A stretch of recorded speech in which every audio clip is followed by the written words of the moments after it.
thank you guys for everyone who's attended all week. Today, we have our special called meeting with just one agenda item, which is the EDC. Before we do that, I'm going to officially call us to order here today, and then I'm going to ask Councilman Tips I'm going to ask Councilman Reed if he would go ahead and pray for us here today. And then I know it's not on there, but we're going to go ahead and do the pledges, and then we'll jump into public comment. So, Councilman Reed, it's yours. Bow your heads and pray with me. Heavenly Father, we come before you this day, and we ask that you watch over us and guide us as a body, and impart on us the wisdom we need to make the right decisions. We ask that we do this in the name of your Son, and we do it for the people of Amarillo, remembering that's who we work for, and the decisions we make here will be beneficial to them at all times. And we ask this in your name. Amen. Amen. If you guys will rise, we're going to go ahead and do our Pledge of Allegiance. I pledge allegiance to the flag of the United States of America and to the republic for which it stands, one nation, under God, indivisible, with liberty and justice for all. We'll do the Texas flag. Honor the Texas flag. I pledge allegiance to thee, Texas, one state, under God, one and indivisible. And look at that, we did it without it on the board. That's pretty good. Thank you guys. Please be seated. Okay, we'll move into public comment. Ms. City Secretary, do you have my clock ready to go, ma'am? Yes, sir. Great. We've got one individual signed up today. Let me get this down here. Ms. Hope, are you the one? Great. Please go ahead and head on up here. We'll give you your time. Good morning, ma'am. Good morning. I don't have anything officially written down, so I'm winging this. But I want to thank you all for the last few days, coming and learning and listening. It's a lot. I want to thank you, Mayor, especially for watching out for our water bill and saying no to that extra bill on there yesterday. And what I'm about to say, I don't blame this administration. It's the past administrations, but I had someone come out and dig out a culvert for us, and I talked to a city employee, and he was like, well, y'all just became a part of us last year. And I'm like, no, Pleasant Valley's been a part of y'all for 65 years. So, but we're here now. Let's move forward. And I feel now that we're owed about 65 years of maintenance. And so listening to y'all talk about the PIDs and how there's a separate system to bill them for their extra park amenities, can Pleasant Valley for a little bit not be charged for drainage fees because we don't have any modern drainage system. We have culverts and ditches, which haven't been maintained.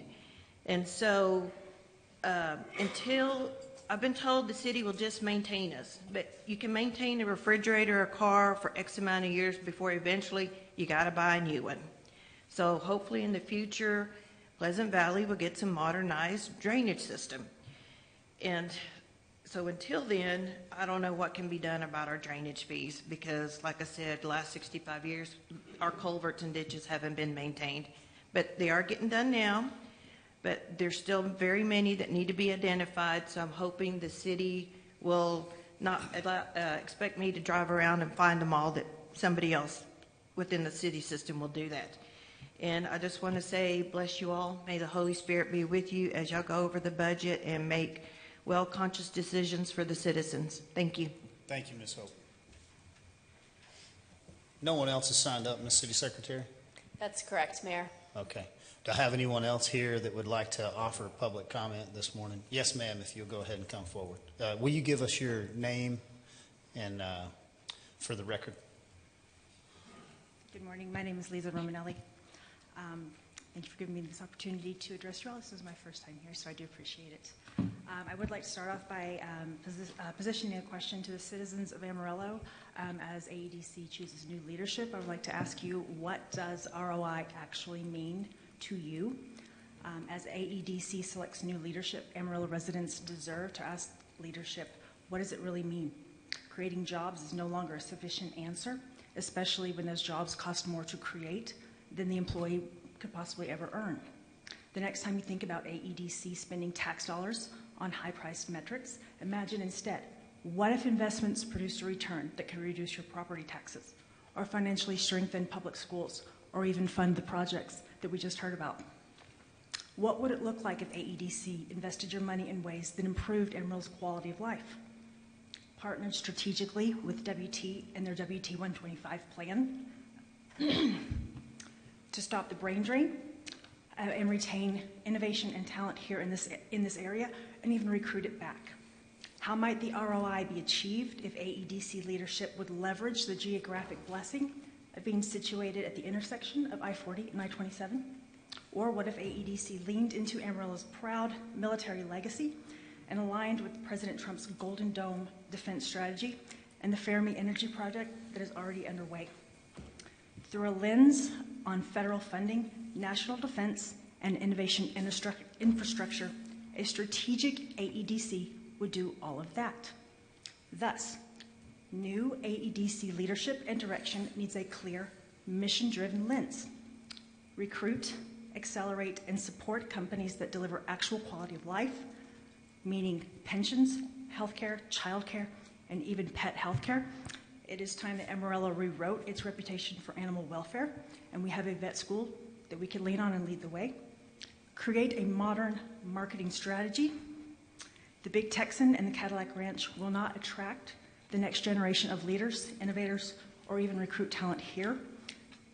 Leverage federal momentum and media visibility that is already arriving here in Amarillo through Rick Perry, the DOE, the DOD, and Trump's national energy strategy. These are billion-dollar storylines that are already arriving here free of charge. As AEDC appoints new leadership, Amarillo has a rare chance to define a vision and deliver a strategy that finally converts long-promised opportunities into real, lasting change. This isn't just a personnel change. It is a moment to redefine AEDC's mission, to prioritize public return over metrics, and to build a city where the next generation wants to stay, and those that have left might even return. AEDC can reshape how the city sees itself and even how it sees AEDC. Thank you. Thank you, ma'am. We appreciate those comments. We look forward to that agenda item, and I think that strategic business plan that you very well laid out is exactly what we're going for. So well said and well received. Do I see anybody else here? Mr. Fisher, if you'll come up. All right. I'll start out with some compliments. You guys are probably not used to that. I've been watching the budget meeting, and I mean, if you really want to find out how smart your council is, watch the budget meetings, because you can't fake it for 8 hours. And I'll just start over here. Tim, you've been kind of quiet, so I'd like to hear more from you. I hope you got something planned. You know, the quiet ones are the dangerous ones, so I'm hoping that's the case. Tips, I noticed the other day when you guys talked about not getting into the weeds and managing departments, but I thought that was great when you said we're here to manage policy. And I think that was good, and I was surprised, and I'm impressed. Cole, I'm always impressed with how you handle things. I don't think you need to.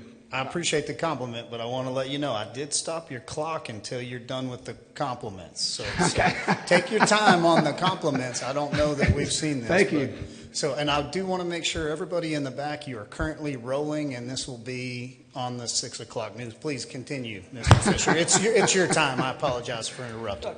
Well, I am always impressed with how you handle things, and with not emotional, and even though I can see that you're getting emotional, and you handle yourself well. I wouldn't do the same. I know I wouldn't. And the new guy, I was worried the first day, and then you got more into it, and I saw where you guys were questioning the call center and adding all those employees, and that was impressive also. And I think you guys should manage this place like a business, as you say. And Mr. Simpson, Same goes for you. I like when you guys talked about the pavilion and not adding $1 million bathroom to it when you've only had like 3 events there. So I'm impressed. So now with the negative, because you know I'm coming with that.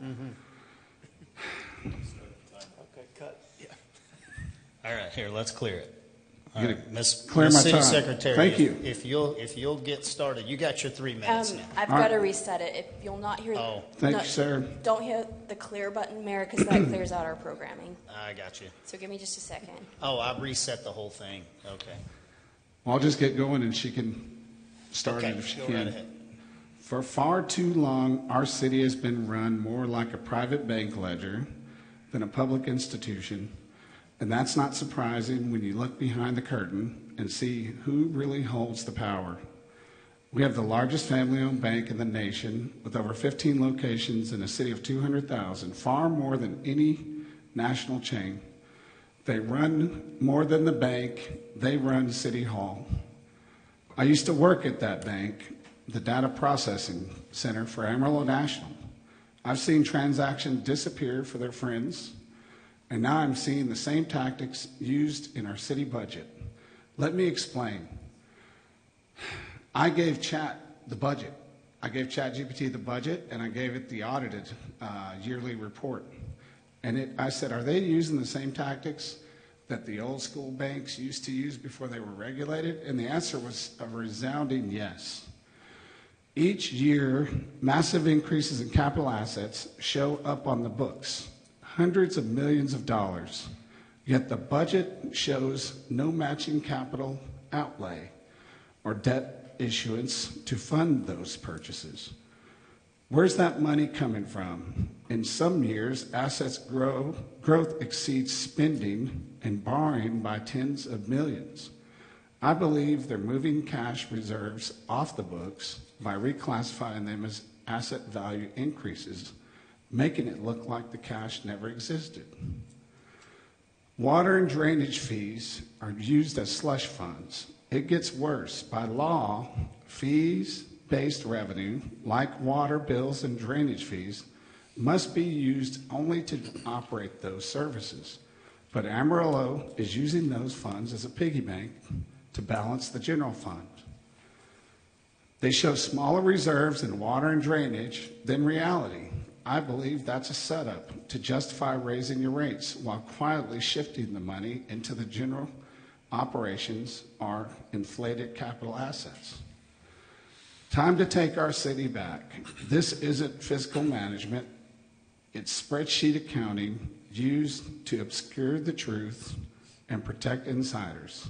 We have millions, possibly hundreds of millions, in hidden reserves while the city tells us there's no money. That's not honest governance. That's financial gaslighting. I urge the council to return to the campaign promises that got them elected: fiscal restraint, transparency, and putting citizens first. Thank you. Thank you, Mr. Fisher. 12 seconds left. So, do I see anybody else here that would like to offer public comment? Mr. Benson, please come forward.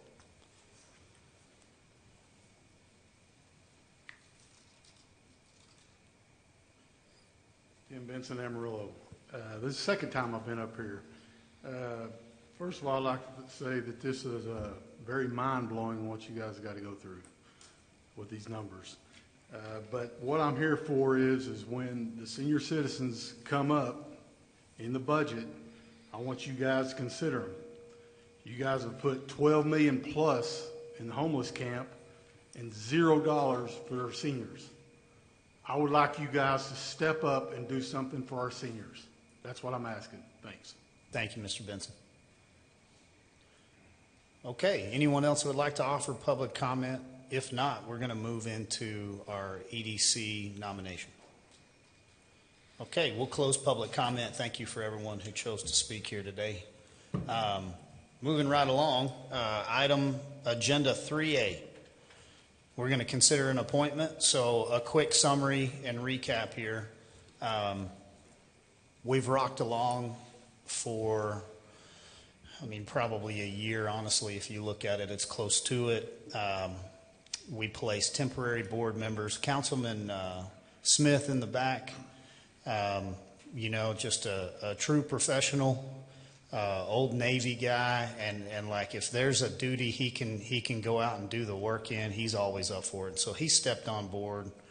You know, Mr. Fairley took a phone call and was willing to serve. He stepped down. We've taken everything with temporary board members. We worked through literally kind of like the mud and the weeds to get it to a point of where we've turned a corner. You heard Doug Nelson come out, I guess 2 weeks ago now, optimistic, you know, like we've truly turned a corner. So the rear view mirror right here is like 2 inches by 6 inches wide. But the windshield is Amarillo wide. And like we have a whole new landscape and we have a whole new lease on life over there with our EDC. So I encourage everybody to acknowledge what's behind us in that rear view mirror, but focus on where we're going, and let's put the strongest team together that we can. We've already put the strongest formation and bylaws and policies together that we can. We don't have to worry about what's in the rearview mirror with those issues. They're behind us. We need a strategic business plan, ma'am. Thank you for being laser focused and keeping us going in a direction where we can go and we can truly start knocking down some of those targets. It is no secret that Bell Helicopter has been one of our strongest, if not our strongest, return on investment here in Amarillo. And we can't say it loud enough that we need Bell Helicopter and those board members that sit around that table when they're deciding where will those next helicopters be built, that they hear that Amarillo, Texas loves them, loves their people, loves those employees here, and that we're a phenomenal home and we will grow with them. Our EDC is going to be hand in hand with them as they take on their next set of contracts. And so with that, you also have something that the EDC has nothing to do with, and that's the Fermi America project. And we're learning a great deal about that. But Amarillo is going to be a good neighbor in that. So we truly have 2 years of success here, and we get to place one more person in a position. And then we encourage those EDC board members that are listening, place a strong chair, put a strong leader, fall in line, and you guys go do the work. And then let us come alongside you and work next to you. We're not going to get in your way. So all that to say, I love discussion. I don't want to rush this. We will be efficient. We've thrown out a few names. I have an individual that I know would serve very well. And council members, you may as well. So I'm going to direct the conversation here if I can. I see Councilman Simpson's already lit up over here. So we'll take that as an opportunity to allow any remarks, and then we'll just go left to right, let everybody give a statement about what they think would be the best for the EDC. Then after that's concluded, then I'll take a motion. Councilman Simpson. Well, I would just go back to the previous comments. I do think that I made at the last meeting. I'm prepared to nominate Brian Bruckner as the replacement. I think we're at a pivotal point where his experience and having someone who's previously been on the board and actually served on 2 search committees. We're about to enter a search. Would be great experience for us to have. Without currently an executive director, we do have staff there, but you know, those that are serving on the EDC currently, some are just now starting to serve. One has served a 2-year period.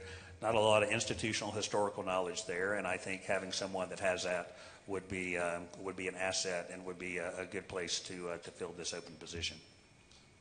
Thank you, sir. Any remarks? Or if you'd like to go ahead and comment on maybe your recommendation. If you hold the button back on the back, hold it down. Yes, sir. You know, I think when we spoke last time, I do support Brian Bruckner and I do support Will Miller. Both of them would be outstanding individuals. I think that there's value in individuals that continue the institutional knowledge, but either one of the individuals, I'm 50-50 right now on either one of those 2 individuals. Okay. Great. Thank you. Councilman Tips. I think all the names I think that we've thrown out, I think we've done a good job in our due diligence to look at all the applicants and the people that were interested. So I would support Brian Bruckner, and I also supported threw out Jay Brent last time. I think he's a great business owner, part of the community. But either of those two, and again, I'm not against Will either. So I think all strong candidates. I think a good discussion. We can lay it on somebody. Right. Thank you. Councilman?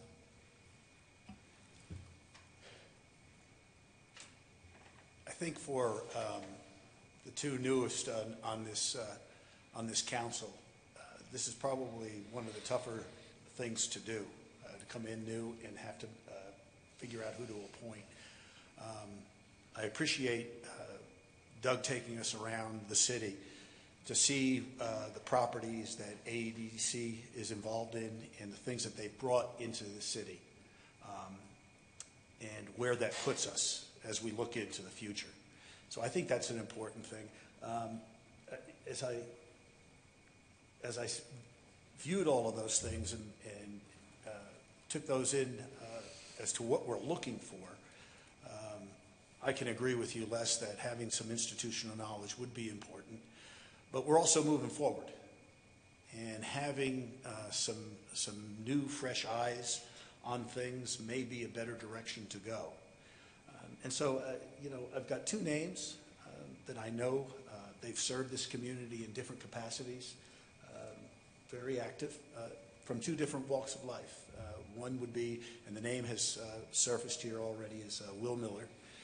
But the other is Joe Alarcon. And I think both of those would be good. And it's, as council, we're just going to have to make that decision. Thank you.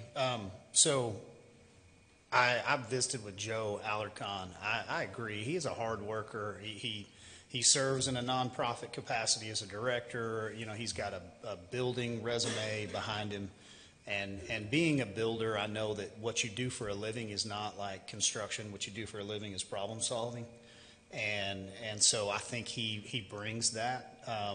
However, I was really upfront with him when I was texting him back and forth. I said, I don't want to give you a good feeling and then not nominate you. Like, I know what we need. I know that the Will Miller piece is what that body needs, because when we say institutional knowledge, that doesn't just mean, well, you served on the board for 6 years or you were around 10 years ago. That truly means institutional knowledge. And from a financial institution, that is what that gentleman has done for 30 plus years. And so he's a phenomenal lender, banker, but what he does for a living is he analyzes businesses to see, like, what is their financial capability, what's their strengths, what's their weaknesses, and what's the probability that they're going to be successful. That's what he bases loans on.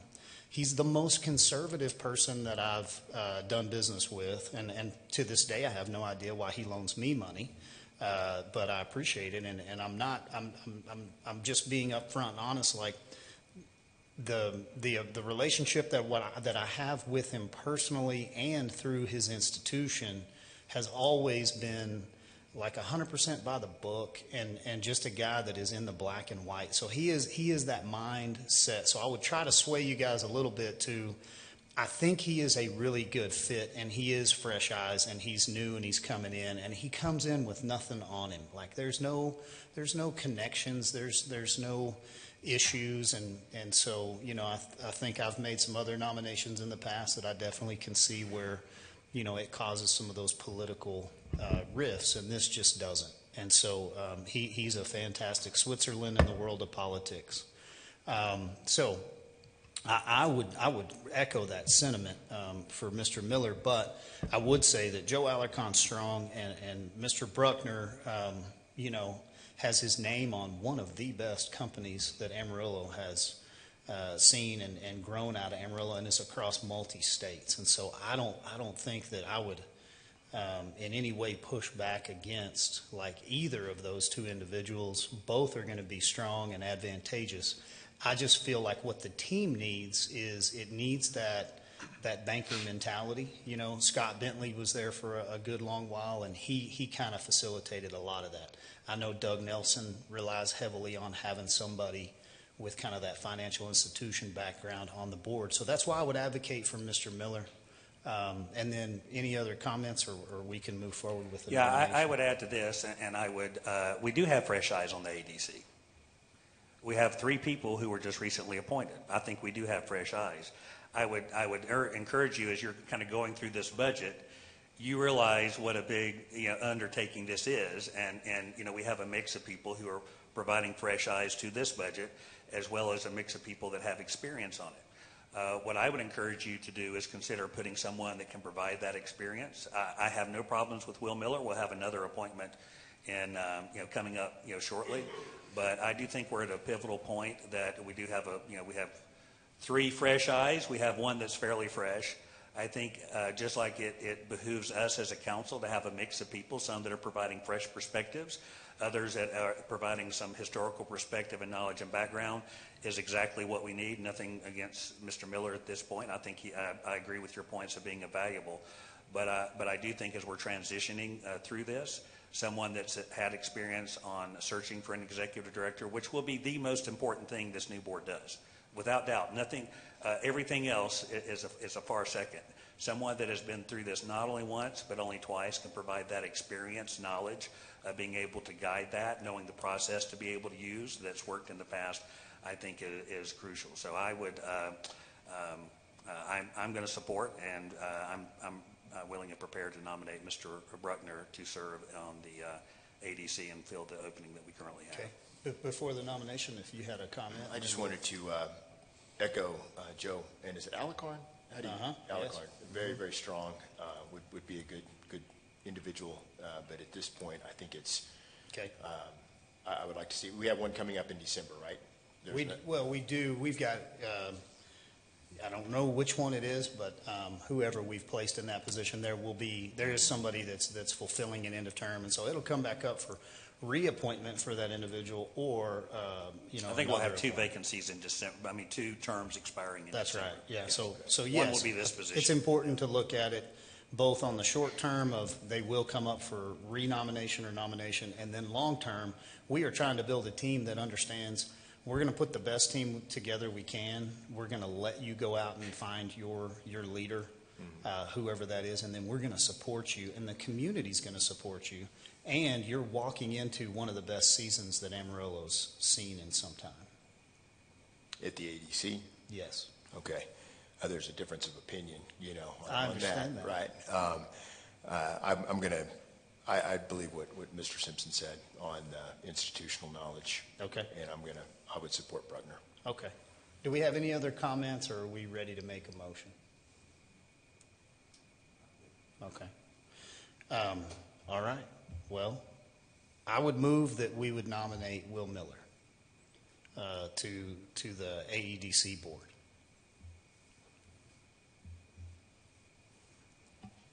And I would second that one. Okay. Have a motion, and I have a second for Will Miller. And we'll allow for further discussion. Okay, I'm going to call the vote. All in favor of nominating Will Miller to the AEDC board, please say aye. Aye. Aye. Any opposed? I'm going to vote in opposition. Opposition. Now, you could abstain as well if you I don't think you choose. can abstain unless you have a conflict of interest. I think abstentions are allowed in a conflict of interest, but not if you do not have a. To make sure of that, Mr. McWilliams, could you verify that? Because I think it does matter in how an individual may feel like voted against or for. So could a member of the dais here today abstain from this vote without a conflict? Yes. Okay. So I offer that Then to you. I'll rescind it. I'll abstain from this vote. Okay, so let me backtrack here for a second. Motion is for Will Miller with a second, and I've called the vote. There's 2 ayes, and then I have 1 abstention, and then your vote, sir, if you're ready. No. Okay, vote against. Okay, and then Abstain. and abstain. So Well, I would like to. Can I do an abstain? yes, sir. Yes, sir. You can. So look, to clean that up, motion fails. So would entertain another motion. I nominate Brian Bruckner to serve the remainder of this term on the ADC. I'll second. Okay, I have a motion for Brian Bruckner to fill that spot on the AEDC and a second. Any further discussion? Okay, all in favor, please say aye. Aye. Aye. Any opposed? Okay, motion passes with a 5-0 vote.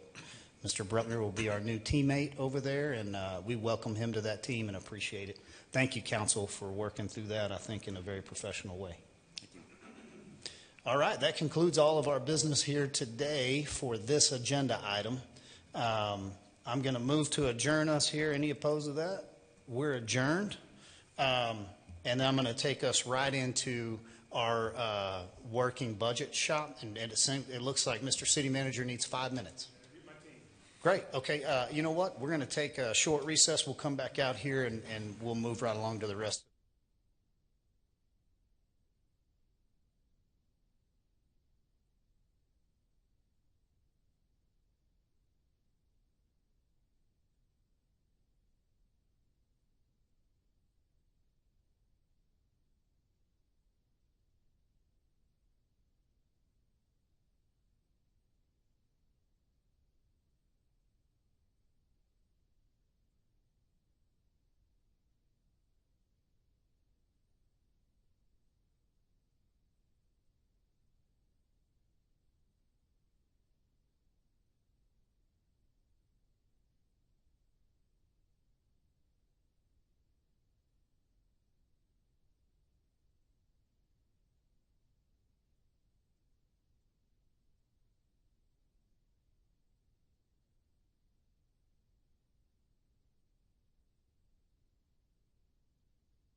for attending.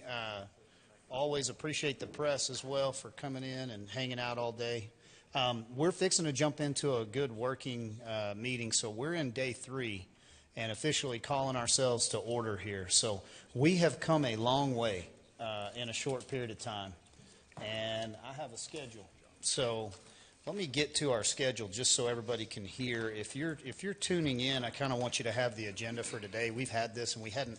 I probably should have done this already last couple days, but today is our top priority discussion.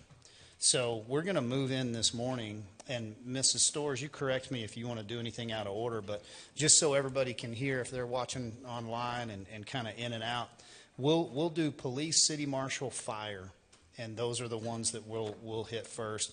Then we'll catch animal management, welfare, our emergency call center, emergency management services as well. And we'll wrap up this morning with municipal court and some judicial, which I don't think will have a lot to it. So hopefully we'll be really heavy on the front end. And then our final piece this morning, we'll be talking about street maintenance. Yes. So if you're keyed in on that, the street maintenance and a potential like street fund and how that would work and all of the good work that we've done to put the monies over there for our number 2 priority, which is infrastructure. And so streets are an important component in infrastructure as much as sewer and water and wastewater treatment. And so if we can get through all that by lunch, I'll be surprised, but let's hope. It's 9:30-ish. We'll take a break. We'll come back this afternoon, and this says revenues, expenditures, raises. And then it says additional information for departments and council direction. So what I am going to tell you is, like, we've worked really hard today. So, get that extra cup of coffee after lunch. Let's push it all the way through.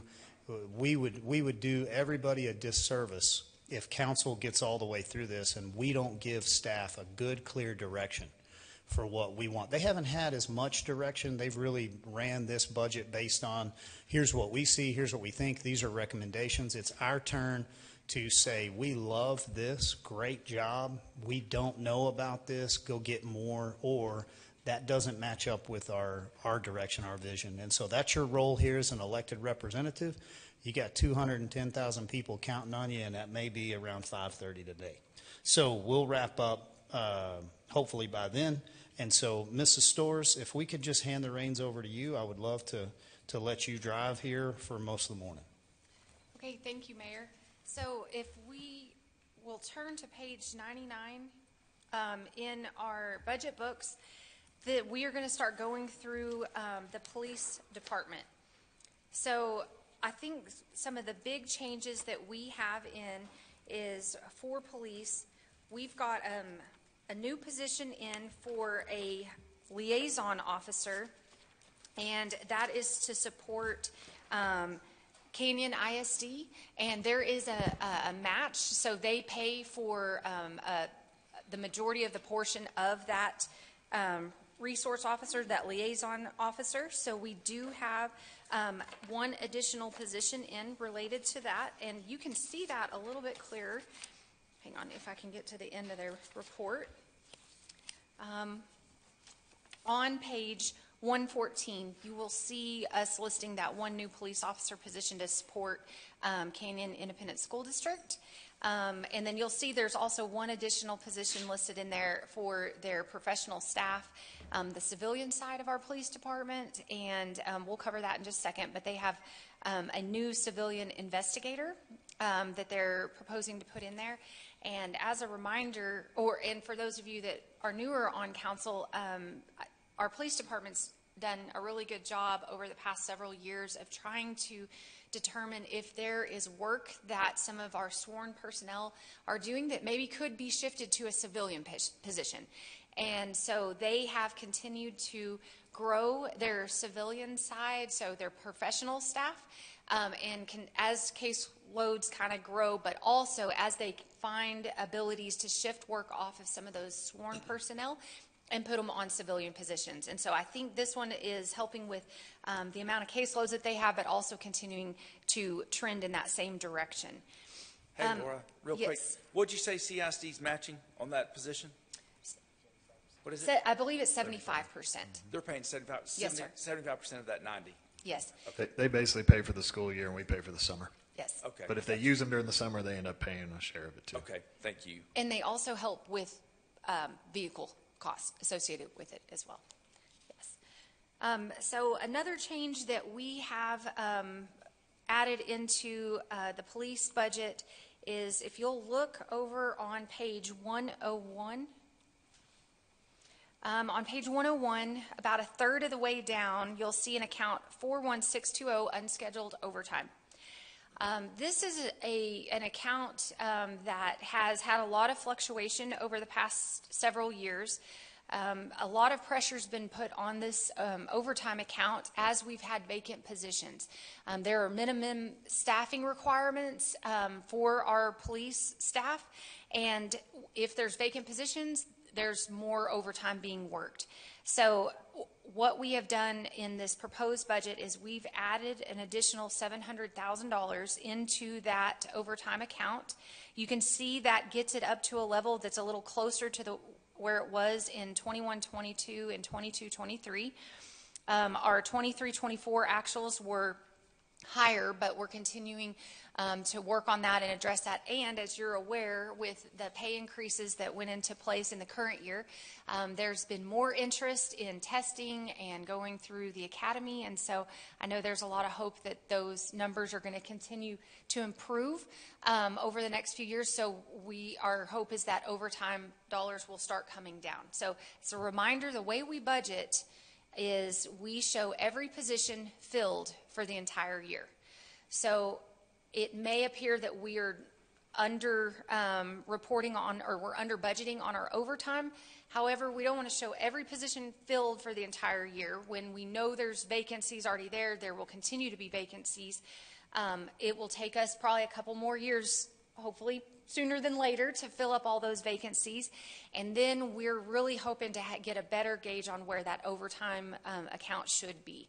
So I will state that we are aware that their overtime account does come in over budget, but the hope is that some of those unfilled positions, the savings in that area will help offset part of that. A couple of questions about that. Yes, sir. So it looks like, do we know, so here we've got the 24-25 budget for overtime at 1.7 million on page 101. Yes.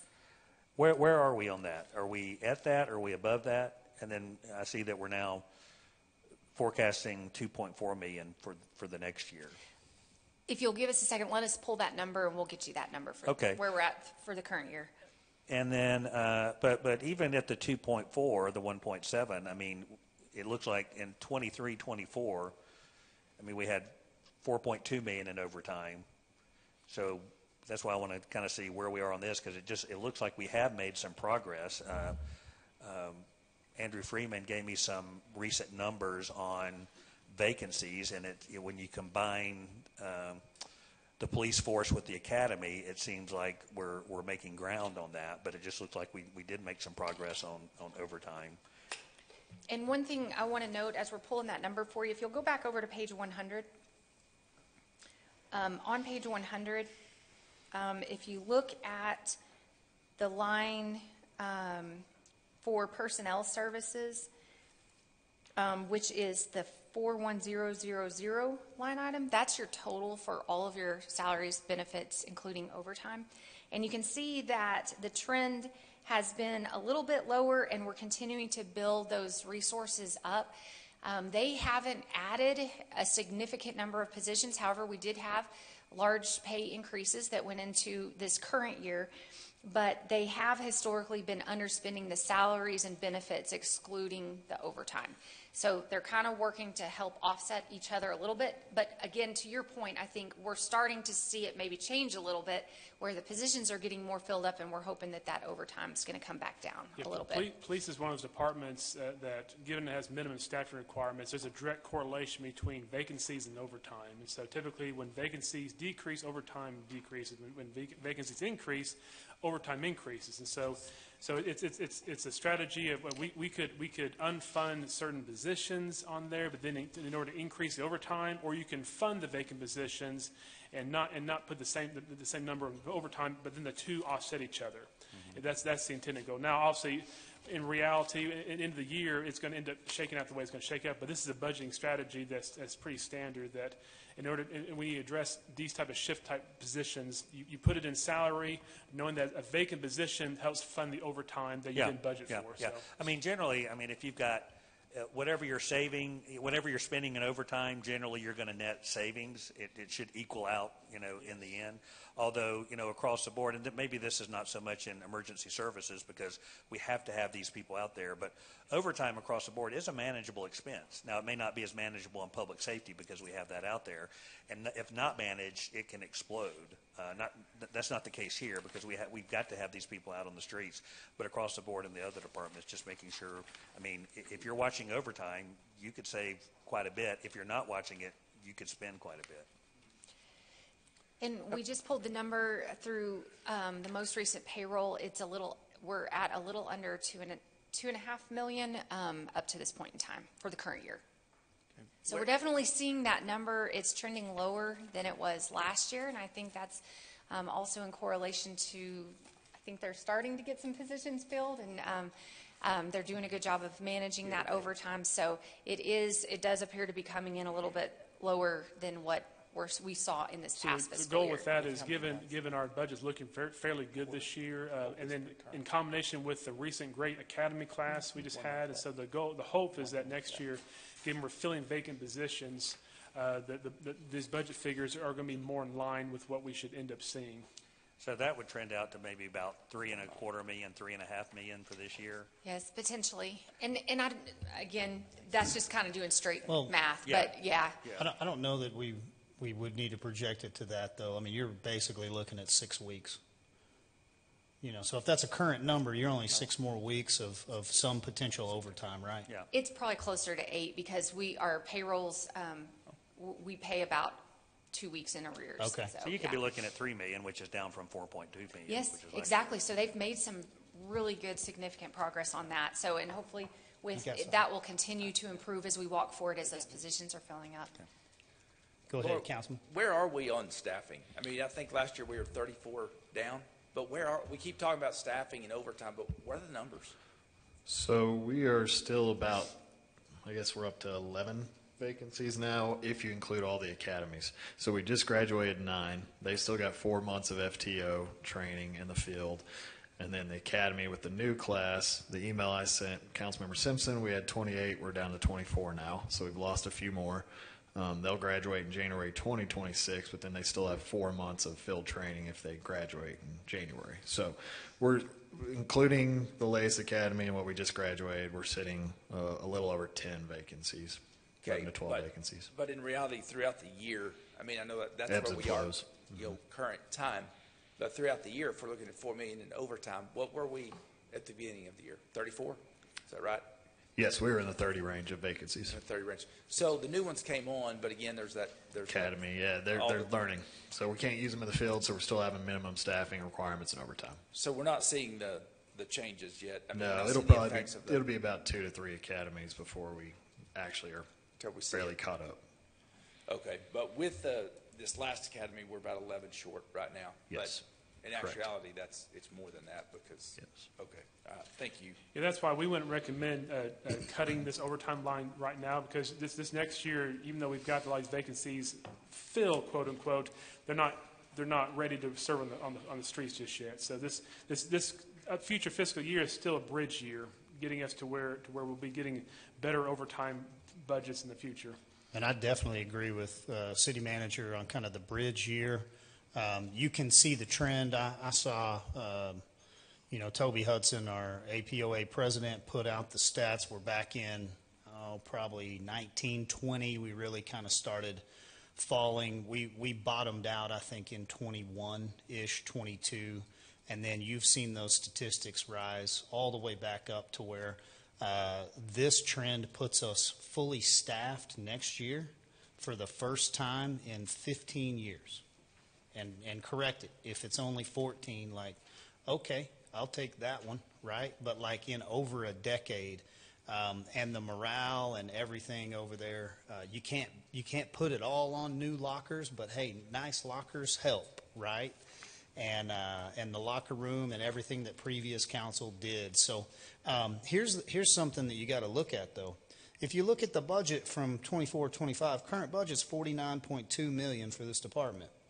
Chief's request is $49.9 million, only $678,000 more.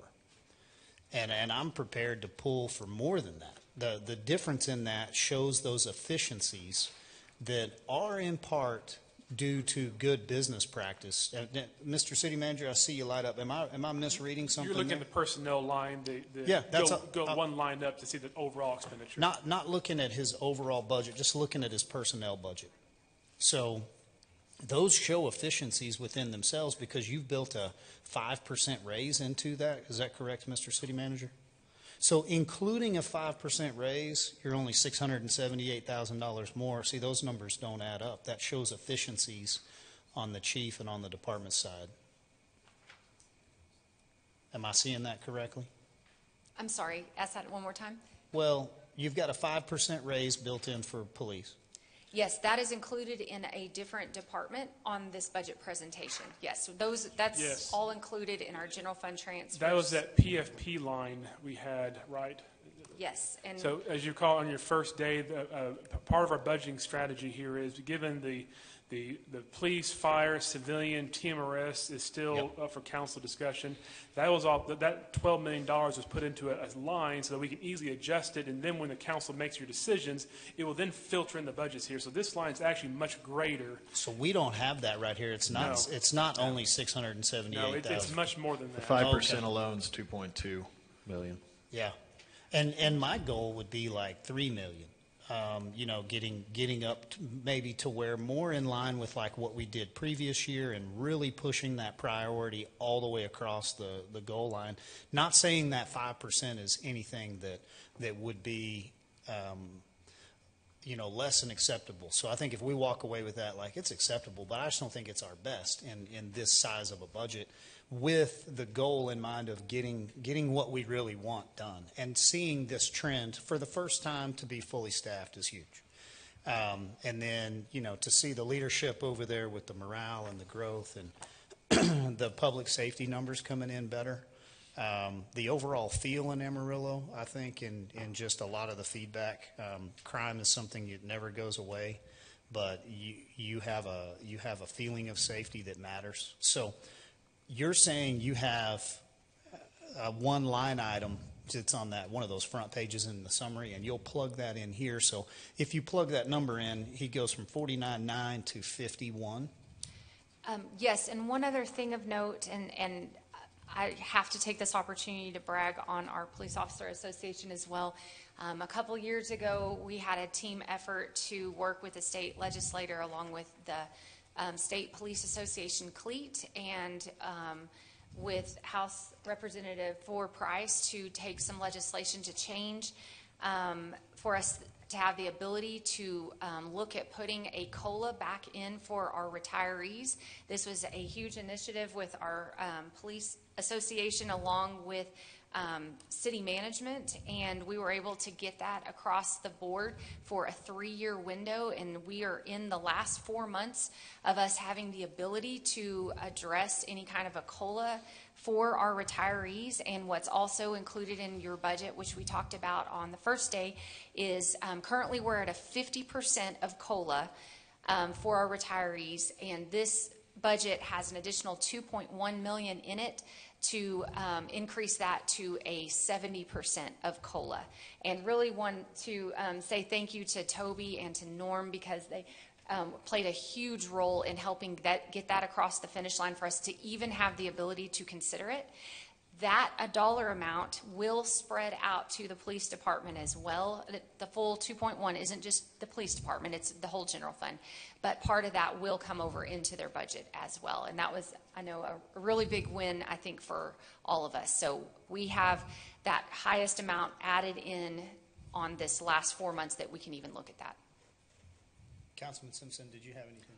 Well, I think what you're talking about probably goes to a bigger issue that we need to talk about this afternoon, which is raises across the board, and then where those lie and how we're going to to do them. I mean, I'm encouraged that we do seem to have made ground, at least on recruitment into the academy. Now we'll have to see how many of those guys make it on the other end, because I don't think we can necessarily. I mean, it's trending in the right direction. But I think we're seeing the benefit of those pay increases. I know we're going to get, my concern is about the communication center, which I guess we'll get to in a moment, because when you look at police and fire, we've made headway on the number of vacancies. We're not full, but we're not as bad as we were. We're trending in the right direction. But, when we're talking about raises this afternoon, we get to it in a minute. I think the communication center, when you look at the percentage of vacancies that we have there and the vital role that they play, that's something else that I would like to put up, for looking at, where we are in the compensation for them. Because all these people really are dependent on that communication center to be effective, and we need to make sure that that's fully staffed and are as close as we can to it. So just a little side note, and maybe that's a broader issue to talk about this afternoon when it comes to raises across the board. I definitely agree with that, and I think when you look at the team aspect and dispatch and the emergency side of things, and having those civilians over there know that they're part of that local hero apparatus, where if you're not efficient there and those calls aren't going out correct and they're not hitting timely, then everybody that's a badged officer can't do their job. And so I 100% agree with you. I think all of the progress that's been made in the AECC, we've got to continue to keep those priorities. And we, as an entire body, have seen the benefit from keeping our priorities straight and keeping public safety as an overall. You even look at animal management, which a lot of times I think they don't feel like they're part of our public safety. Well, they are. And so the way in which we control animal population and we respond to those calls is just as important. And so everyone across the board, but just talking police right now, we see the built-in raises that you've got budgeted here, Mrs. Storrs, and I would say I wouldn't say we. I feel like we are really close to getting kind of to where I would love to see us here. And I think there's some efficiencies in the budget that we can push towards that department and continue to build on everything that we've gotten going. And there's a ton of momentum over there. So, Council, if you have any other comments, otherwise we'll let Mrs. Storrs push us to the next one. Okay, that's probably the highlights for your police department. So if you'll turn the page to page 104, this is your police professional staff department. And they did, as I mentioned, have the new civilian investigator added in, and they've also got a reclass of a position to a crime intelligence analyst, just to better align kind of with industry standards on that position. So that's all included here in front of you. And then the other thing just of note on page 105 is about a third of the way down is your contractor jail expense of 1.8, and that is staying flat for the time being. So that's included in this professional staff budget. Then the next couple of pages, we've already covered those.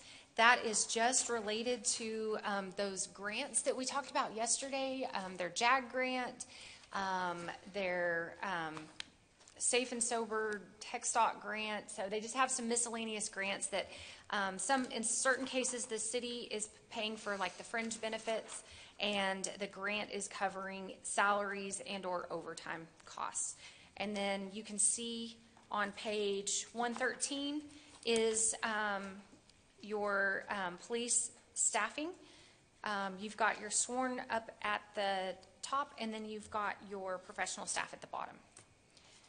So question, and I appreciate Mr. Freeman for getting that pay study out last night. I opened it and was hoping to see like 2-3 pages, and when I had seen several, I didn't read it, right? It was about 500 or so. Yeah, a little more than I could digest last night between 9:45 and 10 o'clock. But important here, like I want to move forward with the budget. You guys are wanting to get it, out on the next agenda. I need to know the pay study, like, how does it effectuate this? Like, how many of these positions out of 460 are being recommended? Because we want to see those victories. I mean, we're rightly aligned. I'm trying to put as many appropriate pay scale changes into our police and fire departments as possible. But I'm blind right now. I can't tell, is there a 10%, a 12% to some of these civilian positions? When would you feel comfortable at least identifying like the good on this side of that recommendation? Because there's 2.2 million that's set aside in that overall. For the compensation and study some of for that comes here. civilians. Yeah, I think our goal is to bring that information back next week. We're still extracting that with HR, but we've got a fairly good breakdown going of the types of positions and the departments from the compensation study. So we are working on that. So next week we would have the pay study, and can you overlay it so that we can see, you know, like as you extrapolate police and fire, here's the overlay, like chief position, sergeant position, these are the things. The compensation study is not police sworn or fire sworn. We do have that separate from what I emailed you of just police and fire data. The 500-page document, that was just civilians. So what I got last night was just civilians. That was only civilians. What I sent you Okay. earlier in the week and tried to last Friday was the police and fire comparisons. And we had the same consultants do a similar look at our police and fire sworn personnel, looking at, they calculated a cost of labor factor, and we'll have more for that for you guys next week. So the studies were not done together, but they did something very similar, a look at our sworn personnel. And that's what Andrew had sent out. Right. And just as a reminder, where were we on, and I know there was ranges and differences, but overall, when we looked at last year, raises for fire and the sworn officers and fire, what was kind of the ballpark percentage raise that we gave? Or what we actually gave last year? Yes. So I think the average. the overall average was about 12% on fire, but it depended on the rank. Right. The lowest rank of firefighter averaged about 16%, with step one being 19%. And then on the police side, the overall average was about 11%, the highest rank being officer of 14%, and the highest increase was that step one officer at 16%. Okay. Thank you. Yes, sir. Yeah, and if you look back, I think 16% was kind of where we pushed that out because those were the key positions that we wanted to affect the most. Yeah, and the percentages fluctuate because y'all did the flat amount instead of a percentage across the board. And you so worked that's out the why. compression for us, which was great. That too. And this is, and the 5%, 4% is across the board? Yes. Yes. Okay. Can, Because we worked out in the last time, again, that we It gave such adjusted. large raises, that's why there was such a differential, because we Correct. didn't want to, you know, we didn't want to not give somebody an incentive to get promoted when they can make more money underneath. Yes, sir. Okay, thank you. yeah, and can I ask, you know, Toby, I would love some feedback. I hadn't been able to kind of hear from just your position, not as a police officer, your position as the president of the association. We don't know, is this in line with what you were asking for, or where, yeah, if you want to go ahead and come on up. And then as we move forward in the rest of the budget, it'll help us to kind of see what your goal was. Yeah, thank you, Mayor, Council, staff. I appreciate it. Yeah, I'll just speak to the sworn personnel, of course, because that's who we represent, even though everybody is very important in the department.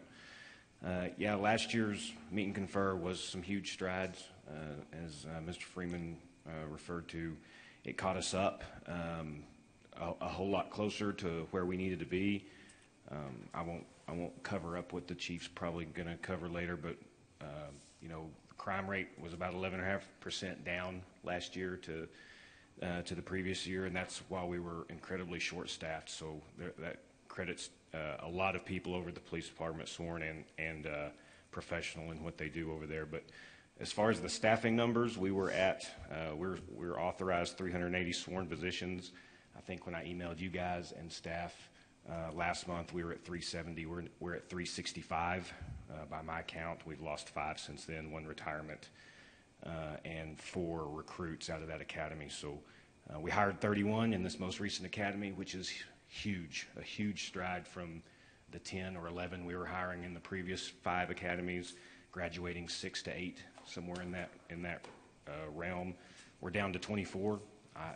I mean, I expect it to be 20, 21 when we're done, and that's more than double what we've been putting out. So that's a huge win, but that still puts us, you know, we're still 15 sworn spots down. You take away these recruits, the 24 recruits, we're at 341 real police officers. That's how I look at it. So these recruits are baby police officers in my mind. So we're still down, but we're making huge strides to get there. So last year's meet and confer between us and staff, we were really transparent with them. They were super transparent with us. We appreciated all the work, and just to catch everybody up that didn't know, we did a pay study with 10 cities, 10 Texas cities that matched us by population, 5 above, 5 below Amarillo. I've kind of split those up when I sent it to you guys between Metroplex and outlier cities, because about 6 of them wind up in that cluster of the Metroplex. And then we did the 5 regional cities that are over 100,000, kind of the West Texas area, Abilene, Wichita Falls, Midland, Odessa, and Lubbock. That meet and confer agreement last year that got us the sworn raise, caught us up past most of the outliers. We're still well below the Metroplex areas, but you're talking Garland, Grand Prairie, Frisco, big money cities. So we don't expect to catch those cities, but we do expect to compete with some recruits from the metro area, and that's what we have to do. We can't just recruit in Amarillo anymore. We're not catching enough young people that want to be police officers. So big strides. We're still just below the regional average. That's across the board. I think the closest we are, and maybe bypassed a couple of them, is in that recruit category, which is what we wanted. The 2 parts we're looking for is recruitment and retention. We made huge strides in the retention as well.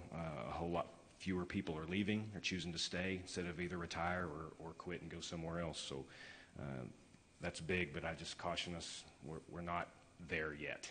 It takes a few years to get these guys in an academy, in FTO. It takes about 11 to 12 months before they're actual police officers. So this big group has got a little ways to go. They just started.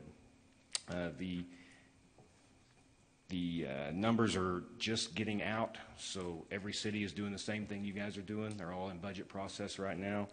I've reached out to some of our comparison cities, and they're doing the same thing we're doing. They're trying to beat everybody else in recruiting young people to do this job. So I just got the Abilene budget numbers and put them together last night.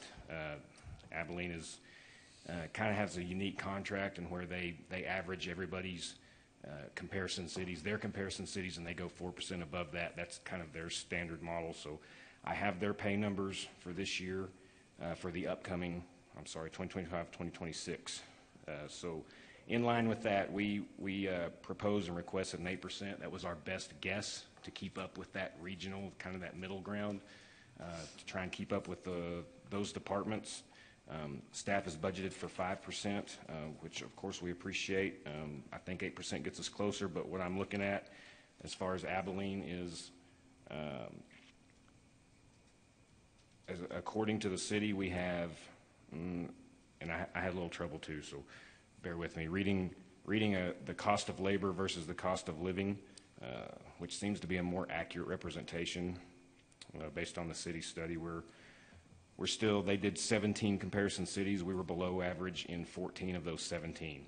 Much closer than we were a year ago, for sure, and full credit goes to staff and council for that, but we still are below. So according to city, and Ms. Storrs, correct me if I'm wrong, each 1% raise in the sworn staff is costing about $455,000. Is that right? Approximately, yes. Yeah, so each 1% would be about $450,000. So what I would request is, and that's in line with Abilene, which is kind of the city that I'm comparing us to because their numbers are out. If we could get an extra 2% on top of that 5 and shoot for maybe 7%, that puts us just ahead of their starting pay, which is going to be in line with most of the regionals, and it will put us just below most of their steps in each rank, but still very comparable, very, very, very close. So what I would ask is that we find another $910,000 to add and make that a 7%. I think that gets us right where we need to be as far as these regional cities, just based on what I'm seeing right now. Questions for Mr. Hudson? Toby, I think you brought up a good point, because when you go back and look at, so we have a robust academy, or more robust than it has been, but they're not in there yet, and you don't know at the end of the day. But if you take out that academy, I think you said, we're still 37 sworn underneath our budget. 39 sworn officers. 39 sworn officers. So, so we think we're heading in the right direction, but we really haven't. I mean, all on the fire side, though, we have 302 of 311. We only have 9 vacancies on the fire department side.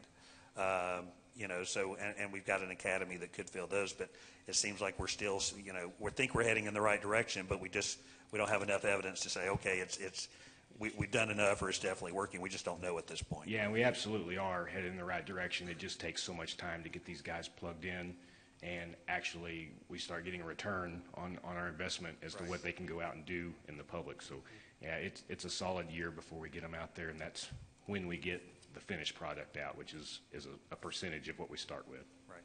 Thank you. Historically, the attrition rate in law enforcement academies is high, and I mean that's something that we have to deal with. And I'm just looking at what you provided. This January 26th, where we have 31 in the start of the academy, we don't know what's going to graduate. That really, over the last 7 academies, that's an anomaly. Yes. Right. So we don't know what direction that's going, whether or not the raises that we're given actually are going to be beneficial in the numbers that we get in over a continued period of time. Yeah, this academy is the first one since that pay increase, but the applicants doubled from roughly 230 to almost 400. So that was the trend, and so you get a bigger pool, you're scooping out more fish. That's the goal. But are they quality fish? We got to throw them back. That's what the quality fish is. Right. And so that's something that we'll just have to watch over the next couple of years. So. All right. Thanks. Well, we appreciate the insight, the expertise. I want to highlight one thing. So, we have a lot of very important, vital departments. We don't have many departments, 2 that I can think of, right, where we have an entire academy that we spend a year investing in personnel and training people. And what we were doing is we were investing in personnel for other entities. They would come and get trained, and then they would go work elsewhere. And that was something we just saw chronically. And then you saw people that were from 1 to 5 year kind of buy-in, transferring and moving. And so what we have done is we've moved that needle because we changed one thing. We changed our mindset from investment, and it was just pay raise. Like we were willing to offer a pay raise. We were willing to pay a little bit more, but it was just a raise. And so I think with other departments, I think we're okay to just discuss raises. But when it comes to your department and when to our fire department and our 2 academies, these are investments. So what I'm hopeful for is that council will put a $910,000 investment. That's a small investment, to continue to push and invest in this mindset of these people with this buy-in. Because once you get over 5-8 years, man, it's a little harder to leave, right? Sure. Like a little harder to go away. So these guys become part of the family, and they stay, and they are the Toby Hudsons that, are you 26 years? 25. 25 years. Yes, sir. And so, man, I sleep really good at night because he has a few friends that dress like him. And so, man, we want to show that in our budget. So just motivate and highlight the investment we have an opportunity to make here in these departments versus just a raise. And be able to separate that as we talk about potential raises. So thank you for being here, sir. Thank you, guys. Mayor, it may be helpful I could give a little more context. So we provide the public safety snapshot of compensation current fiscal year compared to everyone else's. So that's a salary study piece. But I did go ahead and scrub budgets of proposals that are out there. Of course, they're subject to change as everybody else is having their budget workshops. But as he mentioned, Abilene's, it's about 4%. Police also looked like they were getting a 2% COLA, but the entire cost to accomplish that's $2.8 million. That's Abilene's investment. Lubbock is proposing 4% for police and fire, 2.3 million police, 2.1 million fire, for a total of 4.4 million.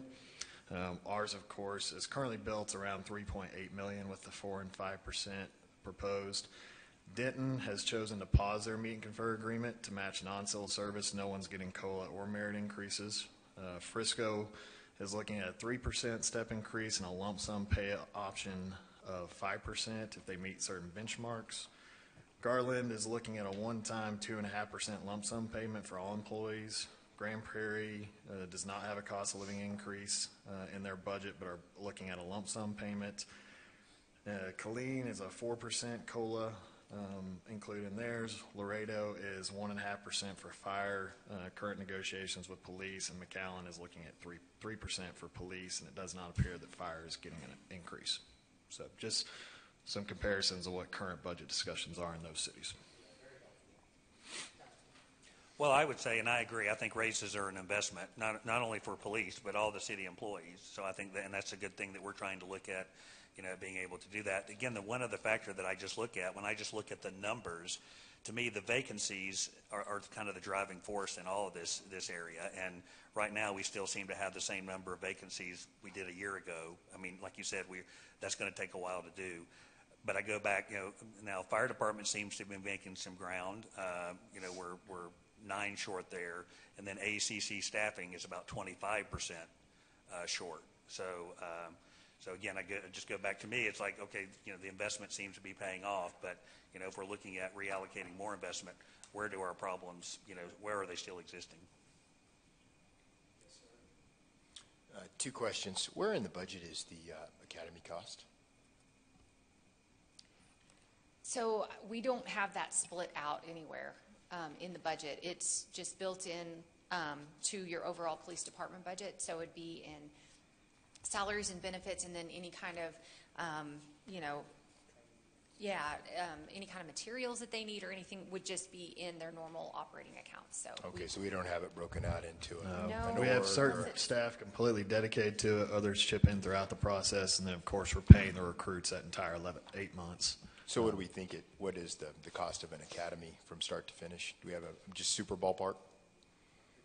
Yeah, don't know. We could work on that to try and bring back next week. Just interesting, just as we look at the investment as we go forward with this. And we do 2 academies a year as well, so it's a yearly basis. And looking at the overtime, I know a lot of folks build overtime into their compensation packages in terms of what they need to live on. If we try to continue to hire more folks and take the overtime out, what is that going to do to the folks that are getting most of that overtime? Have they built that into their home budgets? I mean, we see that. I see that in my industry, that individuals love overtime. Is that going to be a detriment? There's the overtime piece, but they're also so short-staffed they can't do the off-duty jobs. So I think if we did have reduction in overtime, that would free up their time to do those off-duty jobs. So most likely it'd probably be close to a wash. Do we know what the typical overtime rate is? Are we looking at 50, 60 an hour? What is it? Do we have an idea what that? Yeah, it's time and a half depending on rank. Right. I was just trying to figure something. It would be dependent on the specific employee, what they're making. It's time and a half, so that would depend on that. One thing we've done for the last several years is, to your question, is stress to the officers that they should not be counting on the overtime as part of their living expenses.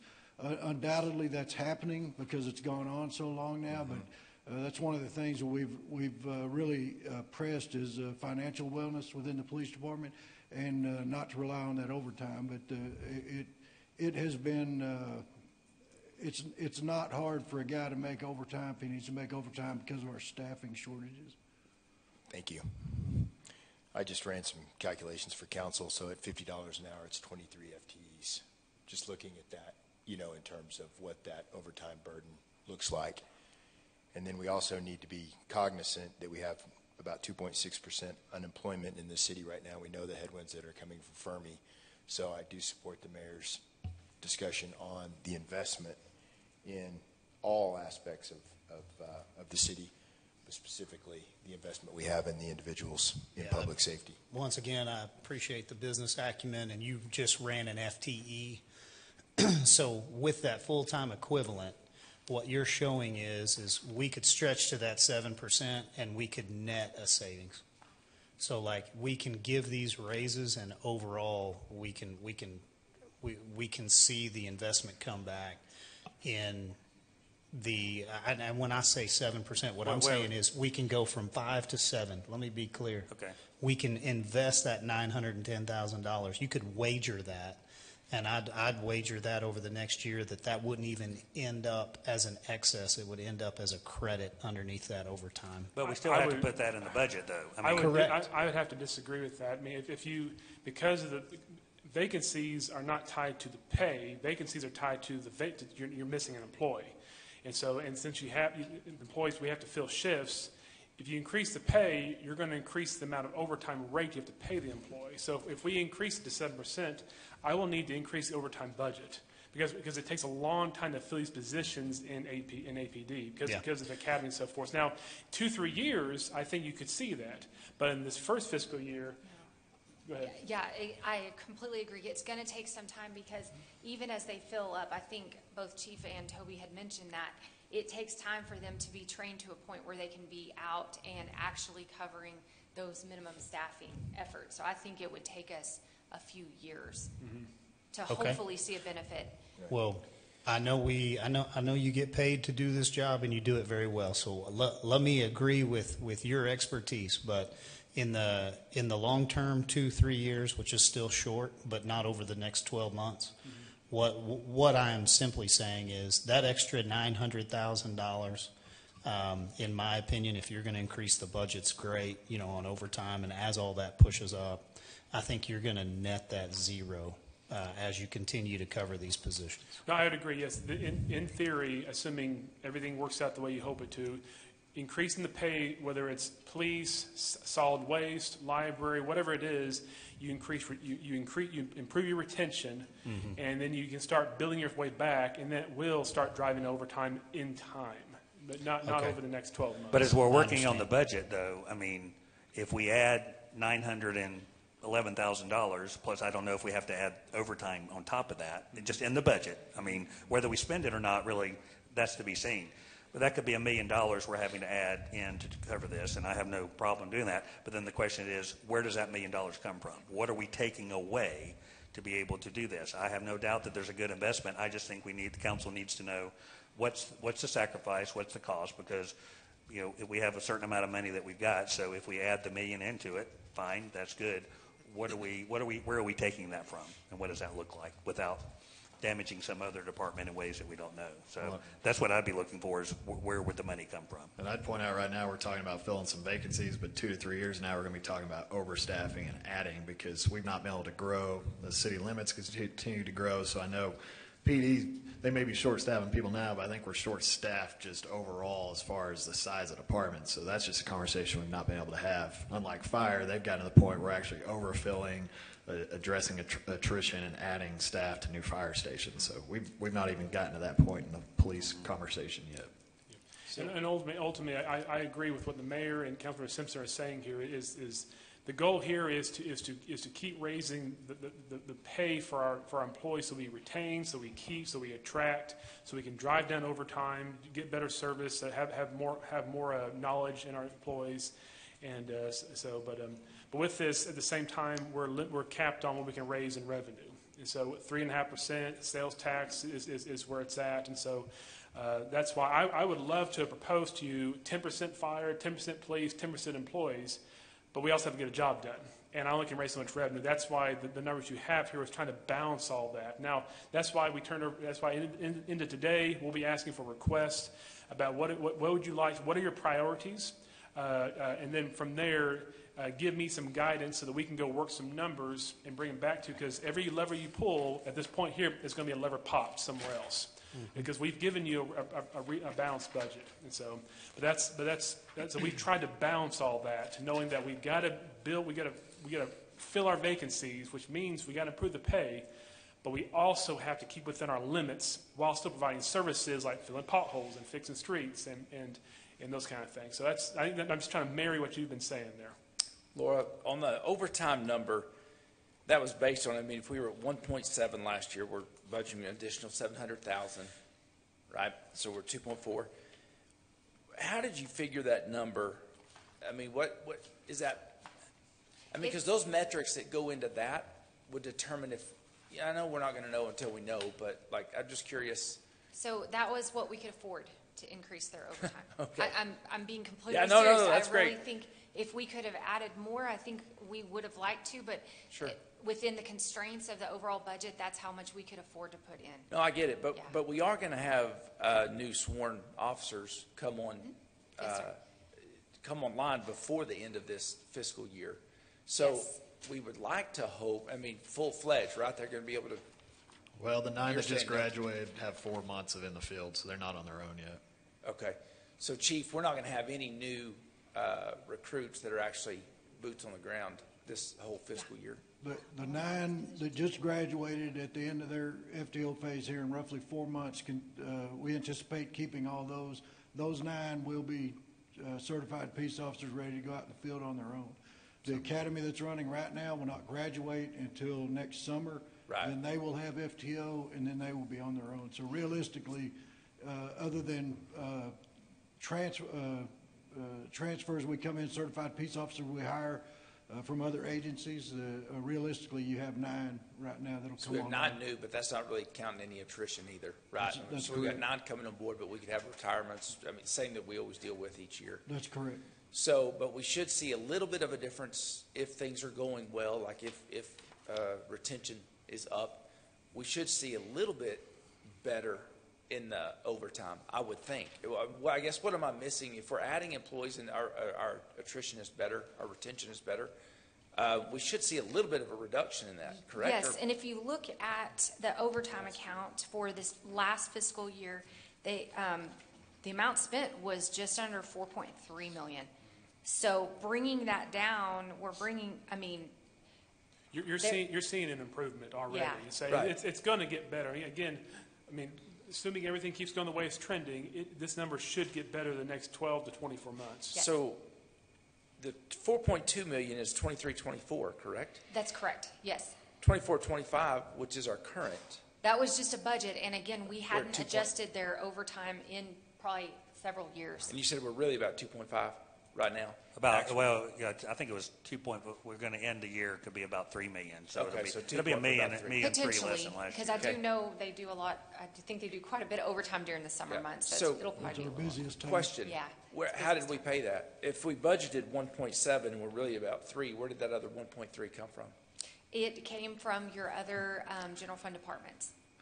When we have vacancies and they're not being spent, that's salary savings that cover shortages in the budget. And Okay. we've been absorbing the additional costs in both police and fire across the rest of the general fund departments for the last several years. So we just find it on just unfilled positions. Yeah, so basically. the other And savings departments and are other investing So in public payroll, safety. basically. Well, I mean, and other savings across the departments. Commodities, services. Yes. So we just found it. Efficiencies in other departments they try to create. so we found it over the year. We found 1.3 million that we did. Well, and like think sales tax right now, we're up probably 1.5 million above budget. Correct. That plays into it. And hopefully we'll finish again a little bit higher than what we Yeah. think. So, okay, I'm just trying to figure the numbers if we're heading down this track to get to where. And again, think about our overall general fund budget is $270 million, and so I know these are huge numbers, but they are relatively smaller numbers in the grand scheme of the entire general fund budget of $270 million. So even if each department saves a little bit over the years, most departments come in a little bit below their budget. That across all the general fund departments helps absorb some of this. Okay, great. The other thing I'd like to point out is the efficiencies we're making inside the department. Organizational restructuring that's freed up some officers, the way we respond to reports, our regional crime center things with our drones, things that we can actually point to that this is taking the place of a badge and a gun out here. So every little bit helps. There's small adjustments, but every little bit helps with that. Yes, sir. And I we would- appreciate that. One thing I would add is this is kind of an example where instead of having the 24-25 budget, if we had what do we expect to pay, we'd be answering these questions. Yes. Because right now, we're showing in personnel expenses, we budgeted 49.2, but I bet we're not spending that much because of the vacancies. And so we really don't know, but to me that would be, and we don't have real overtime figures. So, I mean, this would be an idea, because I would bet at the end of the day, what we're over budget in overtime, we're probably under budget in salaries are fairly close to it. It's closer. I think in the current year and maybe the last year or two, the overtime spending has been a little bit more than what we've saved, but not significantly. But again, that's why I just think that, like Councilmember Tips' question could be answered if we just had, what do we expect, where do we expect to finish the year? Not what the budget number was, Yes. but kind of where we finish the year at. Yes, I understand. Okay, and this overtime budget item, that's based on a 5% increase, is that correct? So they're factoring that in the overtime rate? So, yes. So back in where we're budgeting the raises in the general fund transfers department, so it's for the entire city, when we did the 5% for police, we did increase overtime by 5%. So it's sitting over in that holding account. And then if council decides they want the 5% to be 6% or 4% or whatever, we will adjust that overtime amount as well, so it will come on top of this. And I will say, for full transparency, we did not do that in this past year. When council approved the large raises, it just went to salaries and benefits, and it did not affect overtime, which has definitely put these chiefs behind already starting out on their budget. So yeah, we recognize that. That's where we tried to put what we could in to help true that up into next year. I don't think it's fully done it, but we did what we could afford. But then for the raises proposed for this next year, we are factoring in that overtime. Good for y'all for learning. Yes, we learn new things every year, so yes. Okay, thank you. But we also know that in a major crisis, the overtime budget goes out the window, right? And then we're going to be looking for where those funds come from. Yes, sir. And again, major crisis, again, that is why we have our 90-day operating reserve. You know, if something catastrophic were to happen, we certainly do have, you know, we were talking about that. It's the number, I think, is 52 million. That's what those reserves are for.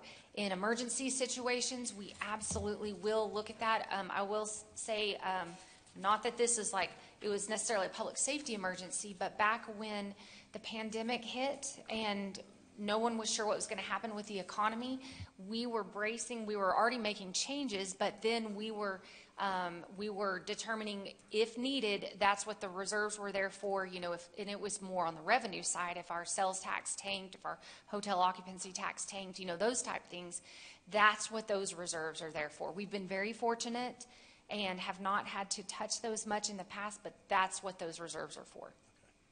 Yeah, and I just wanted to add, because you brought that up, you have significant events that we've always had, something, major crime or something that we've always had. But one thing we're starting to see more and more of, and this is a nationwide movement, is we're starting to see more organized protesting, organized demonstration, not just from people in Amarillo, but possibly coming in from other places, not just Amarillo, but other cities are seeing this too. I think that's a new trend that you're seeing, that we are going to have to address that as well moving forward. And anytime we have an event like that, it is a significant impact on our manpower, not just from the protest itself, but more applicable to Amarillo is the counter protest that shows up. We usually get a much bigger crowd from that, but we have to address that as well. So, do we have any numbers on any officers that we get in on lateral transfers? Do we have a program? We have a lateral program. I don't have the numbers, but I can get them for you. It is not. We don't get as many lateral hires as what we were hoping when we started that program. Okay. And there's a variety of reasons for that. Right. So, you know, I'm just looking at, again, what you sent us, Toby. I think what's more telling about what the prior councils have done with law enforcement raises is the resignation and retirements. Those are way down, right? And so I think that's a better figure to look at as to the number, because I think that probably is a reason that officers aren't retiring or resigning from the department to go elsewhere, is because of the pay increases. Anecdotally, we can say that I've talked to several officers that said they were looking at other agencies and decided not to, specifically for pay increase. Toby, you guys might know more through the association, but that's the word I'm getting. I do know that the numbers as of year to date are down from where they normally are. So that, again, like Mr. Simpson was saying, it's too soon to say any of this is because of the raise, but it certainly anecdotally looks to be contributing to that. Absolutely. Yeah. And, you made a good point. Law enforcement isn't getting easier. No. What we demand of the young men and women that go into the academies, plus the ones that are already working, it's become a much more complex profession with the things that are going on. Amarillo is getting more complex as we grow. And, as we look to the future, we're going to have to make some investment dollars knowing what's coming down the road. Absolutely. Discussion. Thank you for those comments, Councilman Reed. I agree with you 100%. And then you factor in growth on top of that. So, Mrs. Storrs, you have anything else you want to drill down in on this one? No, sir. We can move next to City Marshal if you all are ready. I know we'll be revisiting some of this later this afternoon. I think that's great. Okay, so on page 118 is our City Marshal Department, and I wanted to remind you all that we have talked about them quite a bit yesterday as we were talking about solid waste as well. Also, as a reminder, this department is somewhat newer. It was previously kind of located in conjunction with our building safety team historically. So when you look through pages 118, 119, and the ones following, you're going to see a lot of zeros coming through in the prior year actuals. That's because this department was located inside kind of building safety for a while, and then it broke out, and so we are tracking things separately, and they are kind of their own team at this point, and so continuing to grow and to evolve. So on a couple of things, just wanted to remind you all that we talked about yesterday. In this budget, we have included a reclass related to a position to be a dangerous structure specialist, and then we have also added in a new dangerous structure specialist into the budget. Those are both being covered by the proposed solid waste increase of 7%. So that team in the City Marshal's Department would basically determine the work that needed to be done and deploy the work that the solid waste team would do to go and remove those dangerous structures and do kind of the leg work or the office side leg work of it from that standpoint. So that is included in your budget here. The other thing just of note that we talked about yesterday is down on the bottom of page 119. It shows your demolition of condemned properties of $330,000. That is the normal general fund funding that we use for these type structures, along with some funding from our community development area. And then the last thing, kind of a change that I wanted to touch on, is they have an increase in here to equip their team that's out in the field with tasers. Just from a public safety aspect. And radios. Oh, I'm sorry, and radios, sorry, yes, and radios, yes. And just to make sure that they're on, because that puts them on the same radio frequency, I think, as public safety, so they can call things out and get any kind of assistance as needed out in the field. So what do they use now? Their telephones? Yeah, so the peace officers have radios, and the civilian code enforcement officers do not, so they just have their phones. Yeah, so this is for the code enforcement officers, the civilians.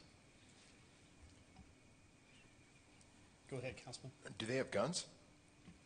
The peace officers do. Okay, but not the marshals? Well, the civilian code enforcement officers do not. The peace officers, Okay. city marshals All right, do. thank you. Yes. All right. What about, do they have body cams? Yes. All civilians or no? Just peace officers. So Just peace officers. that Okay. that's something we've been exploring as well for not only code enforcement but building safety, environmental health. Right. So that may be a future budget discussion in upcoming years to try and get body cams for everyone. Okay. So, how many civilian employees are there? Go to page 120. So there's 8 code enforcement officers, so those are the field staff. And then we've got 5 deputy marshals. The director, of course, is a peace officer. That's another one. And we've got 1 captain as well.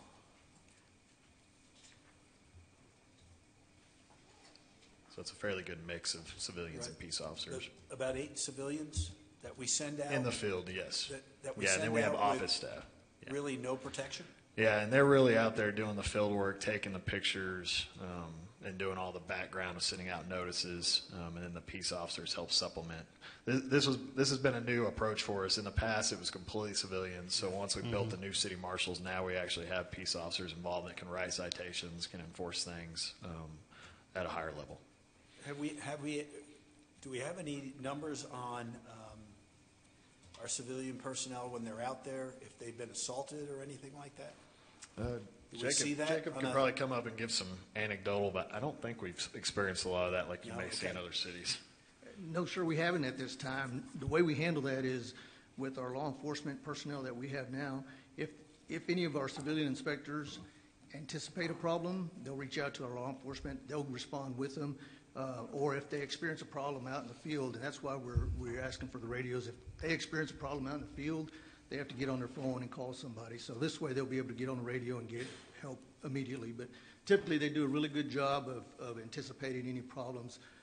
Some of our repeat customers or somebody that's already been irate or had some history of issues or being upset with the city of Amarillo, we have our law enforcement personnel respond with them. And they'll be on the same frequency as the police radios? Yes. Yes, sir. Okay. Thank you. So, Mr. Marshall, I appreciate you kind of responding to what you've been asked to do over the last 2 years is different, and some things have changed. So I think just to paint a picture, it used to be more nuisance, like, well, we've got weeds over here, or we've got this, structure that needs to be condemned, and you still facilitate all that. However, your office is now working more with some of those TCOL certified officers in response to criminal elements, different things that are organized. And a lot of that is a deterrent that keeps the city safe, and it takes some of the call volume down from what we were struggling to staff. So not only are we still 38 short in the police department, now we've seen really good momentum, but what you guys have done is you've alleviated some of that kind of middle load that they were spending a lot of time being kind of taken out of service to go and deal with this, or, let's say your shed got broken into and that individual's not able to file an online report and they're requesting an officer. You guys are facilitating all that, but that individual is now walking into a backyard, potentially in the dark, and so the body cameras would be a great investment. And a large part of what they do, they have hundreds of identified dangerous structures that are going to take time to get through the process, but they use those peace officers to monitor those for squatters and fire-related issues. We don't want someone coming in there causing damage before we can get to it. So that's been a great addition to the city marshal's office. Absolutely. Right. So I think we would definitely entertain kind of the request coming forward for those body cams. I think that would help you in management, just from the he said, she said. It takes all that out. Yes, sir. Of what did you encounter when you went on this private property, this residence, whatever. And then so I think to echo Councilman Reed's point, like there is an element of danger that we're asking you guys to go put yourself into, but then we have zero communication if you're relying on your cell phone. Yes, sir. And so the radio request I think is good as well. Definitely appreciate that. And to Andrew Freeman's point, when we go out to these dangerous structure, the people that are in there, they are trespassing, and that is a criminal offense, but that's typically not what we're dealing with more than anything. We're dealing with the other criminal elements that are in that structure or with those occupants, whether it's narcotics, weapons, or outstanding warrants or stuff like that. So there is definitely a higher risk in some of those dangerous structures that we go into. Yeah, we appreciate the improvements that we've seen in the department just over the last couple of years, and then I know we can't metric it, but we can feel it in how I think it helps everybody else in all things public safety. Thank you. Anything else for Mr. Marshall? Okay, thank you. Thank you. All right, let's keep going in our budget books here. We'll now go to our fire department. So if you turn, it starts on page 129. And let me outline some changes that we have related to our fire department as well. As we've mentioned several times, we have a 4% raise built in for our fire personnel, and that is also included back in that general fund transfer department along with all the other raises for the general fund. So you won't see that reflected starting on page 129. However, if you will turn the page and go to page 130, you're going to see in their scheduled overtime account, which is the 41610 account towards the bottom of page 130, we did add an additional $300,000 in to help cover some of their additional overtime costs associated with the raises that were implemented this year. And again, that was what we could afford. And so that's what we put in as additional amounts for them. Along with that, we have added in one new firefighter, and that is to comply with the staffing model that was approved through the meet and confer agreement. A couple other things that are added into this budget here in front of you is we have increased the amounts related to their auto parts account. We have increased the amounts related to their clothing and linen account just to kind of help keep up with rising costs on all of that. And then there are a couple of additional leases for pickups for a couple of their personnel that I believe go out and help provide education and information across the community. I think they've been sharing vehicles, and it's created some challenges, and so this would allow those individuals to have their own vehicle. So those are some of the big changes that are included here in your fire department budget. I do know, I think they did maybe a little bit of movement between some accounts, but other than that, this is essentially the same budget that we have seen in the current year. So I'm looking at overtime for fire, and tell me, maybe there's a reason for this, and I don't remember, maybe we covered it before, but actually it looks like we have a higher overtime budget in the fire department than we do the police department. So they have, based on the way that the fire shifts work, there is like mandatory scheduled overtime that they have to work through in order to meet their scheduling requirements, and so that is running through that scheduled overtime account. Then the unscheduled one is when they are either bringing in personnel to help cover shifts due to like maybe vacations or people being out, vacancies for minimum staffing, or potentially for training purposes. So their overtime works a little bit different just because of them working the 24-hour shifts, and so their scheduling works different than maybe like what a police officers would or any other like civilian type personnel would. So even when we get up to quote-unquote full staffing, that additional cost is built in for overtime. That is correct. We don't see any kind of savings on the overtime. Not on the scheduled. On the scheduled, that will remain.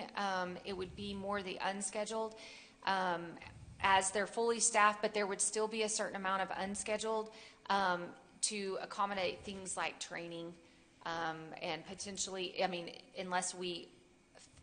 And then again, the staffing model that was approved in the meet and confer agreement, and I'm going to kind of defer to Andrew on this to help me talk through this, but they were trying to accommodate to help cover some of the vacation time, the sick time, some of those things through the staffing model that they proposed to us through the meet and confer agreement that was approved. And so that's why you're seeing the additional firefighter position come in, because it's to help kind of combat some of that overtime related to things like, vacation, sick leave, that kind of stuff. So all things considered, if they were fully staffed, there would be a smaller amount of unscheduled, but you would still see the scheduled overtime coming through in this department. Okay. Yeah, fire and EMS, we don't have EMS here, but I've had them in my last cities. I mean, since they work 24-hour shifts, you have automatic overtime. Because I think I think Andrew said it's 56 hours is what it is for overtime. So typically, normal employees is 40 hours. I mean, civilian employees 40 hours in overtime. Fire is 56, but with the 24-hour shifts, you're going to hit overtime eventually as the weeks go by. So it's just you'll never go without overtime in fire. It just the big thing you can try to variable is the unscheduled. Right. And then you mentioned last year as we gave these raises to police and fire. On the police side, we said, well, we just didn't have enough money left to probably fund the overtime of where it needed to be. On the fire side, did we have the same thing? Same thing, yes. Okay. Yeah. So they've been working with constrained overtime budget. So that's a cost that depending on what we do this year, if we add more to it, it's a cost that we didn't have. It is factored into their 4% increases over in the general fund transfer department. We did put a factor in there for overtime. But it was something that we didn't budget for last year. That is correct. We're budgeting. So it's an additional expense that we're having to absorb in our budget this year. That is correct. Yes, sir. Yes, okay. That is correct. Thank you. Laura, you said we've got factored in a 4% raise. I'm looking at the 24, 25. This may be one of those actual things versus budget things. At 26,320 or 26,320. Is that correct? What page are you on? Page 130. 130. Okay. Oh, okay. In the salary line? Yes. Yeah, is that correct?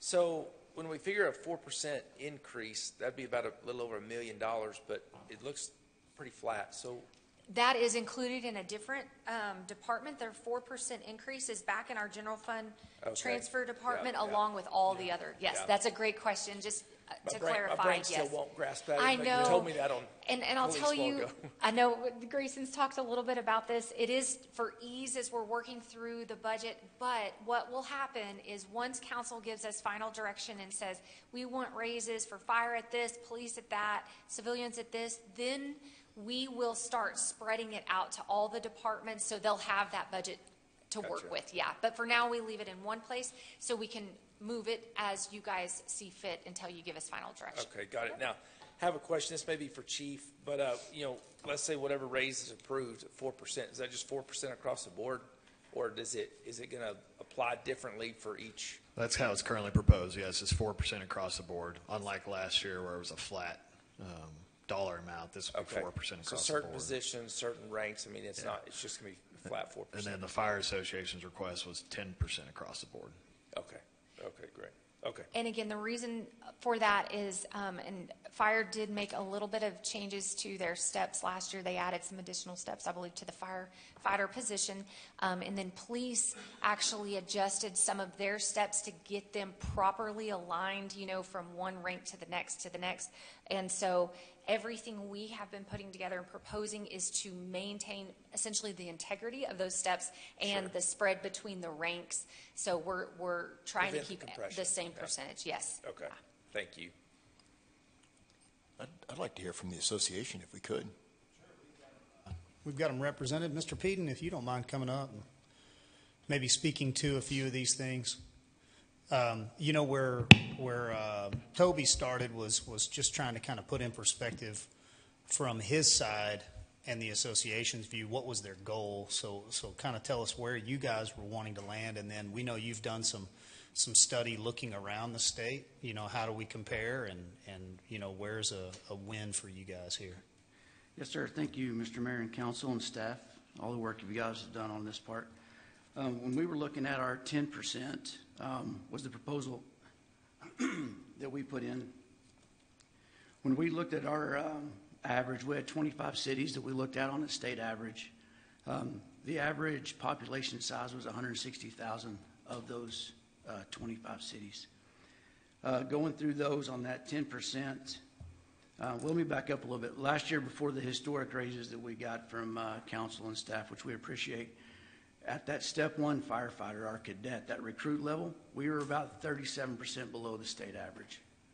So currently, right now, where we sit, according to our calculations, we're about 21.9. So we made huge strides in that and really starting to get us there. Whenever we were asking for that 10 at that step one, it put us at 13.9% below that average. Of those 25 cities that we had the average on, it was that starting pay at step one firefighter was $77,473. Now that's just salary. Andrew would know more about what those benefits and stuff are added to such packages. Currently at step one firefighter, we're at 60,508, so about 17,000 below that average, or 21%. So we would at our 10% that we were asking for, would get us to 66,658. So that's just closing that gap that much more. So that was kind of our goal we were looking at. We did ask for that 10% across the board, where last year, like Andrew said, it was around 12% was the average across the board, but at 19% at cadet. And then because of those ranks, because it was a one-time monetary amount, or an annual amount that increased that budget. So that's kind of where we were at on that, to try to start working towards that once again, add one more year to that, thanks, to that retention and recruitment. Councilman Tips, did you have something? No. Oh, okay. So, looking across the board, you guys, where are we tracking, kind of right in the middle of these competitive 5 cities, if we were looking at kind of 5 around upper part of Texas and where we're competing? Because I think we as council, we are seeing 303 positions that are full. That would equate to fully staffed, right, current? I think it's a little bit more than that, am I correct? We're 9 down right now. You're 9 down. We're 9 down. 311 would be our full staff, 311. yes. Okay, So we're and around that 2% vacancy. includes Station 14, doesn't it? Yes. Okay, which won't come online until 18 months. 16, 18 months. Yes. Yeah, so I mean, we're overstaffed right now, which is helping with overtime as well. Okay, so give us the metric because we look at you as an investment, same as we do the PD, but then we feel more accomplished in your academies are turning out high quality firefighters that and the academies are full. And that's a fact. Our academy program that we've done, we're on our academy number 4.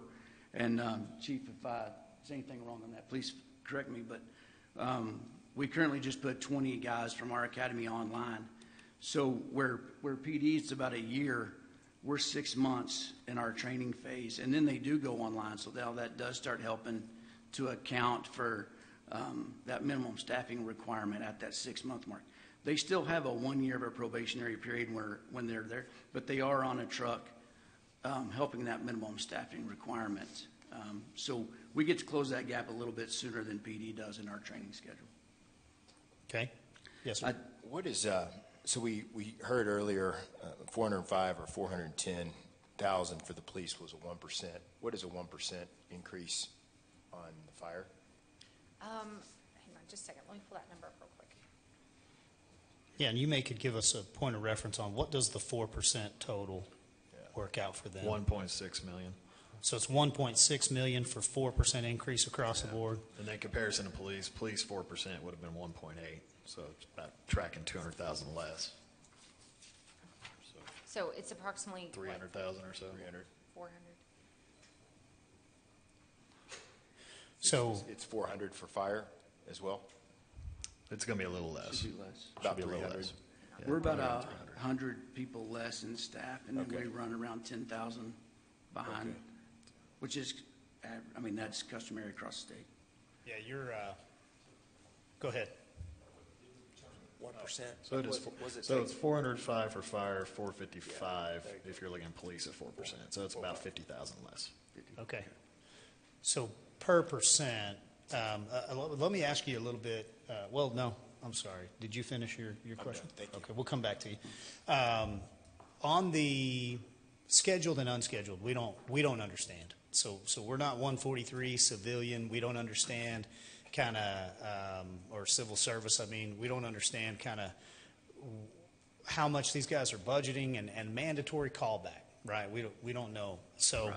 Give us the scheduled versus unscheduled, and what I'm really looking for is an efficiency in the budget that makes it real easy for Laura and her staff to say, okay, well, there's $500,000 here that we have of comfort if we reduced unscheduled by $500,000, knowing that we're fully staffed. Like, what does that look like to you guys if we tried to? On the unscheduled, and I'll also defer to Chief. I know Chief probably has maybe has some more numbers on this. The unscheduled overtime, like they were saying, we work a 56-hour work week is what our average work week is. I think the Texas Legal Government Code states anything over 53 for firefighters is overtime. So because the way our schedule is when we're on a 56, depending on how those weeks roll out, depend on when the pay period starts and ends, and depending on what our shift schedule is, we automatically we reach that overtime rate just on our normal schedule of that 56 hours that we average a week on our work schedule. So that's what the scheduled overtime is. So the portion of that or the scheduled overtime is just built into that budget, and it varies week to week to week. Okay. Or pay period to pay period. And I'm looking for a comfort, and Chief, if you wanted to come forward, because I know that hits more of your budget and management. But what would it look like if you were to leverage a potential raise? Like, I mean, we would have a 1% increase in pay and a deduct of, say, $400,000 in your unscheduled budget. Like, how tight is that budget at $2,091,000 if we lowered it back down? Because your actuals right now are 1.6. Now, Mrs. Storrs, I don't know how quickly you could get that, but I'd love to see what we've actually done. That's our budget. It's not our actual. Yeah, your 1.6 is in the budget. Current. Currently for fire, we're at for scheduled and unscheduled overtime, we're at 3.36 million. Yeah. For the year. What'd you say? 3.6? 3.36. And so if you take your scheduled, you've bumped it up to 870. So you're trying to pull it in at 2.95 roughly. So Chief, can you speak to that? Is this an option for us in trying to find an efficiency in this budget? As far as adding what the raise does? Yeah, if we were to stretch and try to do, let's say we're at 4 and you're asking at 10, the 7 number is kind of where police set. Last time we did equal, I believe, part to part. So if we landed on that, we're trying to find $1.2 million in a budget. How much in your unscheduled would you feel comfortable still operating with? Well, some of the things that I don't have the expertise to know exactly if I put something here, what that does by increasing. Now we've increased that overtime rate. I know within the department, some of the things that we're really trying to do, I guess it'd be the hiring practice. Like on this next academy, we've completed Academy 4, we're on Academy 5. Once we hire for that, we're doing the CPAT and all those different pre-hiring practices right now. One thing we're doing different this year than the years past is any certified firefighters that are on that hire list, we're going to go through and we're going to make a job offer with every one of those. And on this current list, that would give us anywhere from 6 to 9 certified firefighters. We've got to verify some things from some of the people on that list. So instead of 6 months for just sending everybody through the fire academy and not getting that return on that investment for 6 months, it would be a 4-week orientation. So we know that will help make an impact right off the bat. Last year, since the fiscal started, the last budget, we averaged every month 18 firefighters. Since we just had our graduation of our Academy 4, we're down to we only have 9 firefighters down. We do anticipate obviously some resignations or not resignations, but retirements between the October 1st is when we're hoping somewhere around there to start Academy 5. So what we would do that's different, that we can't see how we wouldn't see some sort of return on that and lower that impact from overtime, is by putting certified firefighters on the truck sooner. Okay. Councilman? Yeah, so I appreciate the information. And like you said, that you don't have the expertise to really determine, what a firefighter would equal in less overtime. But you are saying after these have graduated, they're on the trucks, they're doing their thing, that 2.1 million, you feel like that it would reduce, right, on the unscheduled? I believe so. Averaging down 18 for, and that's 11 months worth of data. We averaged 18 firefighters down. So that unscheduled time, that's basically covering shifts that, there's nobody for. Is that fair to say, or is it just people, is it firefighters extending their shift to cover? I mean, where's that unscheduled typically, where's that coming from? The unscheduled, I say half of it is minimal staffing, is that correct? Is to meet our minimal staffing. We also see a tremendous amount of hours dedicated to certifying paramedics. All of that, that's 1,300 hours per paramedic student. And we typically have 12 or 13 students in each one of those paramedic academies. So we're having to do every bit of that off duty. So that's part of that unscheduled. If anything that we have weather related, if we have a really dry season, we're going to see a lot of uptick on extra staffing we do to be prepared for wildfire. Same thing for weather to some extent.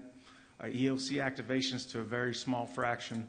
A lot of our one area that we're still paying our dues, so to speak, from COVID is that put a whole lot of our officer development, a whole lot of our driver training was just on hold. So we kind of dug ourselves a hole as we've made promotions through there. We're trying to come back right now to maintain that standard of excellence, to get our drivers that are behind the wheel right now, get them certified to the state level. Not that they're not trained and prepared to go and operate in that capacity, but get them to the TCFP certified level. And the same for Fire Officer 1 for our lieutenants, Fire Officer 2 for our captains. And classes like that are going to all be done off duty. We could do that on duty, but yet that if we do it while they're on duty, rather than being on a truck, they're in a classroom somewhere, so we would have to call back to maintain that minimal staffing anyway. I hope that answers that to some extent. Yeah, I think so. So a lot of the unscheduled, I guess you said half, is really uncontrollable, like because of the training and that type of deal. It's like it's just going to happen. Is that what you're saying? Yes, sir. And and there's always the unforeseen things, like if we have an OJI, sure. that's somebody's on our truck. We can't extended sickness. That. Okay. All right. Thank you. Thank you. Yeah, this is the challenge of when it comes to the mayor's point, we're trying to create efficiencies. I mean, the challenge with overtime, particularly in police and fire, is because of their minimum staffing requirements, incidents, disasters, even just filling spots for vacation, sick, training. There's so many things that unfortunately it comes down to just management day to day, just trying to manage that. So it's kind of hard at least I found it hard in my career to just give them, this is your budget, this is what you have to do, because in the reality, police and fire, while they can do some management day to day, ultimately it's going to end up what's going to end up. And so we try to budget overtime off a realistic figure based on what we see as historically happened. So, okay. So if I look at page 130, if I'm correct, we for this year's budget, we budgeted $2.2 million in total overtime. Is that? Yes, that's correct. And as a reminder, we didn't increase any of that for the pay raises that went into effect this year. And where did you say we think we are, or where we'll finish? We're at 3.36 right now, so add another couple months to that. Oh, so we're going to be considerably over budget in that area. Yes, sir. Also, I wanted to add, sir, one thing I've completely slipped my mind is we do have 23% of our overtime for last year was through state assignments through TIFMAS, which is 100% reimbursed. Okay, good, good. Well, again, I just kind of look at the number of vacancies we have and the amount of overtime we're running. It just seems like, and I understand now, I've got a good understanding of how the overtime works, but it's just if we're not at full staff, but you're obviously closer to it than the police department is, why we still end up so far over budget in the overtime area. I guess part of it was that we didn't budget for the pay increases in overtime because we didn't have the money left over after that. But I don't know, just kind of my observation on kind of trying to figure out why we are so much over in overtime. And over the last few years, we've added leave codes. That's one thing. Used to, we might have a callback for days. We might have callback for A shift, B shift, or C shift. We have now broken into our telestaff system that we use to keep all that straight. We do have leave codes. If we ever needed to look under the hood to see where every one of those hours is allocated, we could see what's in program, what's for actual staffing, what's wildfire, and the like. But if you do go back and look at the actuals for 3 year prior, we were 2.6, 1.9, and 2.5, and then it's kind of jumped up to $3.5 million and counting at this point. And I think part of the challenge is we've always just historically underfunded it, knowing the other non-public safety departments would help cover it. And that was just part of the budget structure. But the actuals are the actuals. Right. You know But what I'm saying? if you go back and look at the budgets for those years, I bet we budgeted less than those actuals. But I think a key part here, I think to Chief Mays, what he just said there is the TIFMAS. And so it's, if you factor that in, and that nets it down to the impact to our budget is actually 20, is it 23%? Is that Yes, what? So 23% of your unscheduled overtime has been because of TIFMAS. And that's 100% reimbursed. Now, it's not the next day, it comes in time. But if you net that out, then the balance is much better to the budget. Is this And where it shows there? if you'll go to page 129, at the bottom of page 129, second to last line is state participation, 35,430. Last year, we got 673,000 related to, I would assume it was all the TIFMAS deployments. And they're budgeting approximately $1 million for next year to offset. So with that $1 million, we really tracked pretty true to that 2.2 million. But what I am hearing is like that's probably not the best place to look for the efficiency. We probably need to look elsewhere in our budget. We probably have, $500,000 that's easier to identify with less risk elsewhere, I would hope. So, or in like potential positions that we wouldn't be trying to add to, because once again, we got 44 requested positions, I believe, in this budget. Is that right? New positions? Yeah. So, Chief, yes, sir. Go right ahead. So, in my understanding that for this year, we have line 35,430 on page 129. We have 270,000 for fiscal year 2024-25. So we feel like that 24% of the 3.9 or $1 million should come from the state. So, again, their we're gonna have budget, more than the their budget was 270. only 2.2, and they're at 3.3. So I'm assuming we can pull up their state participation number. Of course, there's a lag on it as well, so we may not have everything collected in. But I do know there's been quite a few deployments this year. So it should be closer to $1 million if it's a 25%, right? If we're at $4 million, I mean, it should be somewhere in there. So there's $750,000 that we're going to recover on that. Right now, line. to date, it's just over $1 million. Okay, thank you. Yeah, There so we go. Can we rename that or just state participation and is it always, what'd you call it? No, sometimes they go out of state, so it's Okay. also national level. Okay, states, okay, all right, thank you. If I could, I'll try to wrap up with you. Fire marshal now sits underneath your direction and in your department. Yes, sir. How are you doing over there with that? Do you have everything you need? Because I know that was a ramp up over the last couple years. Can I say there is one additional thing that's added in for the fire marshal department? It's 2 of the mobile data terminals. That is included in here, and I don't know if Chief wants to comment on any of that, but that is included in the budget. It's just to get all of the vehicles. Some of the vehicles we would run off of tablets or whatever. So it's just basically to put them on par with our what's in the trucks and what's in our command vehicles. Okay. Anything else, council? I know we've covered fire marshal's office here kind of very briefly in the fire department, but that's housed there. It's going well. We're seeing improvements. Mr. Freeman, anything you want to add to Yeah, that? and we had the one CIP request to remodel their existing office space to allow for some more offices, so that's built into the current proposal as well. Okay. Chief, we always appreciate you being here. Thank you for all you do. Appreciate you. The other item of note on fire is on page 135 starts the fire civilian personnel department, and I think there was a little bit of shifting of some amounts between fire marshal and fire civilian. I think we had a position that was a civilian position in the fire marshal department that got shifted over to the civilian personnel department. So there was a little bit of right sizing between the two, and they netted together. So no other major changes in that area. And then that is the end of fire, unless there's further questions. Well, let me ask, Mr. Peden, I know we had you up, so I want to make sure you've addressed everything. So please come back up, and then I know you had called him up, so I'd like to see if you had any follow-up questions. The only other thing that I wanted to add was whenever Toby was up and they were talking about some of those numbers from Lubbock and Abilene, and I know Mr. Freeman talked about some of those numbers too. So Currently, right now, Lubbock, starting firefighters at 66,821 with their 4% that they're trying to get, that would put them at 69. If we did our,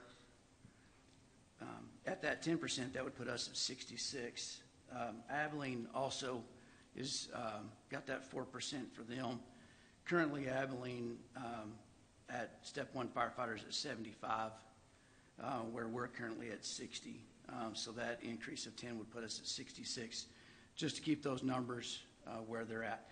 And those 4% that they're getting too are because they've, over the last decade, they've had better opportunity to have raises to keep them competitive in the state, where we just have been, I mean, we just lacked in that area. But that's the only thing that I wanted added, just to put those two numbers in there with comparable cities.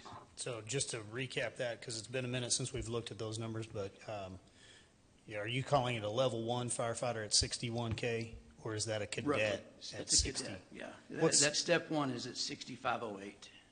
65? 60,508. Oh, okay, 60,508. Yes. And then what's the cadet? Is that what the cadet's getting paid during the, okay, then when they're a firefighter, what do they go to? It's about 65. Is that right? 65 for firefighter 1? Step 1 firefighter. I believe it's 65 is where it goes to. So what you're recognizing there is we're at 65 and Abilene's at 75. Yes. Okay. And Lubbock will be at 69? Yes. Okay. I think those are good points of reference. That 4% on Abilene would put them at 78. Oh, okay. All right. Council, you have any other questions for Mr. Peden? Thank you, Todd, for being here. Appreciate you. Ms. Storrs, we're probably good to move on unless there's anything else that staff wants to highlight here. All right, if you'll turn in your books, we'll go on to animal management and welfare on page 142. And we had briefly talked about this on day 1, about some new positions that had been added in for animal management and welfare related to public safety efforts. There are 3 new animal management and welfare officers that are added, and I believe that I can certainly defer to Andrew or to Victoria on that, but I believe to help with some of the coverage on the shifts that they work out in the fields. And then no new vehicles are needed to accommodate it. They think they've got enough to accommodate 3 more officers. Then also they're looking to reclass 4 of their AMW officer trainee positions to actual officer 1 positions. And that's, I think, probably a huge win, because that was something I know we had done historically, because there had been so much turnover in those positions that we wanted to have more of a very basic entry level that they could start promoting up. I think the retention's been much better over the years, and so we need those in true officer positions at this point in time. So I think that's definitely a win. And then the other is we are looking to right-size the assistant director position. We actually have been overfilling one of the assistant director positions. There's actually 2 that have it was a new model from maybe a year or 2 ago, as they were determining that there's really 2 major components to AMW. There's really the shelter side and there's the field side. And so they have an assistant director that they cross-train and they do both, but they have definitely areas of expertise and stay highly focused on those 2 individual areas. And it's bringing, I think, a lot of positive results to recruitment and retainment in those areas and just to their overall operations. So with that, that is what is included as changes in your animal management and welfare budget. Are there questions that we can answer about it, or any additional information we can provide? Questions on AMW, gentlemen? Okay. Okay. Thank All right. So then if we'll keep going, we're going to go on to Amarillo Emergency Communication Center. This is our 911 team. It starts on page 151. On AECC, we talked a little bit about them in conjunction with talking about my Amarillo as we're continuing to try to work with that team to offload some of the call volumes. I know the AMW calls have been, for the most part, offloaded off of AECC, and my Amarillo is taking those now. But those efforts are hopefully going to continue to ramp up over the next year or so. We do have a couple of reclasses in here. One is to reclass a position up to a deputy director role for that department. And then we also have reclasses to add some more supervisory roles to right size kind of the laddering of that department. And I'll let Andrew kind of weigh in a little. The supervisor is more to have some coverage across all their shifts. And as they build up their staffing, they're going to have more structured shifts that'll have a supervisor on every single one of them. The deputy position's actually taking our reorg to the next step. Right now it's temporarily under Max's oversight and OEM, so he's kind of director over both areas. The idea is to have Max oversee emergency management as well as AECC, so he's got Jarek as a deputy over emergency management, and we'd like to reclass one of our vacancies to allow for a deputy for the day-to-day operations of AECC. So question on that one. Yeah. We used to run AECC with, I guess it was a captain, right? Lieutenants. It was lieutenant. Okay. From police and fire, one so from each. Police and fire, the two lieutenants were running that. Yeah. So now they are still there as liaisons, basically to provide that input and keep that connection to the two main departments that they serve. But the main part of this change is to allow one chain of command, because we did have difficulties following some of the processes and personnel issues when they'd go either police side or fire side, and it wasn't always working out the best that it should. So you'd have Max in charge, still kind of overseeing high level, yes, that in the flow chart, but you'd still have the dependability, accountability of both those lieutenants in-housed, yes, right there with all of the same communications. So if there were a question of, where did this not get input correctly? And more process, then they don't have to deal with all the personnel issues, but they can go out on the floor if they're dealing with a call, and they can help on the fly of, well, this is how police or fire would have preferred this to be handled, so they could continue to give that input. Would you see that as an improvement on both lieutenants, like both would be in favor? And yes, they've appreciated this change. We've been under this new structure 4 or 5 months now, so we've kind of been working through the kinks of it and getting that input along the way, but it's been very favorable so far. And then Max also meets with both chiefs from the fire and police department on an almost weekly basis to continue to get that input as we've made little changes along the way. So it's definitely a collaborative approach as well. I know this is me just being optimistic, and I'm sure the answer is no, but in this change, in the ministerial change, does it allow for any grants to be petitioned that we wouldn't normally, because you're streamlining this under an emergency management office? Potentially, especially from like the facilities standpoint, because we do have long-term plans of maybe a regional facility that would house dispatch, emergency management, other agencies. So there are potentials that this would help beef up our applications if we have combined resources. So there's potential there. Probably wouldn't help with operations, so to speak, but equipment, facilities, those sorts of things we may have a better chance of qualifying for. Okay. Councilman? I'd just like to, on the page 149 and just 149, it's cut off. The 24, 25 data is cut off on the estimate. Yeah, we've had to work through some of our templates. Some of our spreadsheets got off-center on some of these printouts. We'll get that updated in the next version of the proposed budget that gets posted, yes. Thank you.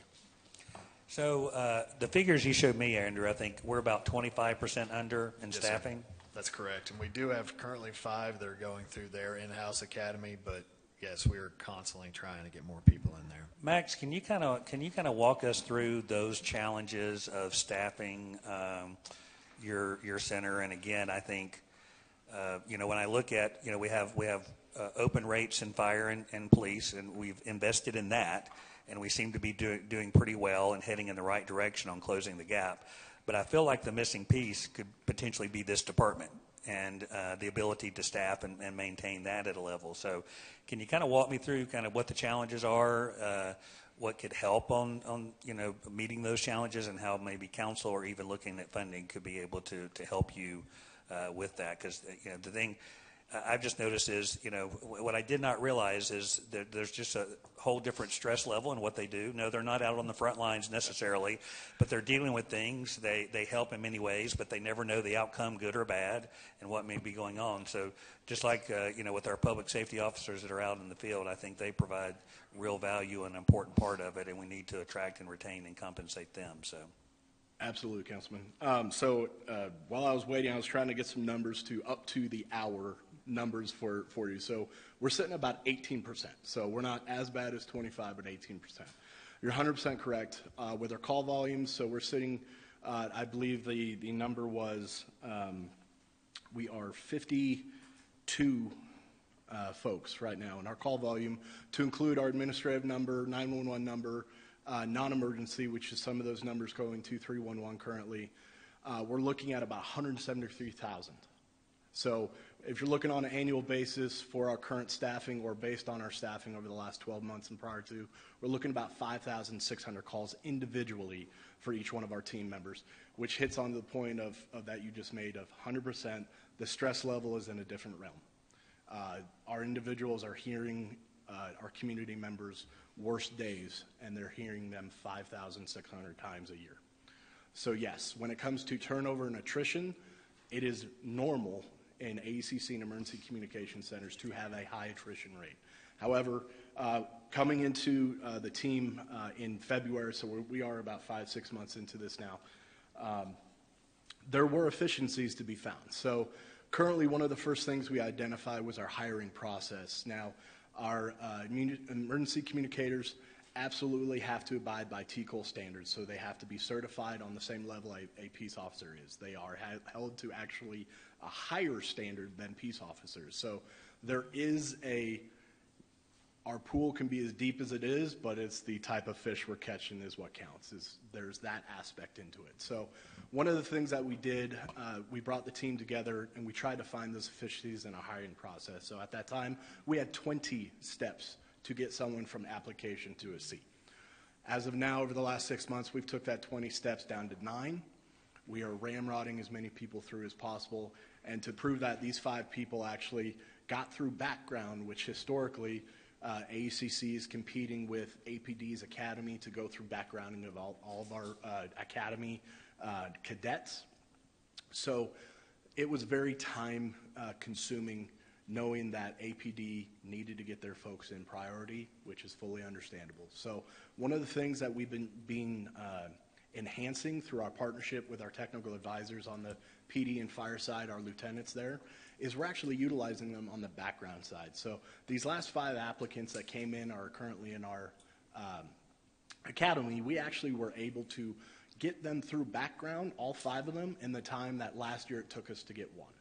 So with those numbers moving forward, we are looking at, within 12 months, recouping back to par, and to include our goal of a academy a quarter. So right now it's about a 8-week-ish academy with another probably 3 months before they get fully signed off on their first discipline, which is call take, which is, in a sense, what you would think a 911 operator is. It's the person who does actually answer the phone.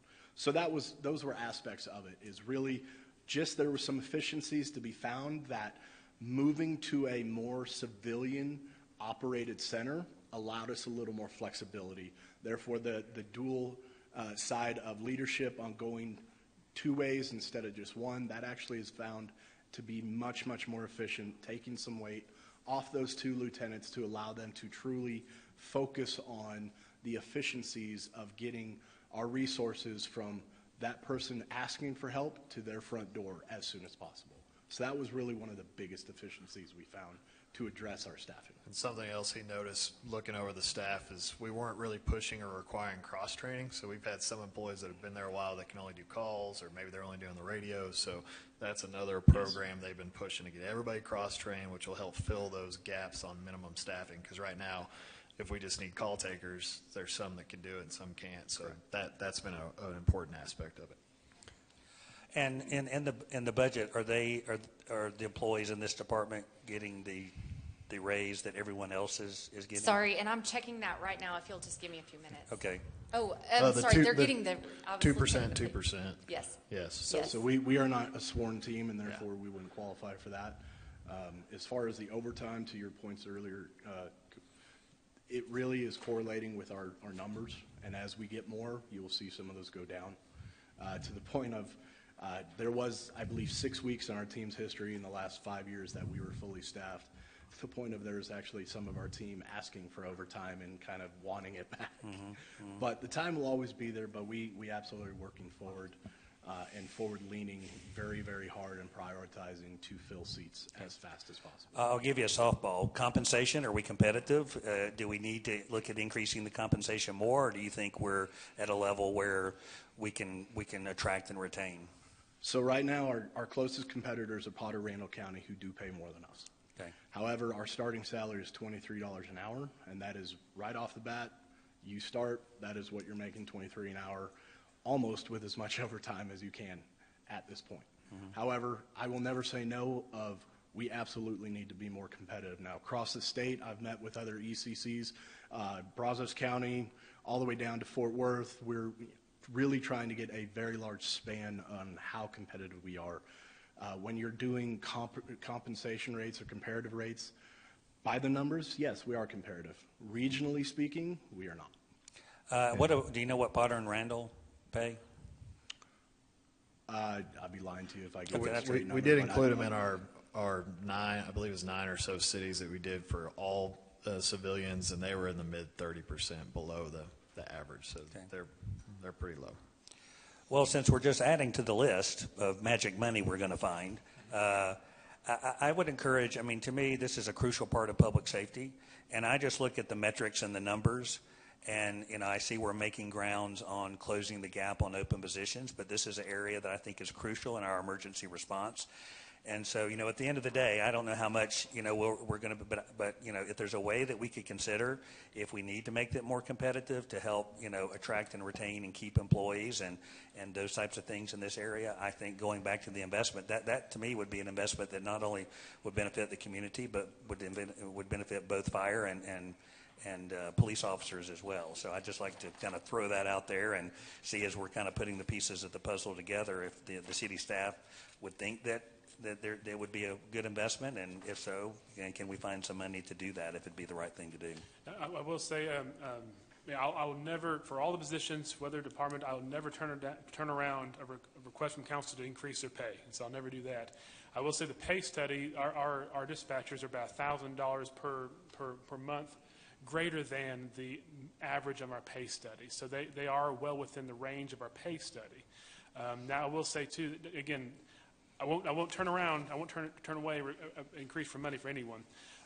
One of the challenges with being a dispatcher, and I know Max and Andrew can both speak to this more, but there are certain challenges that money won't solve with this position here. It is a very challenging position, and so not saying that more money isn't much appreciated, but I don't know if you will necessarily see a one-to-one on increasing pay to decreasing vacancies because of the nature of the work. So I just want to put that out there. Understand, and again, but I'm just looking at the metrics, and the metrics say we have now if money's not the problem, then and we're just going to have it, and we're going to have to deal with it. If we've got the problem solved, then maybe we don't need to look at it. But Mr. Freeman just corrected me. So Potter's at 25 starting, Randall's at 23. So we are right around par on that, and I believe to Mr. Path's point of yes, there is other aspects other than just the money that come into account that are specific and special to emergency communication centers. One of them, and in my programmatic review over the last 6 months, has truly been deep diving into what other ECs do for mental health when it comes to retention and things like that, peer support programs. So there is internal into our team. There's some internal reinvestment in ourselves that can actually help with that ROI. And yes, I will never turn down a raise for our team, whatever. But there absolutely is, there's other efficiencies to be found internally. Well, that would be good, and I just say, and I don't speak for council, I just speak for myself, but as I've learned more, you play an absolutely crucial role, and if it's not, if we're competitive, but there are other things, I would always entertain, what can we do to help that? Because I just think, as I've learned, it's really important and crucial in what you guys do for our community, so appreciate it. We have thank you, sir. So I'm confused. Andrew, you said with the regional study we were 30% below, but yet the pay study showed that we're. Well, the pay study is all about resetting the range and bringing people up to the minimum. Correct. So what I was pointing out was the overall averages. That was that 30% range, but it doesn't mean our current don't fall within range. So it's all how you look at the numbers. Okay, that's perfectly clear. Got it. Clear as mud, right? Yeah, that's perfect. And I would echo what Councilman Simpson said. I mean, there's some other things that Max, I think, and good job on looking at what other people are doing. I would say maybe with the mental health side, culture is going to be a big thing. That your department's going to be very different than everybody else's, and to find some creative ways to. And again, I think, don't speak for all of council, but I think we'd all be on board to say that we'd be willing to spend some money, to do some things that to change that culture a little bit. It's easier said than done. But even to figure out what works to maybe help morale their job's not going to be fun, right? There's just nothing fun about dealing with trauma every day. But some other things that they could do outside, and obviously you've got shifts.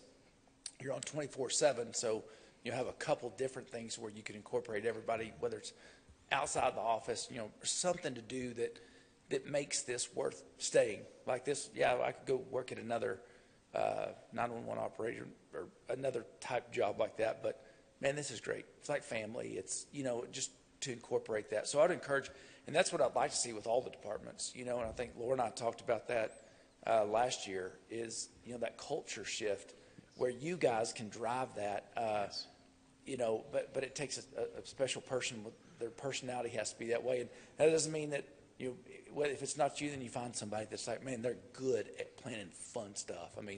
To just make it a little bit better. So, I encourage you that. And if there's ever an ask, to help in that, I think that we would be on board to help those people out because they're crucial. They're the first piece to these guys, the heroes that are sitting out here, to get those people help when they need it. So appreciate what you do, and good thinking on thinking what could I do to retain and make this culture a little bit better. Thank you.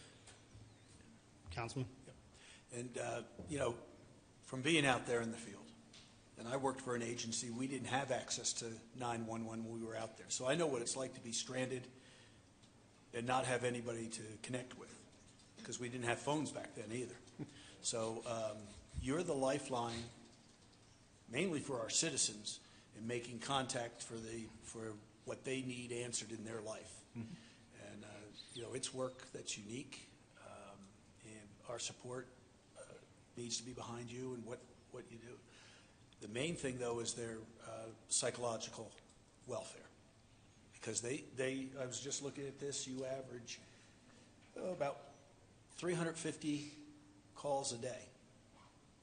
And that's a phenomenal amount. Some of them are small little things that they can handle real quickly, but there's always those emergencies that the average person doesn't get to see each day or hear about. So commend you for the work that you're doing, and any way we can support you, you have it. Thank you. Thank you, Councilman. Mr. Freeman, you have anything to add? No, I was just going to mention Max has done a lot on that culture piece, trying to really bring accountability and a standard across shifts, because depending on which supervisor structure you have, personnel issues have been treated differently and some of those things. So we're trying to make all that more consistent so everyone's on the same playing field. It doesn't matter what shift you're on. So that's been a big part of it as well. Yeah. And they do have a little fun when they save some lives. We do. We do life-saving awards. We have some awards. We have, I'll tell you, Telecommunicators Week is not a small thing in our team. I actually it was almost a culture shock to me of how much happens. the food, how much is donated, things like that. It was very impressive to see. It was kind of shocking, to be honest. And it was very humbling, and I was happy to be part of it. Well, Mr. Dunlap, you're a strong leader. We appreciate the leadership over there. even though you're in the basement, like we still know where you're at, and you're down there for a reason, right? You're foundational. So thanks for all you do. Thank you. Mrs. Storrs, you want to go through judicial real quick? I think we need to go on to emergency management first on page, and I know it's a little bit blended, but because Max is over both those teams, but on page 157 is your emergency management team. And a couple of items of note for changes this year is they do have some additional software added in in order to address some of their needs. There's a data miners software and also Everbridge software and a VOG lease computer software, some additional amounts there. And they kind of have been working in conjunction with our intelligence liaison officer. I keep calling it an officer, sorry, intelligence liaison, sorry, in the city manager's department as well, in conjunction to make sure that they have software that aligns and that he has all that he needs So as well. they're basically sharing the cost for those programs because they both will see benefits from using that software. And then also as a reminder, I know we've mentioned this a couple of times, big change in our capital projects. There's a $5 million capital project out there for an emergency management center looking to be grant funded. So if I remember correctly, we asked for $1 million and wound up with $5 million. So that's always a great thing. It never happens that way. So huge win. Yep. Any questions? Anything, gentlemen? I know we kind of covered both already. Thank you for hitting the highlights, though, on the budget, Mrs. Storrs. Yes. Max, thank you. Okay. Now we can go on to our municipal court operations and then our judicial. We've already talked about some special revenue funds associated with both.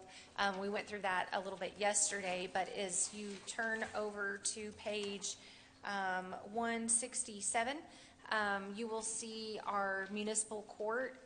One item of note is we are seeing citations increase, which is driving some of the revenue up in our municipal court area. So that is something that is a trend that we have not seen turn this direction in probably over 5 years. And so that is a significant change that we're seeing from the revenue standpoint. On page 167, you'll see that in the middle of the page, the 35110 traffic fines line item has historically been going down, and it is turning back the other way. Other than that, this is an extremely flat budget. As you turn the page to page 169, we also have our Office of Civil Hearings, also a flat budget there as well. No changes. And then on page 170, we have our Court Technology Fund, and we went over that yesterday. And they do have some small contributions coming in from the general fund to subsidize the technology fees at the court beyond what the state will allow them to collect from a fee standpoint on any citations that come through their office. So other than that, no major changes, except for I did also want to remind council that we have in capital yesterday, we had over $4 million budgeted for phases 1 through 3 of a 5-phase project to do major improvements to the first floor that addresses the municipal court area, all the courts, and our police side, entrance side, for some much needed improvements there from a security standpoint, a functionality standpoint. And Just Andrew, police side will be a future phase. Oh, I'm sorry, that's a future phase, but it's all courtrooms, main offices, restrooms would be that first 3 phases. yes. So that is included in your capital budget. As you continue to turn your pages, if you go to page 174, you'll see the start of our judicial department. We have Judge Hamilton here, and she continues to bring in a very flat budget and does a lot. They see a lot of cases with very efficient staffing over there. So, and then as you go to page 175, you've got your court security fund. Again, that is a state mandated or state regulated fee. We're collecting the maximum amount we can. It does help cover some of our security costs over at the court, along with our bailiffs. And the general fund does have to contribute a little bit just to supplement the full cost of our security measures over at our courts areas. And with that, I'll pause to see if y'all have any questions. And Mayor, lunch is here. Yes. Okay. So I think we're done for the day, right? So. The rule is when your microphone drops, you're through for the day, Mayor. That's just the rules. Yes, we would love that. So, yes. So, I found another microphone. Okay, so I would offer, I think we're okay to take an early lunch. I'd like to take a break before we jump into the streets because we really have to transition kind of our thought process. But before we do that, I would ask on all things public safety, does staff have anything else that they would like to offer? And council, do you have anything that you would like to see, brought back for you in addition to what we've heard here today? So the recap, I know we've kind of heard, and we're throwing around percentages. In closing of this item before it comes back in the budget, need you guys to know we're going to do everything we can to get as much as we can out of the budget for you. Staff is doing all they can as well. And so I don't even know when the meet and confer is, but our hopes are is that that's the shortest meet and confer of your life. And that you guys couldn't shake hands and smile at each other more and feel supported. So staff is doing a really good job, I think, in working towards that. We have a little bit left to do on our end, but then we just want you to know it won't be what those numbers are on paper. It won't be, what everybody gets in the state of Texas, but it'll be our best. And then we demand that from you guys. We know we get your best every day when you show up to work, and you'll have ours as well. Councilman? Yeah, I guess the only direction I would give staff is I just want to be clear, number one, that we don't get ourselves into a pickle like we did last year of not having enough budget, money to budget. But number two, if we're adding money in one area, it's got to come from another. So I'd really want to know, and I agree, we all want to do the best we can, but I want to make sure, what are we having to give up? And we just need to weigh the entire city when we're looking at where this is going to come from. So with whatever we can come up with to hopefully meet these requests, that'd be great. But I would personally want to make sure that I've got a good understanding that we can fully fund everything that we need, and what are we giving up, or what are we not able to do to be able to do that. Okay, productive morning. Appreciate everybody. We're at 11:30. I think we take 45 minutes. If I say 12:15, that actually might mean like before 12:30 that we're up and running. And so let's say 12:15, head back in here. We'll move right into the streets and transportation item. Thank you, guys.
Everybody's here. We're all back and ready. So, Miss Laura, we're officially called back in if you want to take us through transportation.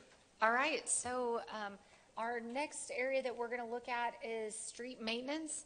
And as we've kind of mentioned over the last couple of days, we have proposed in this budget to pull street maintenance out of the general fund and to set it up in an enterprise fund with a self-supporting revenue mechanism. And so I know Donnie has a presentation prepared, but I did want to get you to the right spots in the book. If you go to page 388, the couple pages before just show where it was previously in the general fund, but on page 388, it starts to show the line items associated with the street maintenance department. And it goes on to about, well, it's 388, and then we've got through like a 388D page. Heck yeah, I know. We're trying to get creative in our numbering schemes here. So anyways, with that, I think we're probably at a good point to pass this, or I'll let Grayson take it from here. Yeah, before Donnie starts his presentation, I want to kind of set the stage a little bit here. So this is a new proposal that we're presenting to the council, something you've not seen in a long time. So. As the council is well aware, we're up against some fiscal constraints when it comes to revenue, and you all know about SB 2. You've now heard about SB 9. That's in special session now. That would take our 3.5% growth down to 2.5. You've seen our sales tax is limited, and so again, the legislation has not done us a favor in limiting our ability to raise the funds. I mean, the citizens demand services. They demand everything from public safety to recreation to street maintenance to just there's so many things, and nuisance abatement. There's so many things that people demand. These things are not free. We do employ employees. We do have contractors. We do buy commodities. Everything does cost money, and as everyone knows and everyone has to honestly admit to, costs do go up. City governments are not given a break from that. We're not given, when the price of bread and commodities goes up, we're not given an exemption to that. And so as the private sector continues to raise prices, we continue to have to absorb that. And so with that, we have to either cut, adjust, prioritize, look for new revenue sources, whatever it is. So with this, the last 2.5 days, you've been given a budget here that's balanced. You've heard a lot about the requests, the needs. We've cut some things, we've added some things. We have some new priorities, some projects. Of course, the big ones being, of course, the police pay, fire pay, civilian pay, the comp study, and the TMRS. Those things equate to about $12 to $14 million, so not a small ticket item by any means. So with this, we came across a situation where we were out of money. We didn't have the ability to provide the services in its current form, not even to mention trying to expand services, but in its current form while still meeting those demands. So I tasked staff with preparing this presentation here to give you guys another option of how to balance our budget. So with this, we looked at what are other cities doing? What have other cities done to try to get ahead of this curve?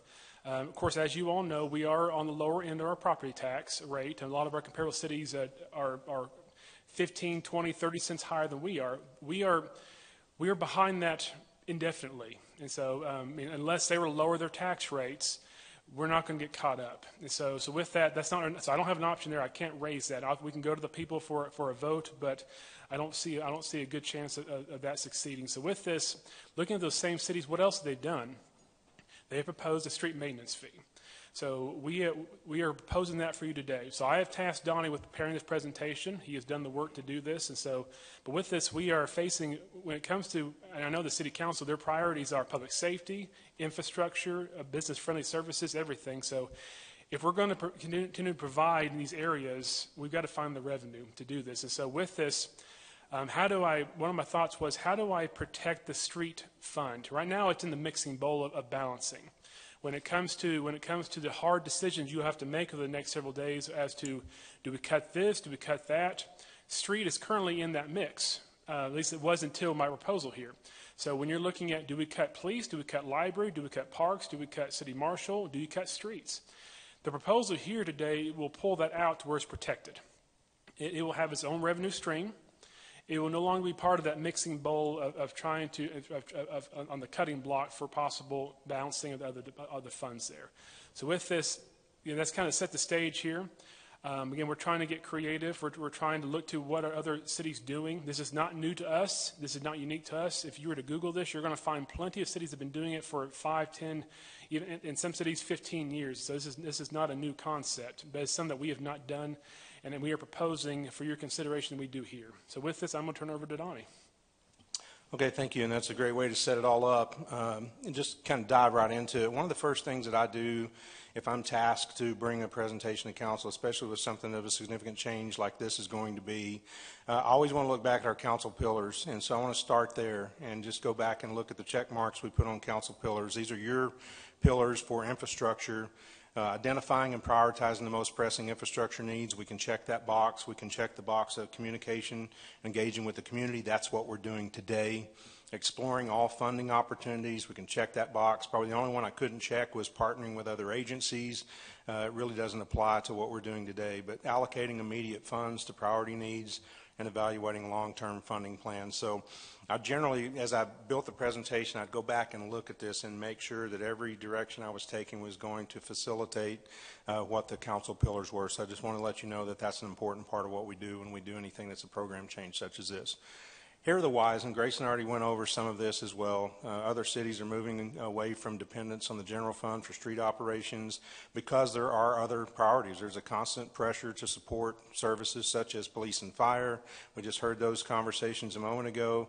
Parks and recreation, libraries, solid waste, traffic, and more. And as those costs continue to go up for those services, maintenance is often deprioritized. And I want to show you some numbers to kind of put that to the test. Went back and looked at our street operations. These are true numbers from our budget. I came here in 2018. We had 97 full-time employees in the street department.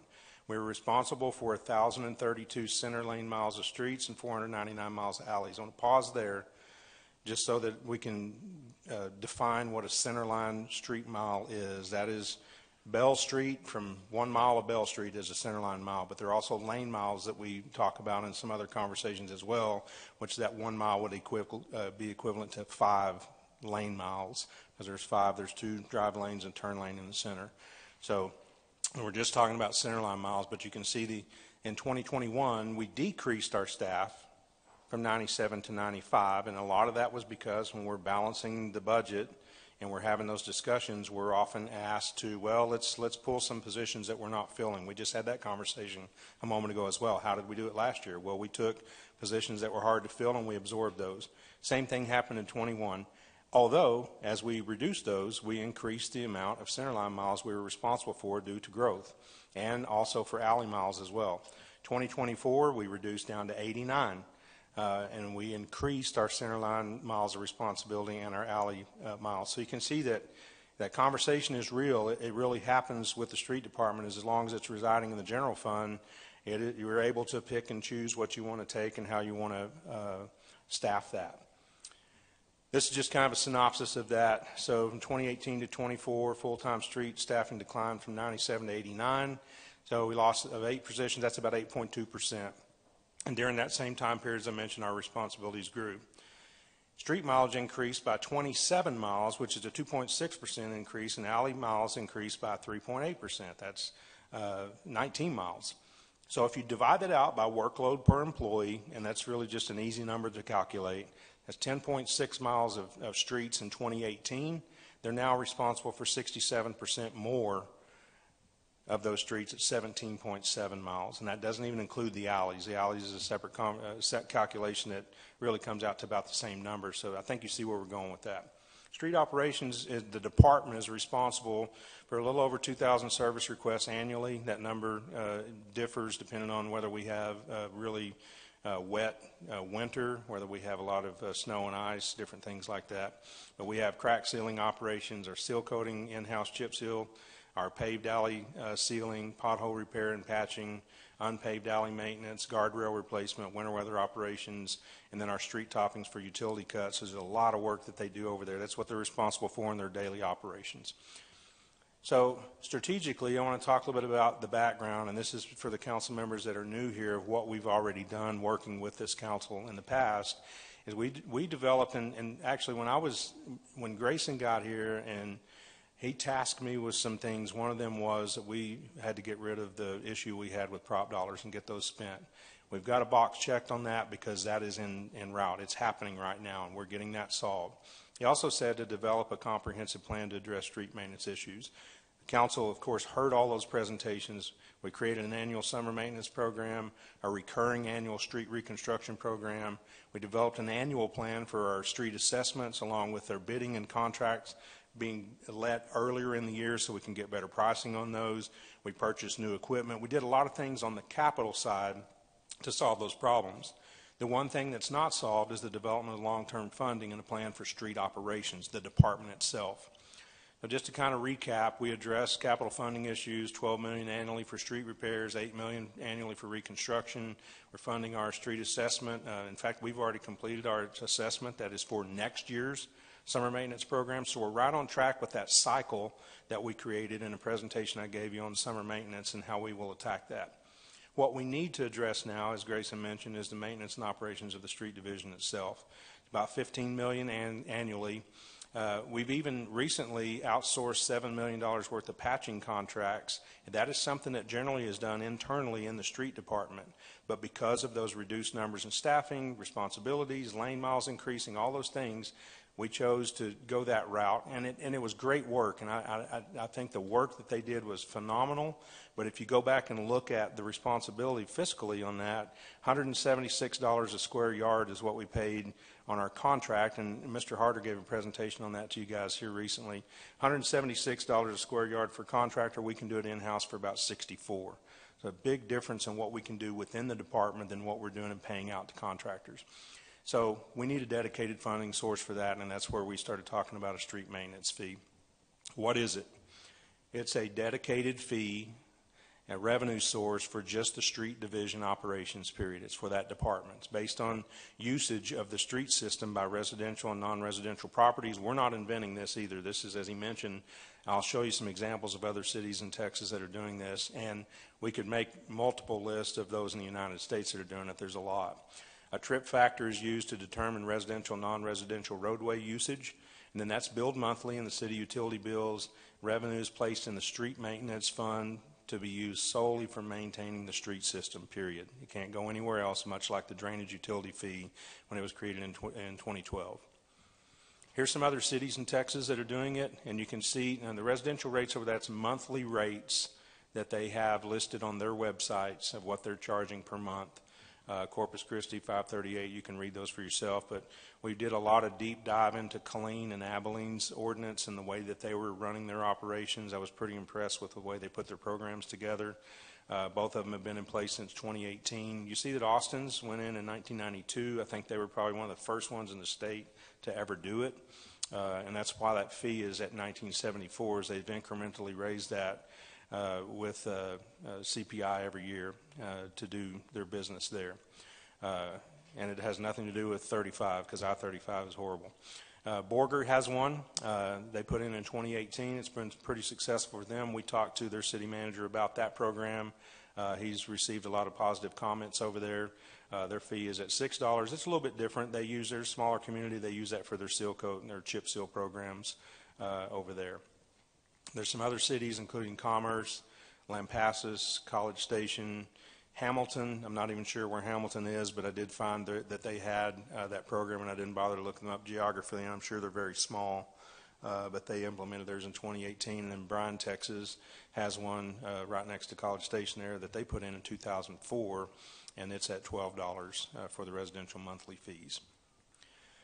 So let's talk about trip factor index and how all this is calculated out and how they put these formulas together. It's basically a numeric value that's used in the calculation of street maintenance fees. Its purpose is to estimate how much wear and tear property type contributes to public roadways based on vehicle traffic. Trip factor is used proportionately, fairly among different types of properties based on the volume and impact that they generate. And some good examples of that, we know that a grocery store is going to generate a lot more traffic than a small hair and nail salon would generate, or that a residential duplex or multifamily duplex would generate. So that's how it calculates that based on those factors. It was created by the Institute of Transportation Engineers. Now, there are some cities that use traffic studies to do their own. There are some cities that use ITE plus their own traffic engineering to do their own studies. For example, if you have a smaller grocery store that doesn't generate as much traffic, it probably should be reflected that way, not to be one of the giant supermarkets that gets all the traffic in a certain part of town. So those things are looked at so that it's more fair across the board per square foot what they charge. But it does provide some empirical data on vehicle trip generation for the wide variety of land uses that we have. Municipalities basically opt to adopt the ITE transportation rates, periodically modifying those based on regional traffic studies to reflect the actual usage patterns in those specific areas of their community. And a couple of the cities that I talked to, yeah, they said we did go back and do some modifications. It wasn't a lot, but we did have some things that we saw that we needed to modify. So we would have to look at that as well. This is just an example. of flat rate used for single-family home. ITE standard says that's 9.57 trips a day. And when I first looked at that, I said, that's crazy. I don't have 9 trips to my house. And then I counted up that day, and I had 13. And you start thinking about, I went to work, I came home for lunch, I went to the grocery store, I took my dog to the park to go for a walk. It ended up getting up there pretty quick. So that's their average they have in ITE standards. Non-residential property has trip factors that are based on square footage. Restaurant generating, and these are just examples, 89 trips per 1,000 square feet. That's based on a 24-hour period. Office, 11 trips per 1,000 square feet in a 24-hour period. And shopping center, same thing that you can see there for that. So how do they calculate this fee? I took Abilene's calculations, went through there and just added a few square footage pieces that I got off Pratt for some existing businesses that are here. I don't name them, but just wanted to kind of see how that shakes out. And by the way, residential fees are generally going to be a flat fee. That's what we would recommend. It would be a flat fee per household. But you can see what they do is they take the square footage divided by 1,000. That gives you a unit per square foot or per 1,000 square feet. They take that and multiply it by the trip factor. The trip factor is actually in the ITE manual. And then they divide that by 2, and that gives you your multiplier. If you look at the multiplier there, then that is sent up to that chart that's on the top right that gives you a range. And again, that's just a tiered range. That's not what we're proposing necessarily, as much as it's just an example of that's Abilene's tiered rates right there. And then you find out where that multiplier fits in that range, and that's how you get your monthly charge for non-residential business. And for residential, again, as I mentioned, it's just a flat fee. So in order to implement something like this, our next steps would, of course, with council support, would be to do some feasibility and trip generation analysis. There's going to have to be a lot of work that's done on that. Most of these cities are using PRAD data, or they're using their appraisal district data. We would use PRAD data. Hopefully we have mechanisms like we have in drainage where we can import certain pieces of that. But there's a lot of work that would have to be done to that, and assigning the trip factor to non-residential. Billing software changes would have to occur. There would be public outreach. There'd be policy and ordinance creation, public notification, and then, of course, the go-live date that would go with that. We're thinking right now that it would take 4 to 6 months to implement something like this. So, we're talking about if we would start that, say October, we're probably looking at the first of the next year before we could have it fully implemented. So what we talked about doing is, there's a possibility, if this is approved, to do a phased approach where we could start at $3 per month residential, and we would build that incrementally per month until it reached the target rate of 8. The non-residential rates would start at the minimum tier rate. Let's say it was 45, like it was presented in the Abilene rate, and we really have not come up with what that rate should be yet. We would increase as trip rate calculations and billing software components would be built out and tested and finalized for the go-live. We know that Laura and I have done a lot of calculations on this to figure out what we would have to generate to replace that $15 million in the street department.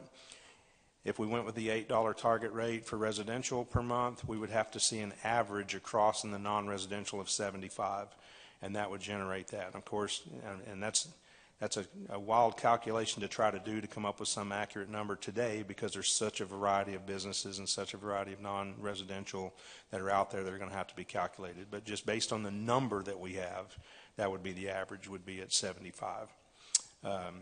With that said, we know there are going to be some challenges. This is very recognized. I think you already know this. Public resistance, These fees are often seen as a hidden tax. The legal questions on it: in Texas, cities must craft fees to meet legal standards of a fee for service, not a general tax. That's why we call this a fee.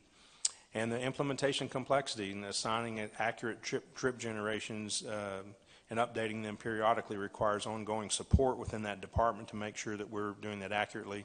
I will tell you, in drainage utility, that's one of the things that we do there. We have someone that's dedicated to that, make sure they're checking impervious surfaces. We're seeing if there are new businesses or residents that come online and if those numbers are accurate. It would require that support as well.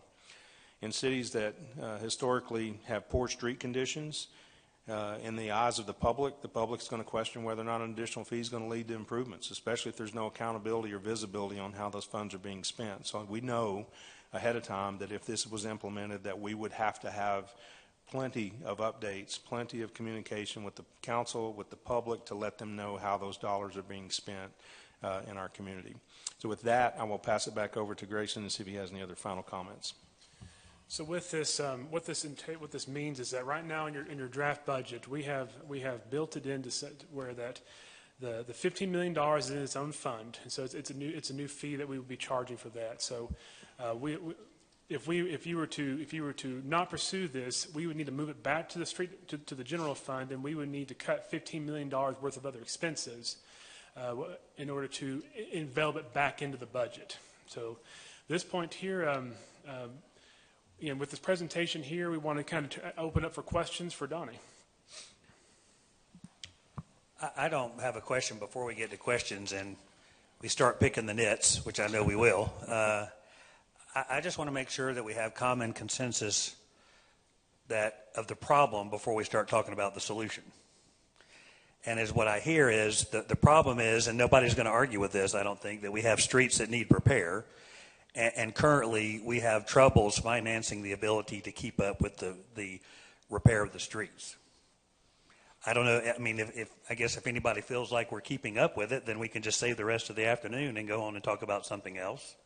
And I think I could comment to that, Councilman, if you don't mind. I think we're taking care of the capital side of that. I think we've made some great improvements over the past couple of years, and I don't want to discount that. I think this is just the next piece of the puzzle to fully take care of what we know we have as deficiencies in our streets. No, I appreciate you pointing that out, and I agree that the last council and we've continued to do that. So, but I guess making sure that we're all on the same page that this is a problem that we need to solve, and you look at the streets that we need to repair, and we all agree. I guess we all agree. If not, now's the time to speak. That we are constricted in our ability to create and generate revenue in the general fund through what the state is doing and what the state will continue to do. We have sales tax, which you just never know how much you can count on to be able to do that. And we're going to continue to have rising costs and rising needs in all areas, of the city. So, if we can all agree that we've got a problem that needs a solution, this is, I guess, a solution that has come up. And I would just ask, I think we owe it to and there may be other solutions that we need to look at, but I would hope that we would go into this with an open mind, to be able to listen, to become educated. I'm sure people in the community may have opinion one way or another, but I think if this council wants to commit itself to fixing this problem, like the work that we've started, I hope we would give this a full hearing, be able to consider it. Maybe there's some other options that we can look at, but to not necessarily automatically discount this option until we learn a lot more about it. Donnie, I think it was yesterday, it might have been Monday. My mind was kind of all going together, but what was the figure you said if we had a figure to do all the streets and the necessary improvements that we need to do? You put a dollar figure on it. Yeah, and that fluctuates. It changes day in and day out. But I know that back when we were looking at more holistic approach in PDP, or the program that we did before a couple of years ago, to look at this same type of scenario, and it was up in the $200 million range. I think if we were saying, if we could get everything done, that we need to get done. Of course, there's timing involved with that. There's a lot of other intricacies that would make that a challenge. But that seems like that was a number, unless I'm out of line, Alan. I think that's probably fair. So that's the number that we said if everything was great, we had all the money in the world, you'd say, hey, I need this, and the capacity to do it. We had the manpower, like, hey, this is how much I need. This would be the ask today. to get everything up to where it needs to be? On the Somewhere around 200 million. On Is the that capital fair? improvement side, I would think that would be fair, and that probably does include, even from our assessment, the patching and things that would need to be done operationally, and crack sealing, things like that. Okay. How much did we spend last year? I mean, how much did we spend last year on these projects? On the capital side or within? We're really just talking about the capital side, is that correct? Or both? Yeah, this conversation is more about the department itself and the internal operations. So everything, maintenance, everything will come out of this? This is the maintenance side that doesn't include the projects we've done outside, such as, rebuilding of streets or the summer maintenance program that's contracted out. But will that be housed in this one? We would still have the separate capital side that we would need to address as well. But it'll be housed inside the street maintenance?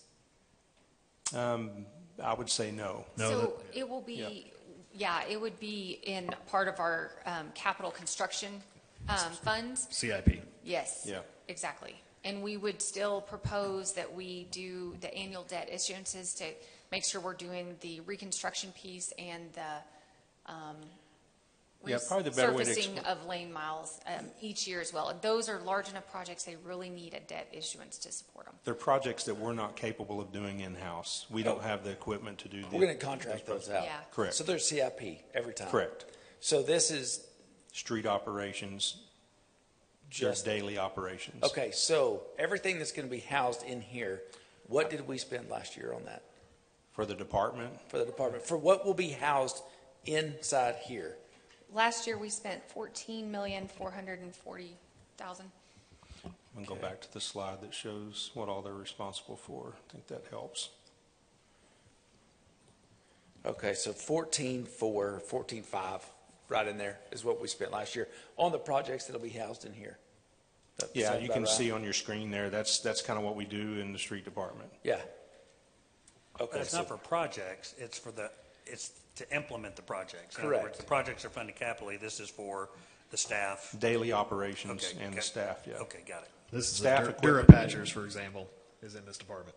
Yeah, Yeah, those new Durapatchers are trucks. part of what we do in streets, in the street department. And the mill and overlay program, is that right? That's what the $2.5 million goes towards, that's part of this as Well, or chip seal would be more like what we do Oh, okay, chip inside seal. the department. Yes, Correct. that's inside. Yeah. Okay. So maintenance, I mean, that's what it's called, street maintenance. This is the maintenance stuff. We're talking about, I think maybe the better way to explain that, if I probably didn't do a good job of that, is this is the street department we're talking about. Nothing outside of that. Okay, but not like a mill and overlay. That would not be. That Because would we're be not doing that contracted. in-house. This would be in-house projects that we do for our streets. And staff and And stuff. equipment. Like the and whole operations, department. Yeah. Their salaries, everything. The Think of it like administration drainage part. utility is. It's the same way. Okay. Everything in drainage utility is paid for by a fee. Okay. So, and then the 89 employees that we have here, they're already existing. We already have them. We're just moving them. Or creating, not even moving them. I don't want to say that, but they're going to be in the street maintenance department. But they kind of, They're getting proposal is a dedicated source to fund the existing department. so everything that we're talking about is going to be moved out of The general fund. the general fund, which we had last year. Yes. So the 14.4 was funded by the general fund, all of that. But now we're talking about creating a new revenue source that would now fund this. It would be its own enterprise fund. An enterprise fund. Yeah. So in essence, we should free up 14.4 somewhere. I mean, Exactly. which we've done. Exactly. I mean, if we move with this, there's 14.4, 14.5 that are freed up in the general fund somewhere to be allocated to wherever.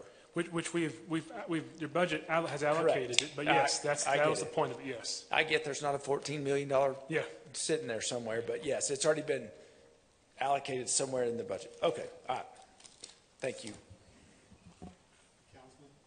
I'd like to see the slide again where we come up with a calculation. And That one? yes, sir. So what I'm seeing here is that Toot and Totem Car Wash is going to have an additional rate of $780, right? Per year. Per year. But that's capturing all the folks that are coming in from outside communities, and they're just going to pass that on. But we're actually going to be generating revenue from every one of our neighboring communities that are using our streets. Is that the design of this? Well, it's really from the residential and non-residential businesses that are in our community. The trip factor is just based on how much a car wash would typically generate in traffic to come to that location. But to your point, though, I mean, that the thought, assuming private business practice, they would pass the expense on to the customers, which would be, yes, those who visit their store, including those outside of the city of Amarillo.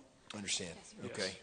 And that is there any other mechanism for us to capture any street improvements from the individuals in Canyon or Tanglewood or things like that? Or is this the only way we would be able to have? To capture it from outside of the community? The usage. I mean, there is a street sales tax option, and but that requires a vote, and I think we're already capped at our 2%. They would have to take away from the sales tax. Yes, I think we've already maxed out our full sales tax ability, so that would be a reduction in other departments in order to make that. So this is the only option that we can think of at this point here. That would, to your point, capture it from our visitors as well.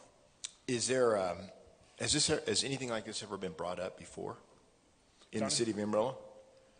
Donnie, can you? Yeah. So if you remember back, and this would have been, I'd have to go back and look at the years. It would probably be 23, 22, 22, 23, somewhere there. We created a PDP committee that met. There was a large number of citizens that participated in that. And it was basically the same concept. It was a little bit more complex, and it was going to pay for stuff on the capital side, not necessarily replace the department. So it's a little bit different. Do you all support this? Everyone support this? Yes. Andrew? Yes, sir. We're very limited on options for new revenue, so this is the main one. 100% behind it. Correct. Yes. Yeah, and I say yes on my part, and the reason I would is we have to deal with this every day, and it's one of the biggest things that we hear from our citizens is, you're not doing this, you're not doing that, and so we take that into account and take that seriously as well, that that's what we hear from them, and we've got to figure out ways to do this different than we've done before. Otherwise, we're going to continue to gain development miles. We're going to continue to lose employees. But not just that. Is that a motion? I'm just kidding. Yeah. But not just that. I mean, I know how important to the city council is public safety, and so you tasked me with trying to give you options to give you everything you asked for, and this is the only way that I can think of to give you what you asked for, whether it be public safety, whether it be streets, whether it be recreational services, whether it be nuisance abatement, whether it be. There's just not a lot of options we have available without slashing significant funds and services in other areas. I'm sorry, go ahead. I didn't mean to cut you off. What if a resident can't pay it? I mean, what if they're just so strapped and they can't pay it? What is the repercussion? Yeah, how are you billing it? And what if they don't pay it? So this is going to be through the utility bill, is how this is going to be. So it'd be handled in that process. Laura, can you speak to that? Because currently our drainage fee is through the utility bill as well. Yes, that's correct. So our utility bills have our water, sewer charges, our sanitation charges, so solid waste, along with our drainage utility fee as well. So this would be an additional line item. And, we do have customers that sometimes struggle to pay some of their utility bills. We do have agencies that we refer them to. Maybe kind of getting down into the details of it, but the order in which the bill is paid. So let's say if a citizen has a bill and they're not able to pay the full bill, at this point in time, I believe it goes to the drainage fee first, then solid waste, then sewer, then water. And there's a few reasons behind that, but another reason is the last thing to be paid is water, and there's more assistance out there for water services than there are for some of the other things. And so we have that order set up so that if there's not the ability at times, customers can seek help from other places. And we have had at times grant programs that especially like during times like COVID where there were some challenges, some economic constraints, on certain individuals, that there are there's sometimes either federal or state assistance that comes through in grant forms, and we usually pass those. We have partners in the community that will help, people meet qualifications and then help pay those bills for them. So we have various programs, but as far as in-house, we don't have necessarily a bill assistance program, but we do have partners in the community that can assist. Is there a consideration for those over 65 to be excluded from this? City council can set the ordinance however they like. So we would just need to adjust the rates on everyone else as we do taxes. And so if we were to adjust it, that just like we do for freezing, that means other individuals have to then pay more in order to adjust for our expenses. And as a side note on the utility bill as a whole, if an individual is qualified for Social Security assistance, so that would be, for the most part, are individuals over 65 or on disability, we do not charge any kind of a late fee. So knowing that they're on the once a month fixed income, if the timing doesn't work out, we don't charge any kind of a late fee on that, just for y'all's awareness. Because the intent here is that the street fund will no longer be subsidized by property taxes. And so with it, we would need to set the rates, however structure you wish to do, whether it's senior citizen discounts, whether it is however you want to do that, you need a structure to where your revenue equates to the expense you have in the fund. Otherwise, you have to then subsidize through property taxes. And will this, is there a rolling rate on this, or is this a fixed rate, and each council each year will look at it to adjust for? The council can establish it however they wish. You can set it up to where it would be by ordinance, and so it would continue on until council were to amend the ordinance. Okay. Thank you for all those questions. Yeah, some cities have done that annually, and other cities do it biannually. It's just kind of a mix. Well, it clearly looks like it sticks once it's in place, just from the historical. I mean, you look at the Austin and the Bryan And in our situation, if the council, say this council approves it, and then a future council does away with it, they have to then find a way to move that back into the general fund and make room for those expenses. Otherwise, your street department goes completely away. Thank you all. So last year we paid $14.4 million. That was in the general fund to pay for street repairs. So now we're going to create a fund to raise that $15 million. So what happened to the $14 million that went to the streets last year? So in this situation, what we, in your budget, we have proposed to you is primarily that the biggest changes are your fire department 4%, your police 5%, your civilian 2+2, the compensation study, and then the TMRS 70%. Those are your big drivers right there. Those are the big movers and shakers. I mean, there's pluses and minuses throughout the budget. I mean, you look at the fact that we lost a lot of our transit funds. There's a lot of things that play into this, but those are your big movers and shakers right there that really drove this conversation on my side of the table to how do I raise that revenue? Our response was the street fee to free that money to equate to that. To keep in step with those that are paying attention. Let's break that down. And then let's also compute our increase in taxes that we're proposing. So we're not at a flat budget. I mean, I think if we were saying, hey, it's 38 cents, we're keeping it 38 cents, we deducted 15 million, and here's where we put it, that would calculate. So let's run that again. Police is how much? Well, so I've got the list. Well, first, the new revenue. I've got 3.78 million in property tax increase, 2.73 in sales tax, for a total of 6.51. Now, as far as all the new expenses, police 5%, a little over 2.2 million. Fire 4%, a little over 1.6 million.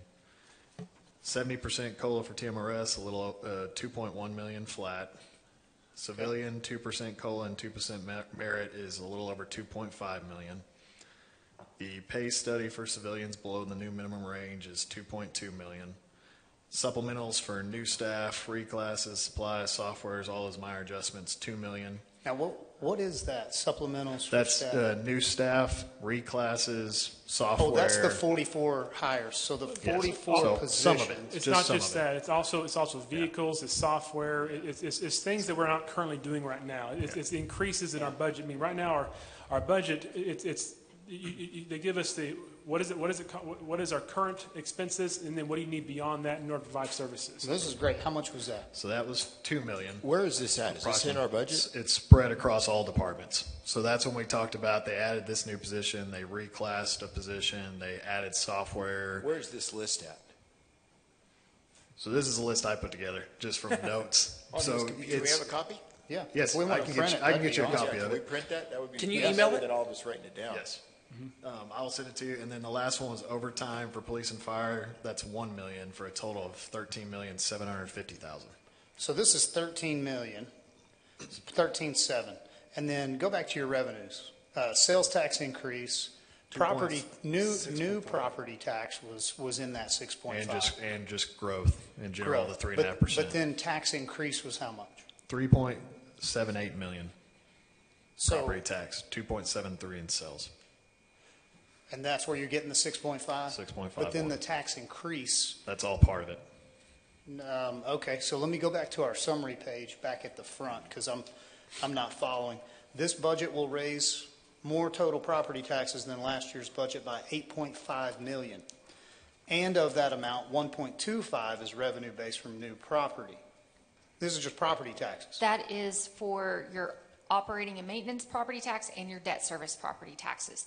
That Agreed. debt service does not fund any of your general fund. But we're not splitting apart debt service from the Yes, we are. 15 million. No, we're not splitting it apart from the 15 million deduct. Yes, it's in a whole different fund. Okay, I Because it understand only that. goes for debt service. So, It is not going to your general fund. Those property taxes don't go anywhere into your general fund. They only go into your debt service fund to pay the outstanding debt.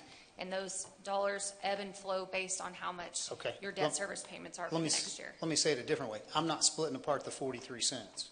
So because I'm accumulating the 43 cents together, it would be a more difficult math problem to split it apart in the increase or decrease. So if we put them together, I'm just getting total expenditures and total revenues. Because we're not just going to put over on the property tax side, M&O, just the increases for police and fire and not capture the total tax. So you have an additional 3.8 million Mhm. going into your general fund. On this slide up on the screen, it's two parts of your property tax rate. The top line is what goes into your general fund. The bottom line goes into your debt service fund that has no bearing on any funding in general fund. It only pays for debt. And so when you're looking, that's where that larger number is on that front page of your budget book. So It's you'll the have whole to thing. you'll have to educate me. If you're willing to walk this part of the conversation out just in totals to totals, then I think we could get to an understanding there that we're trying to get to. If we're not willing to walk that out, educate me on why we want to complicate this math problem by splitting that apart. Because state law requires us to. No, not for our conversation. I understand that state law has M&O and INS. Yes. But the tax rate is the tax rate that we are proposing at 43 cents. Yes, and it but considers only both sides. 33 cents goes to your general fund. The additional 10 cents goes to a whole different fund to just pay debt service. So are you doing that because the street assessments fee No, that's would not consider the other monies that we've funded on debt service? No, debt service is just strictly outstanding debt that has to be paid annually, and state law says that we set the tax rate based on what that next year's debt service amount is. And so in this case, we're going to need just under 10 cents to generate enough. And it's going to produce almost $5.5 million more dollars than it did last year. But none of that goes to operations. None of that goes to street maintenance. None of it goes into your general fund, your street maintenance fund. It only goes to pay outstanding debt service. So as a reminder, we had the new fire apparatus debt issuance this year. We also had the new parks projects debt issuance this year, and we also had a street funding capital project debt service additional amount this year that the $5.5 million is going towards. So I think you're actually arguing for me, like in a point that I'm going to make here later. Okay. I don't think you understand like maybe how complex that makes it for like this part of the conversation. All we're trying to arrive at is whole dollars in the amount of millions and what the credit and the deduct and the additionals would be, right? So I think like a debt issuance in the form of a CO that can then go annually onto your tax rate next year is a mechanism that we currently are utilizing, correct? Yes, sir. So am I limited? Well, let me ask you, a few years ago, several years ago, the city voted on a $90 million street debt issuance, Yes, right? sir. In the form of a GO. Yes. So it went to them as a GO. Why? because council decided they wanted the voters to decide which projects they wanted to fund. They could have through the put it in a, they could have put it in a CO. Yes, they could have. Okay, and then it would have remained within the tax rate. No, still would have gone up on INS side. No, I understand that, but it would have remained as a funding mechanism within their tax rate. Yes. So like when we're saying we need a dedicated source for this department, we have a dedicated source. If you want to use the operating and maintenance side of your tax rate, yes, you could use that as a dedicated I source. disagree. We are showing you right now that we're using the O&M side or the M&O side plus the INS side in this year's budget. That is incorrect. Why is that incorrect? You cannot use INS to fund personnel. Okay. Well, so what you're saying is like the 28 million that we're putting into the capital improvements this next year for street improvements cannot be a CO? Yes, It can be. It can. Yes. Can be a CO. Because it's INS side of the rate. But not staff. It's not staff. It's not paying for Alan Harder to exist. We can't pay for our street department operations. It pays for like Fuller and Son advanced payment. It pays for contractors, one-time projects. Okay. Let me shift gears then, because I think I'm losing you guys in like, we're definitely in the weeds. All we were trying to do was find out where did the 15.5 million go or 15 million go. So you're saying police is 2.2, fire 1.6, TMRS, so on and so forth. You now have additional revenues that you're calculating of 6.5. Yes. So per your numbers, we're $8 million short that we would need to find in the budget. Andrew, did you account for there's more the because interest that went down from drainage? And FTA losing that grant Yes. amount, that's $1 million plus. Then So there you're are others in there. Your changes in every line item. I mean, you have an entire book full of changes, and so I mean, some up, some down. So These are just the majors. It all adds up. And so these are just a few categories. They're big item categories, but if you add it all up, that's what gets you your cash flow figures in the very front. So the big ones that you just went through, minus the grant of about a million, like 13.6. 13.75. 13.75. And then we had 6.51 million in additional sales tax and property tax, correct? Yes. And then if we take the 14.4 that we've now pull out of the general fund, because if we fund it over here, we've got 21 million. So we have a $21 million increase technically in the general fund. But then, so this shows 13.6. But then there's these are the major players. Yes. There's bits and pieces everywhere else scattered throughout the budget. That's what you're presenting. Yes. Right? So 13.75, the big players. Yes. So now we've got a difference of about 8. Which again, like you said, is scattered throughout the budget. all baked And into a balance. with all that, again, the way it nets out, we're still over $1.5 million below our target reserve in general fund. So we're not even hitting to our target reserve yet with this proposal. Okay. So any more cuts would mean we're even further off from our reserves. So you're saying, Grayson, that you're $1 million below your target reserve in general fund because you don't have any additional monies available. So yeah. So if you go back to your cash flow sheets there, and let's see, was it page 4? Is that where it was, Laura? Yeah. So right now, as the budget is currently drafted without any edits, if you were to approve the budget as is with the street maintenance fee, the everything we propose to you, you would still be projected at $1.89 million below your target reserve into next year.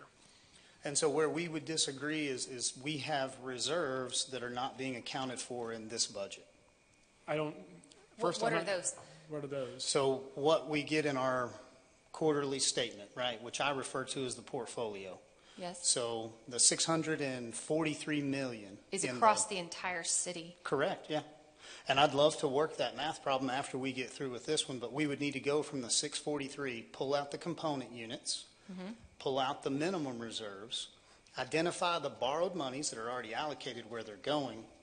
Any remaining funds would be reserves. All the earmarked capital projects that have not been completed yet would have to come out. And the nice thing, we've actually done that problem for you. It's in our cash flow sheets that we presented to you. Would love to see that because we presented only 10 million in CIP. We presented that on day one. No, I'm saying in CIP we have roughly 10 million of the general fund presented. But let's come back to that. I know Councilman Tips, you were saying 8 million, right? Yes. Councilman Simpson, did you have a point here? I have a few other questions. So, Mayor, I'm just trying to think. So you think there's $15 million in the budget so that we don't have to do this project? Is that what I'm hearing? Yes, I'm saying that we are funding it through taxes, and we're being rightly accused of charging people taxes in order to take care of their streets. And then here's my No, you didn't answer. So what you're saying is this budget right here that's presented, there's $15 million in this budget that's unaccounted for, unspent, that we should be spending on streets this year instead of establishing this program. No, what I'm saying is we currently have a fee that pays for streets, right? It's in your tax rate. We currently have Yes. taxes as a dedicated source. What I'm also saying is we are raising that on the INS side. Yes, because this of current year. debt that previous councils issued. So here would be my point, Councilman. We're looking at an option that we've implemented that we haven't given time. So why would we do this now before we see, are we catching up over this next year? I mean, I would say that Donnie Hooper and his team, with everything from Durapatchers all the way across to Georgia Street, he's implementing monies, and in the previous year budget, we were saying we could probably only get to like $20 million worth of work every year. And so if we have $200 million worth of projects that we need to do, can we accomplish $200 million worth of projects over the next 5 years? And if we do that, we're currently showing that we're funding 12 to 15 million in the given increases in the tax rate. And for getting clarification, those capital funds are not paying for the employees, for our commodities. That's not covered in what you're saying. So again, this fee is to pay for our staffing, our vehicles, our maintenance, those pieces that. Understood. You're saying, and I think I'm repeating this the right way, you're saying that the day-to-day maintenance and operations of 110 square miles across the city cost us $15 million a year, and you want to subsidize that through a fee instead of keeping it within our tax rate. Yes, yeah, we want to pay for that via fee instead of property taxes. Okay, simple, right? So, but in addition to that, you still need to accomplish $200 million worth of updates and replacements. Well, and before we get too hung up on the $200 million, let me clarify that number changes daily, and you can't ever put a number to say we will be completely caught up with our street maintenance on X date. It'll never happen. Right. You have to continually maintain those through capital projects as well as what you're doing within your department for maintenance. It all works together, but it'll never, ever. I think there's a misconception that we're behind and one day we're going to get caught up. Mm-hmm. We're not as behind as people think we are on patching and some things like that, but the maintenance is always going to happen. It's always going to be there. The work is always going to be there. We may be 200 million now as a guess number, but next year it may be, I don't know, depending on weather conditions and what happens, we may do $20 million worth of work and it be 250 million projected out. Mm-hmm. So you can't get hung up on a specific number that we're trying to target to get everything fixed. It'll never happen.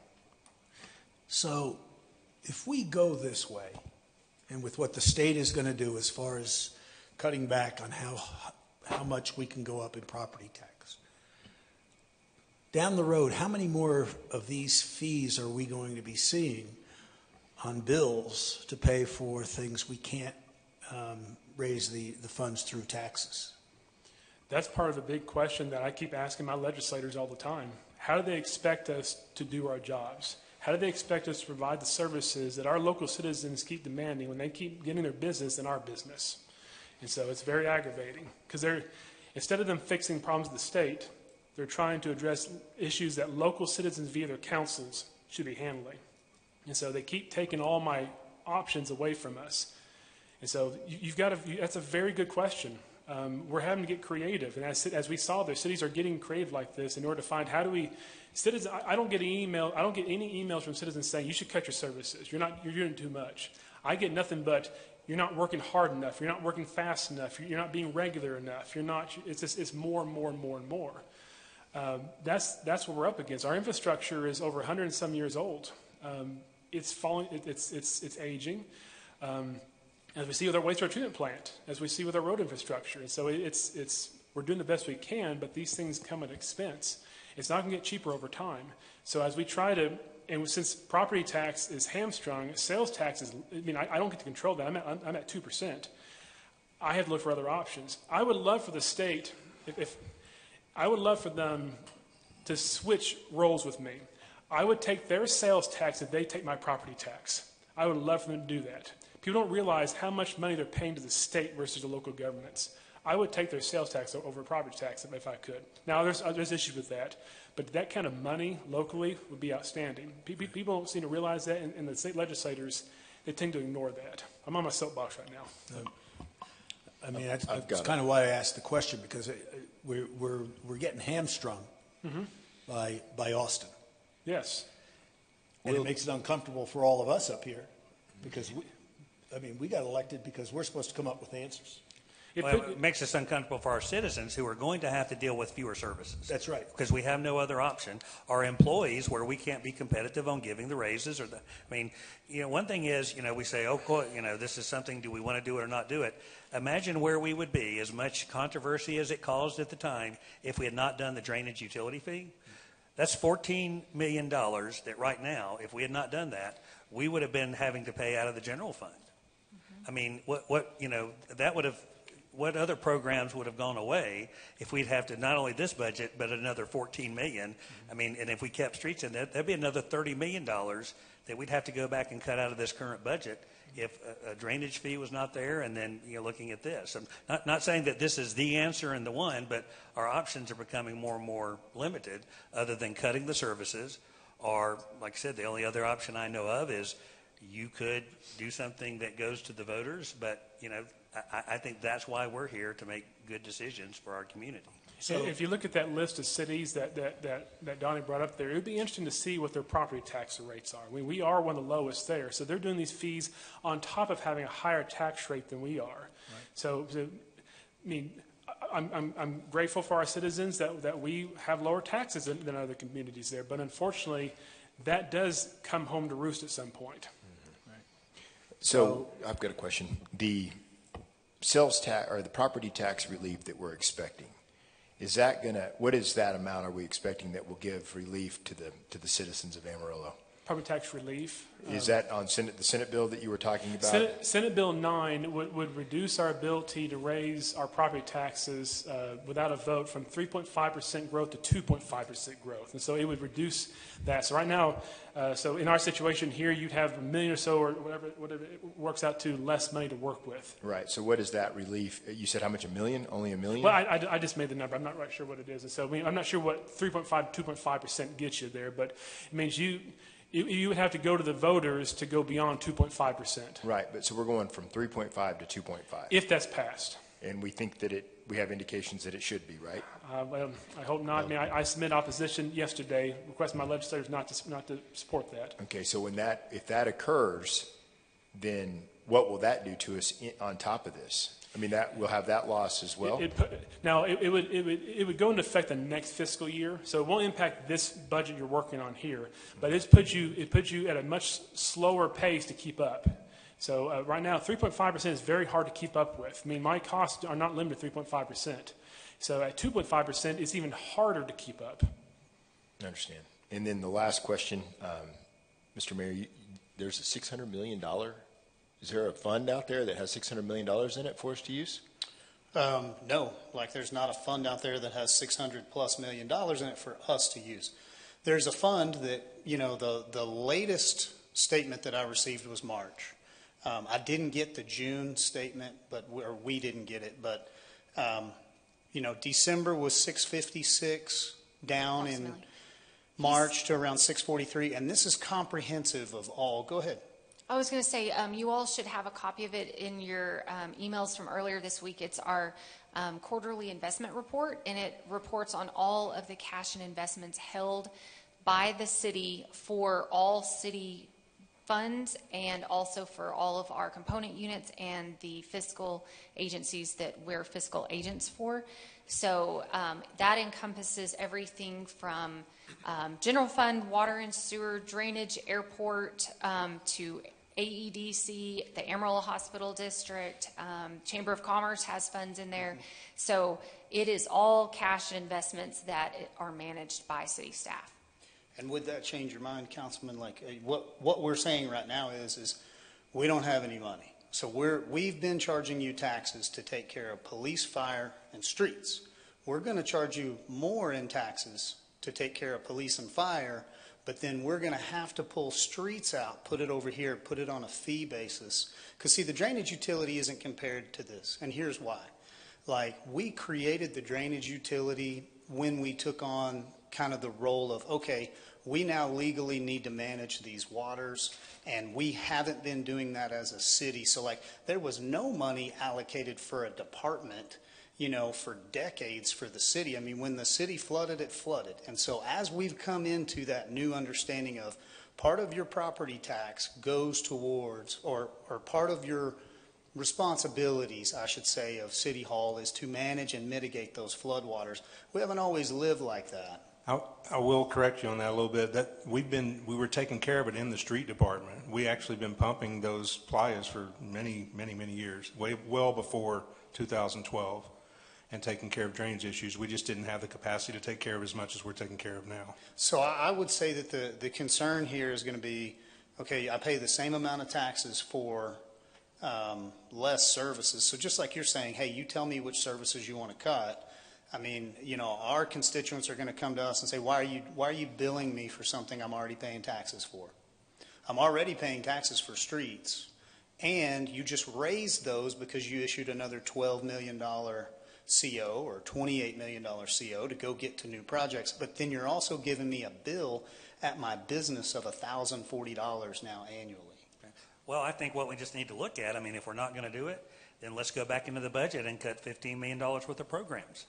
So what are we going to cut? Are we not going to give raises? Are we not going to, you know, fund that? So, I mean, if we just want to go ahead and totally write this off and not even consider it, then let's save the time. I don't think we should. I think we should give this some real thought, because I think, you know, I mean, I wish the same amount of dollars went just as far as they did last year, the year before that. But we all know in our life they don't do that, and the city's costs are going up.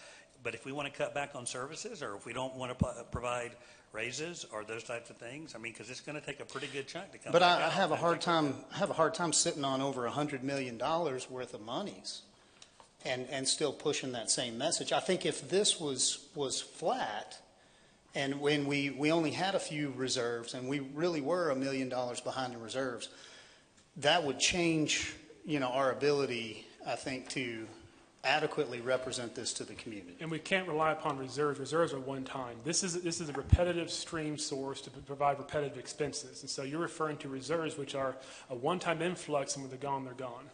Well, go ahead, Councilman. Where's the $100 million that you just referenced? Well, where's all this money? Is this? You guys, yeah, that's the one. Yeah, 643. Okay. Mm-hmm. But is that where you're saying the 100 is, the excess? Let's do a simple math problem real quick. We don't have to stay here too long, but like 643 is the last number. 630, 630, 780. After allocations. Is that right? So some of it was allocated. And general funds 90.7. Yeah, Million. and then and we had over $280 million left in spending for capital projects. So back that out. Let's So it was 290. Actually, it's more than that now. How much do we have to spend? I mean, is there any money in that fund that can be spent on anything? So what we have done is, in your budgets, we have gone through and rebalanced down to a 90-day reserve, which is per our financial policy. Right.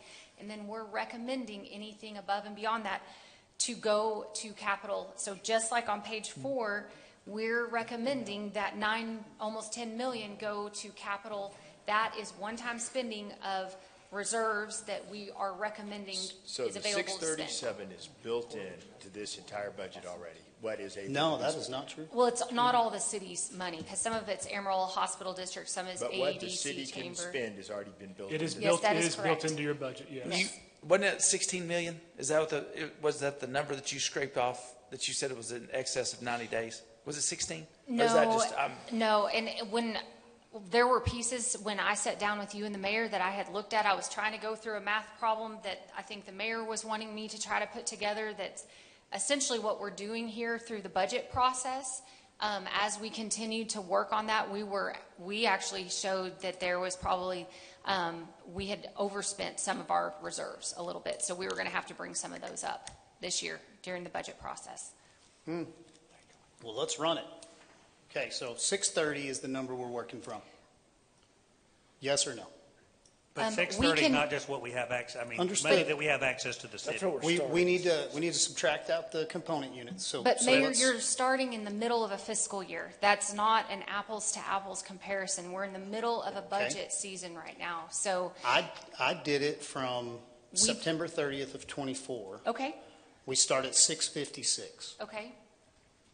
So, I mean, I don't care if we start at this number or that number, but like, if you look here, and this is very simple, I'll keep it very black and white. Okay, so in September 30th of 2024, your total portfolio in there is 656 million, right?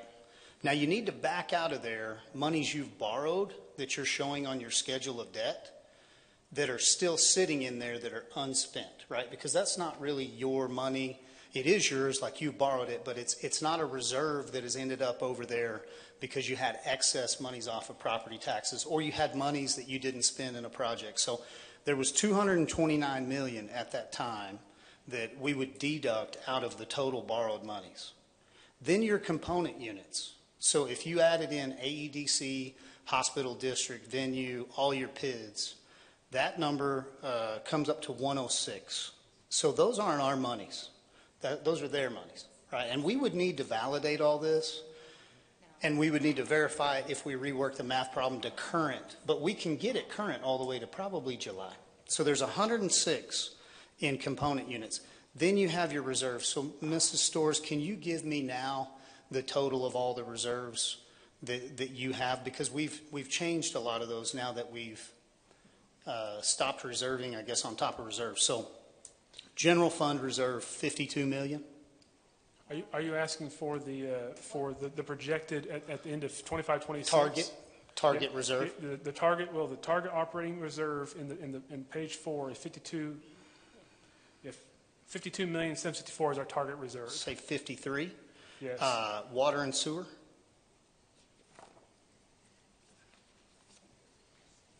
I think this is time well spent, Les. I disagree. I mean, if you want to go off and find some more money in the budget, we'll do that. So you have a more important job than finding money? No, I don't have a more important job, but we're sitting here going through math equations. I mean, if we want to challenge them to go through and come back with the money, then that's fine. I want to do a simple I've got equation. what you're referring to up on the screen here. It might be easier if everyone can be looking at the same information.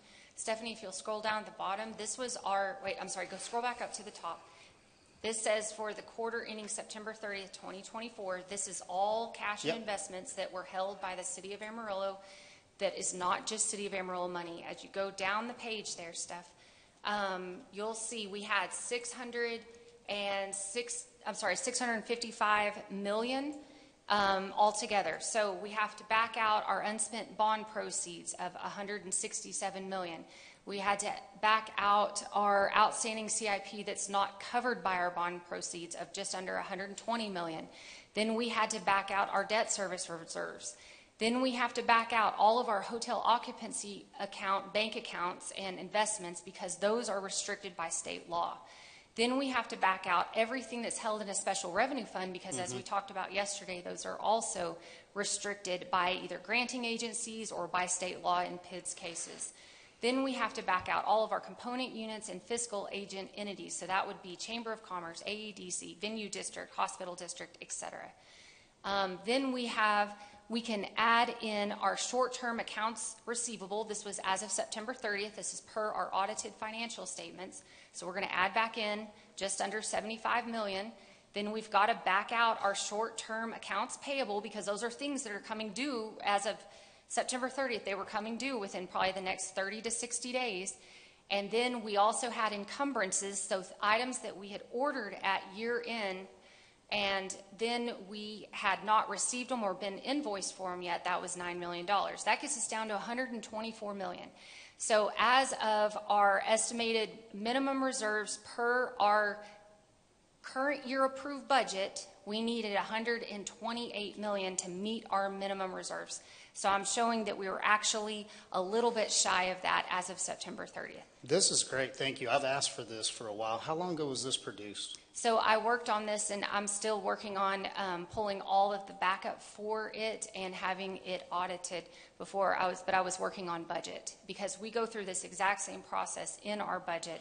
And my priority per our city manager was to make sure we had a budget together and filed on time. This is great. Thank you. So let's just ask a few questions here. Go ahead. Okay. So on our page 4 of our budget that you put out, it shows 3 months reserve of 52.7. So why is that a different figure than the 128? Because what you're seeing on page 4 is only one fund, and the city has multiple funds. All of the general fund, the water and sewer, the airport, the drainage fund, all the internal service funds, yes, added together. And that would come to that 128? Yes. Okay, Yes, sir. can we look at that again? So 53 general fund, water and sewer was how much? This was as of your 24-25.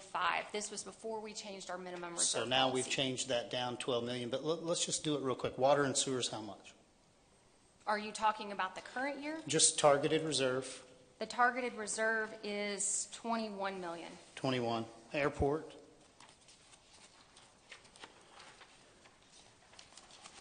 It is 5.6 million. drainage, 1.8 million. hot tax. We don't have a hot tax. Okay, internals, Okay, fleet is 5 million. IT is 2.8 million. Risk management is 5.5 million. okay? And our insurance funds are 6 million. Okay, so can we run those really quick? Has anybody got a calculator, 10 key? 53 million, 21 million, 5 million, 2 million, 5 million, 3 million, 5 million, 6 million. What was that run, Don? 128, hopefully? It's 100 million. We, as a reminder, Mayor, Oh, we it's 100. changed our minimum reserve policy in the new year's budget. So it's This 100, was looking at last year's not budget. 128? So, okay, so we have 100 on the reserves. The 166, so the one part that I couldn't see, and this is so helpful because I've been curious as to like, when you get to an end of a fiscal year, September 30th, how do you have 166,000 of outstanding bills? Well, you're showing me that because like, those would be all your bills left to pay for the year, plus you accounted for the 74 million worth of revenues, right? So that would true up the end of the year. Yes. Okay, so that was the part that I was missing. And so like my numbers always come back at around 175 million.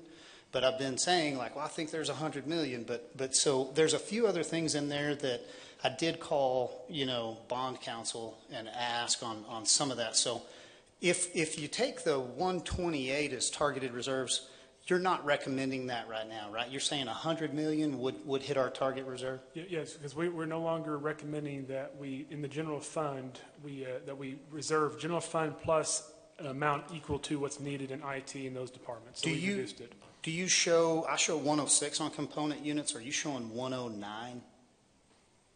Is that the correct number, 109 million? Yes, and again, I am going to give this to, I'm working on giving this to our internal audit team to audit all of this because. Okay. Well, let me change my number. Okay. So let's assume yours, rounding up, right, 109. Borrowed monies of 229 actually are what now? Unspent bond proceeds are 167. Ms. Storrs, is this the number right now on your spreadsheet? This This is- is the number you're sending to audit, right? This is what we're using to start with the fiscal year that we're in right now. Yes, and that's what kind of keys us So into. what are we trying to do now, Mayor? So what all we're trying to do is I just want to do a simple math problem here and subtract backwards. Well, you don't have the data to do a simple math problem. The data is right here. Yeah, so I'm verifying. You're just picking numbers. Well, no, I'm trying to verify the data. So the one thing that would be Is that our responsibility? Yes, I would say your budget is contingent upon this. You're proposing, or you're not, but we are being faced with, do we take our streets out of general fund, create? But the number's there. What do you mean the number's there? If this is what we're starting with, that's the number that the CPA is telling us that they've got. Is this a correct number, Ms. CPA? Yes. Okay, It's so Miss Stores. it We is don't need to be rude. 128 million or it's 100 million? So those were the minimum reserves we are working for this year. Yes, that is correct. Okay, so what is my current reserve? So if you all propose changing, or I'm sorry, if y'all approve our proposal of changing it, your reserve as of October 1, 2025 would, based on this budget, be closer to 100 million. But those additional dollars, we have already proposed in each of these budgets to be spent through capital purchases. So one thing, Councilman, that I think is important, this less outstanding CIP not covered by bond proceeds, there's 119 million right there. You need to direct that 119 million, right? You're going to be presented. Those are already in earmarked projects that just haven't been completed yet. Right. Well, so so we wouldn't have any direction on the 119. They're already contracted. Some of them are, and the rest of them, if there's any, that's part of the project we've been doing this year. If there's any of that 119 that is not currently underway, the team has been working to close those. They're from previous council's directions. Yes. And I'm thankful for Mr. Path in bringing that. So like on this next budget, we'll have some of those. Well, this was contracted, or this wasn't contracted. It wasn't completed. Staff will recommend that. So the spend down on some of these monies is already going on. And I'm very thankful for that because these monies have been sitting there for a while, not getting into the community. But the 119, you may have some latitude in there. So when we immediately jump to, well, tell us which services you want to cut, I don't know that that's valid at this point in the conversation.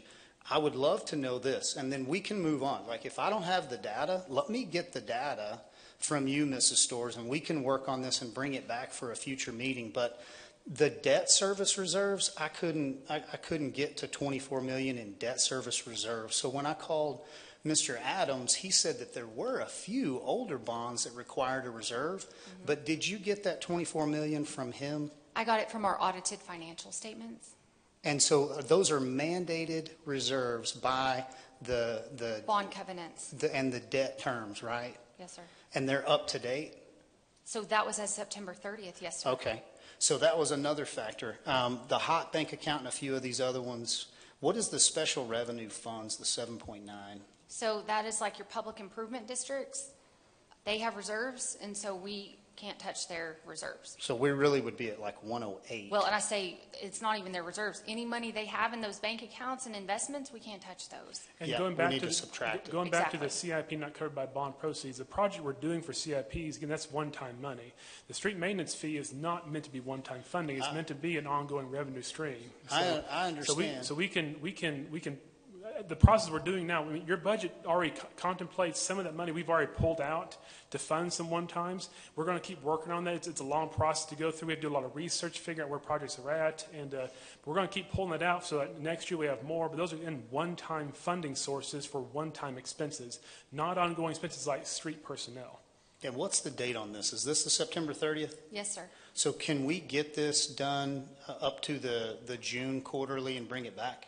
So if we could see the June statement of what's in the portfolio with these same numbers. Yeah, and we're in the middle of a budget. And that's trickier to do because you're in the middle of a budget year. So we have collected all of our property taxes at the beginning of the year that are meant to be spent out over the entire year. So your snapshot in time for rebalancing reserves is at the end of a fiscal year, not in the middle of a fiscal year. Sure. Less encumbrances. What are those encumbrances? Those are items that were ordered prior to year end, but we had not received them yet. Therefore, we had not been invoiced for them yet, but we will have to pay for it. Great. So I want to question, and I want to do it with respect. Like I am doing my due diligence here and trying to make sure that I understand how the budget and the financials work, right? So these are monies that aren't built into this budget. Yes, they are. They're built into your budget. They're in your budget. They are all reflected in your budget.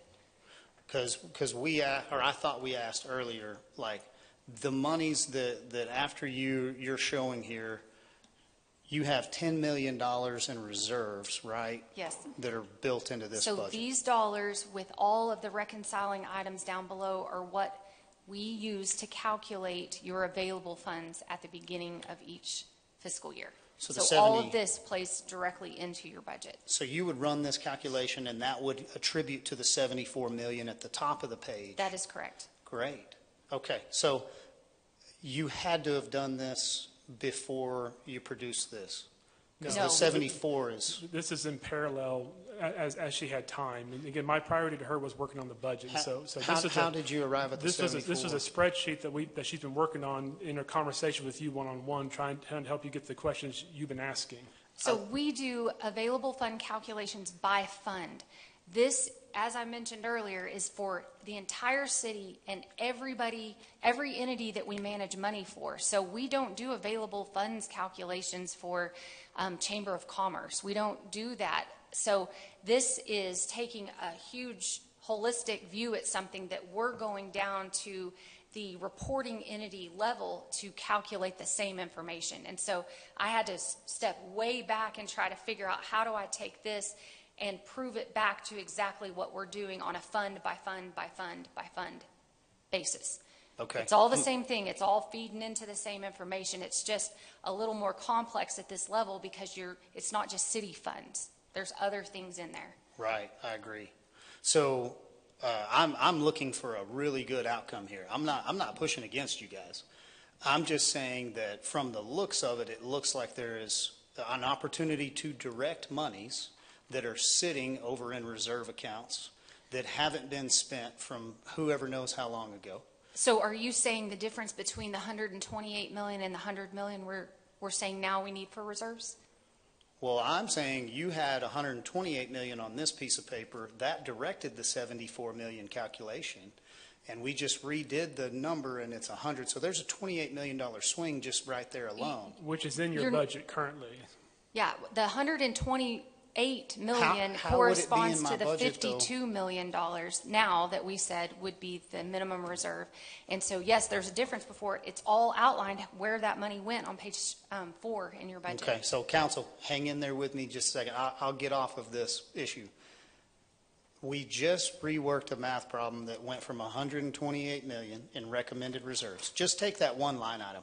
I don't have all the data to argue everything else, Councilman Prescott. So let me not assume and then have to come back and say, well, I was wrong. But what we are saying is, in this snapshot, you had 128 million. You've given a 74 million, positional stance. But if you just redid this and it's a $28 million swing, or let's say it's a $20 million swing, have we not identified $20 million So there? the 128 million accounted for the general fund reserve, the water and sewer reserve, the airport reserve, the drainage reserve. Your 74 million you're talking about is only general fund. We're talking apples and oranges here. Correct. You're right. Yeah. So I'm pulling those together, and I need to separate those out. Yes. Yeah. So I think going back through all this, I would love to know, like, the debt service reserves. Let's validate that, not just go off of an audited statement, and see actually what that is. That's how we validate it. Yes. Through an audit. That's your number. So the debt service reserves has already been validated in the audit. In Yes, the audit. sir. Okay. Is there any purpose, like, to look at any of this, or should we move on with the corrected statement of, Mayor, you're wrong, we don't have any money. Like, we don't have money. We need to move this street assessment, we need to move forward with everything else, and we have a $15 million shortfall, because that's a different conversation than what I was prepared to have coming in here today. Well, if I don't think it's that we don't have any money, we just have decisions that have to be made. So if council doesn't want to look at the street maintenance fee of 15 million, that's fine.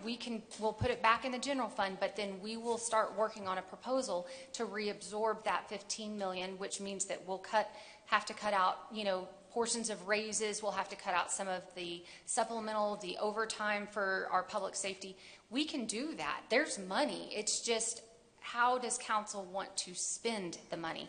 We have given you an option, but if y'all want a different option, we can certainly work towards that. But to your question, we have provided you the available funds you have to work with. Yes. It's there. That's great. Thank you. I mean, that was my next question. What amount of available funds do we have in excess? Is there the minimum reserves, who sets the minimum reserve policy? City Council does. City Y'all do. Council. Yeah, and And we're what- proposing a change to it that we've been discussing here. Okay, which- so on the 128, what is the amount what is that calculation? What is to get to that? So that was as of September 30th, 2024. So what we're proposing to council is to change it as of October 1st, 2025. And what that would be is it would actually lower our minimum reserve policy slightly. And so looking at the 128 would now be closer to 100 million. Okay, so that's where your money's at. So if let me finish. The council has previous councils have set a calculation of the reserves that we feel we need to operate for the 90 days, which we're required to by state law, correct? Well, that is best practices for governmental entities, yes, So sir. if we lower that, then that frees up some money. Correct. So, but with what we have set and the rules that we're playing by, what I understand, I've only been here for not very long, but I'm familiar with how this works. That's your extra money. But we're talking certified professional, state certified practices. This is the number going through audit, right? Yes. And if we make that difference, then you have your money. There would be some excess money, but it's a one time. Yes. And we did clean it up.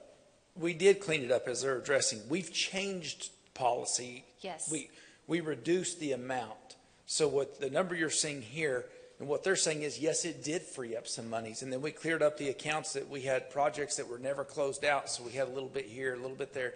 All that's been cleaned up, but it's already been, whatever the term, reallocated, reabsorbed into the budget that they're proposing. And a lot of it is how y'all are able to achieve this $113 million in capital projects for this next year. Not all of it, but a good portion of that is due to us lowering the minimum reserve policy and then rebalancing down to that new minimum reserve and pushing all of that over into your capital projects. And cleaning up the CIPs, which is ongoing, but cleaning that up as well. Yes. Mr. Tips, do you see anything faulty with this data? I do not. I mean, Mayor and I have been looking at this, and we've met, and then budget came up, and we haven't been able to really get together. This is a good picture that we haven't seen. And like you said, you tasked her to. We need a budget. We have to have a budget. So this cleared up a lot of questions. This document. So thank you for doing that. You're welcome. And was I'm sorry very for the helpful. delay. I will certainly round I up get all. it. It's just a lot of backup that goes to this, so I'll get all the backup together and get it to you guys soon. In my appreciation for you and your job, and you are very good within the budget. You know it forward and backward. Like I don't mind coming out and not having all the data. Right? Like, I don't mind having the conversation in public, and I do want to have, like, these type of good conversations, because your public questions, like, how well are you going to steward these monies? One of the big negatives that Donnie put forward is an accountability to these monies, and are they being spent, and the transparency of seeing this road work if you move forward with this, right? So you're correct. Like, some of the monies here that are going to be left over are restricted to water and sewer. Mm-hmm. They're not in my general fund. That's but correct. We also pulled over the 21 million targeted reserve for water and sewer.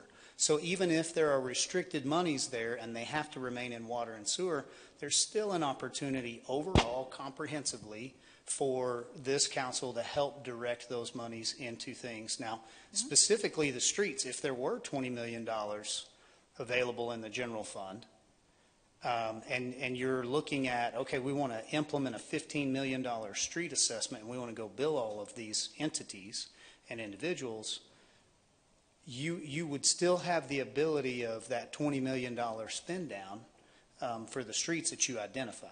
Now, if we allocate that, and we, along with you guys, allocate that across the board to all these other items, but that's when we're deciding, do we do a remodel to the court, or do we go and fix the street? So here's the struggle. And this is coming from the critic of, like, okay, so you're spending $5 million remodeling a court, and you didn't fix a $5 million street. That's what I want to weigh in on, because I truly believe we are held accountable to that level. So I hate getting the criticism when we do good.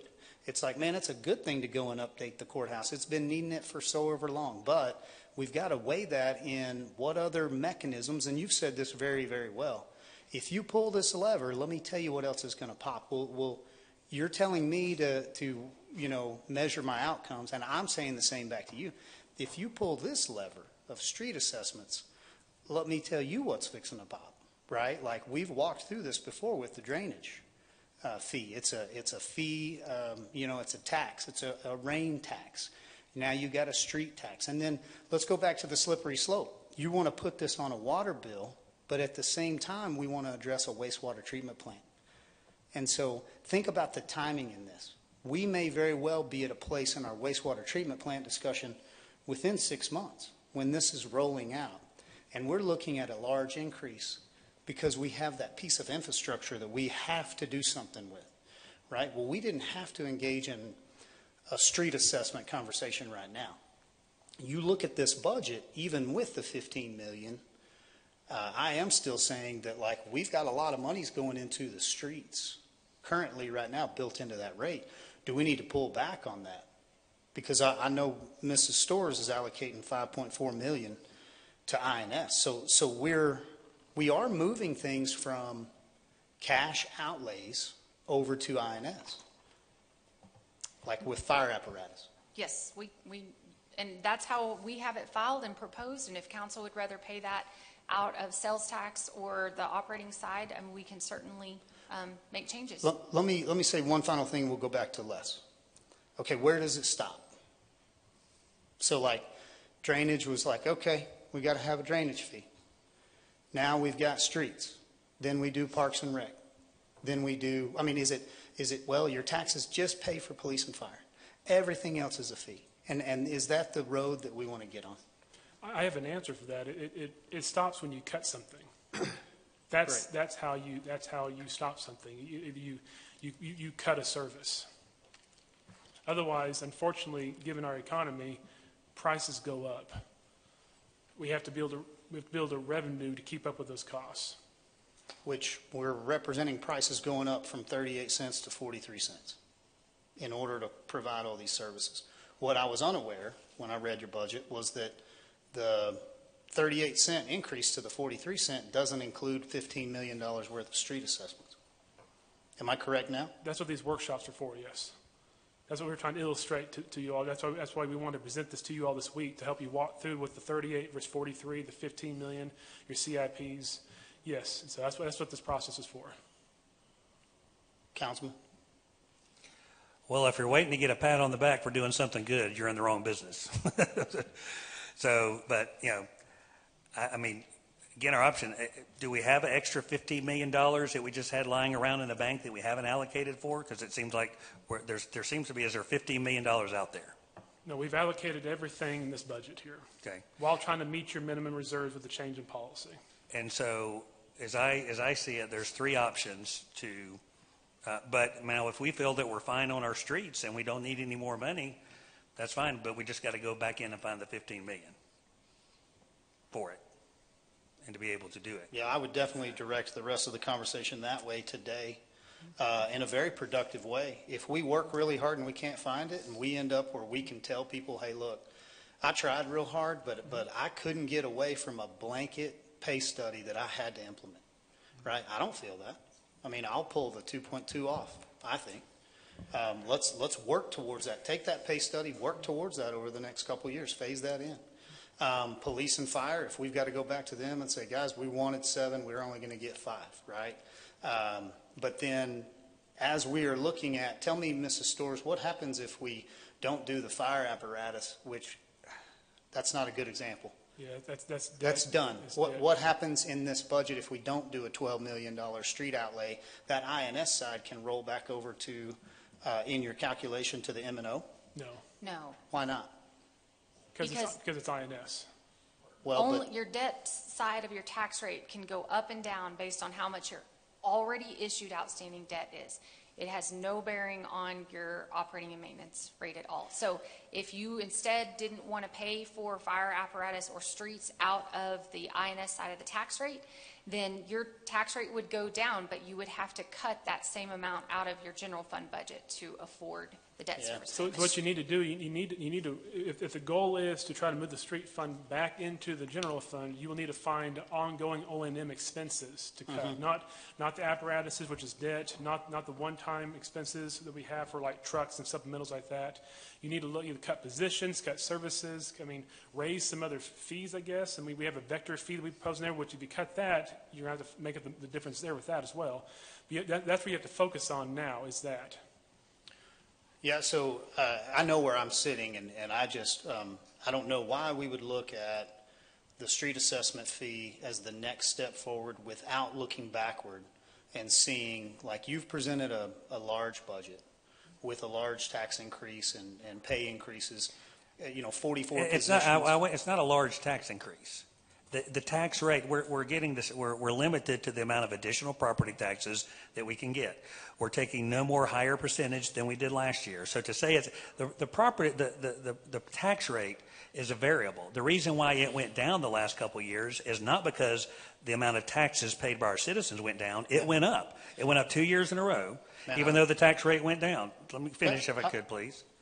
And now it's going back up because those valuations have changed. Also, previous council issued debt, which is going into that as well. So I don't think to say that, that taxes, they're going up the rate that they always go up, and they will continue.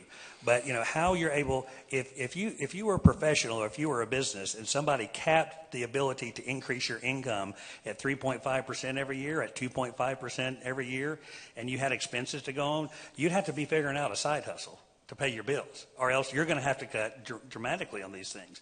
And that's where we are. We're facing a cap of what, the state's not going to have to come in back and help us. As Grayson said, they've put the burden on us to be able to do it. And as we look at increasing demands, increasing costs, growing city, all those things, the question is, how do we pay for it, or what do we cut back? I'd be disappointed if we couldn't do the types of raises that we talked about. I think they're needed across the board, but I think those are things that we'd have to weigh to determine, because the options are, we can either look at this, and I hope we haven't ruled it out today. I hope everybody will at least consider it. I don't know what the right thing to do is going forward, but I think we all ought to give it some serious consideration and not just rule it out until we have a chance to think about it. But the other two options are, we can go back in and we can rake out the $15 million. I think that's going to be painful, but we could do it. Or, we could say, well, we're just going to go to the voters and let them look at it. But, forgive me for interrupting you in the middle of my statement, but you were correcting my statement of large tax increase. So let me revise that to tax increase. So, Grayson, you've presented a big budget. It's $570 million, right? Before we one-side ourselves over to doing something as drastic as a street assessment fee and take on all of the energy that's going to be associated with that in communicating this to the public and doing engagement and all that, let's go back and let's look at the budget thoroughly, and can we work to, because we said 15 million, but we really had an $8 million difference, right, that from the tax increase. Now I'm fine with starting with the 15 million and we can look at it, but 44 positions that are being asked for, right, those 44 positions right now are on the table based on a street assessment fee. Many of those are in water and sewer fund and other departments. Only a portion of those are in the general fund. So a portion of those are on the table because of a street assessment fee, along with our police and fire pay and everything else. So, yes. There's lots of everything in this budget here is on the table. And I may not be the most. I definitely am not going to be open-minded in this. So I do have a request. So I am against a street assessment fee. At this point in time, and I'm not saying that it wouldn't have a place in the future, but we haven't given the opportunity to the plan that we've put in place along with some of these others. And so, budgets are always painful, and we got to go through them, and that's what I showed up to do. But I'm against the street assessment fee, so I don't want to group it. This isn't DC, so I don't want to group this in with our overall budget. Like, I'd be fine for splitting this out, as an option. to be voted on separately if that's something we're trying to do. Do you have the ability in this budget to give us anything that's in the middle? Right now, we're just being presented with yes or a no. At this point here, I would encourage the council as a body to work together to advise us as staff as to where you would like us to either move forward, either cut this, add this, adjust this, present this, research this. So that's where I would like to guide this conversation towards now. Well, I think if we're going to look at, I think we need to advise staff if we want them to look at the cut. Where does this council want to begin on providing direction for them on what we need to cut based on what we've gone through? Because what I'd like to propose is that perhaps, I know we've talked about scheduling, and so I'd like to propose that we meet again next Friday. And we've looked at, I've had a few look at our calendars, the mayor and I, and I do think we were planning on having another workshop next week. I'd like to propose that for the rest of your time today that you have these conversations about, okay, staff, can you please go back and prepare a presentation on this, research this, go and adjust this amount, see what that does, and then put it all together, bring it back to y'all next Friday, and we have another good workshop where we kind of show you what we did. What I advise against is that we today start trying to move numbers today. We need a chance to go back and actually run that, because when you, like I said, when you pull this lever, it's going to pop here. And I don't want to get in a situation where we miss a lever down the road and we didn't see it pop. And so I would request that you advise us as to what to go work on. I'd also request, too, just so we can be efficient, that any requests are made that I at least get a consensus from the council. I'd like to know that whatever we're working on is truly what the council as a body wishes to see. If I know that one person wants it but four don't, I don't know if I should work on that. So that'd be my request. Now, obviously, the council can decide that. If you'd like for us to work on each thing, we can do that. But it would be more efficient on our side if I know that the majority of the council is supporting a request. Yeah, and I agree. I think that's the direction we need to go for sure, is to come to some consensus, have a discussion. I don't think there's one person up here, I could be wrong, that wants a street assessment fee. We all know that is a tax. We can call it whatever we want. It's tax. But on the other side of it, when we're looking at limited funds, is it a have to? Like Mayor, you're saying, we need some time to maybe sharpen our pencil. I'm looking at all the things that we've got in the budget already. The police and fire raise, the raises to the organization, new staff, which I think is debatable, overtime, which is not controllable, TMRS, which I think is important. I just think it's one of these things of we're going to have to weigh and say, is it worth biting the bullet and doing this, which is, I think, against what any of us want to do, actually. I don't think anybody wants a street assessment fee. I just don't. I don't think anybody wants that. But at what cost? At what cost? So if we say, hey, we don't want this thing. Okay, great. Well, then we've got to throw all this away, pretty much. We've got to throw all these raises away. That's $13.75 million. Which again, then we look at morale, we look at retention for our public safety, which is one of our priorities. We look at all that. I think we're faced with a dilemma here to say neither one of these is great. Like, we just don't want these, and none of us are for new taxes or a fee. Call it whatever you want. It's tax. I don't think there's one person up here that wants that. I certainly don't. But at the same time, I want to run our organization or follow your lead in running the organization and pay people what they're worth, get our police and fire, get the retention, get all the things that take dollars. And we've just got a limited source, and it appears that we're going to get more and more limited, and we are going to have to get more and more creative on ways to fund these much needed core services. Because I look at everything that's coming up. These are core services that we've got to provide. We have to provide these to our citizens. And I question, I don't think with this, if we do this fee, we're not even adding any services, right? It's the same services, right? That essentially, we're doing the same thing that we've always done. It's just, we're separating it out. We're generating money or sources from a different source, but we're just providing the same services we've always provided. Yeah, we're just proposing a fee to cover existing services. We're not proposing to raise a fee to provide additional services. We could raise it higher for more services, but we're just proposing a fee to cover existing services. Right. So, here we are in this dilemma to say, okay, so what are we going to do? Are we going to do a fee? to raise $15 million to continue to provide the same services we've always provided?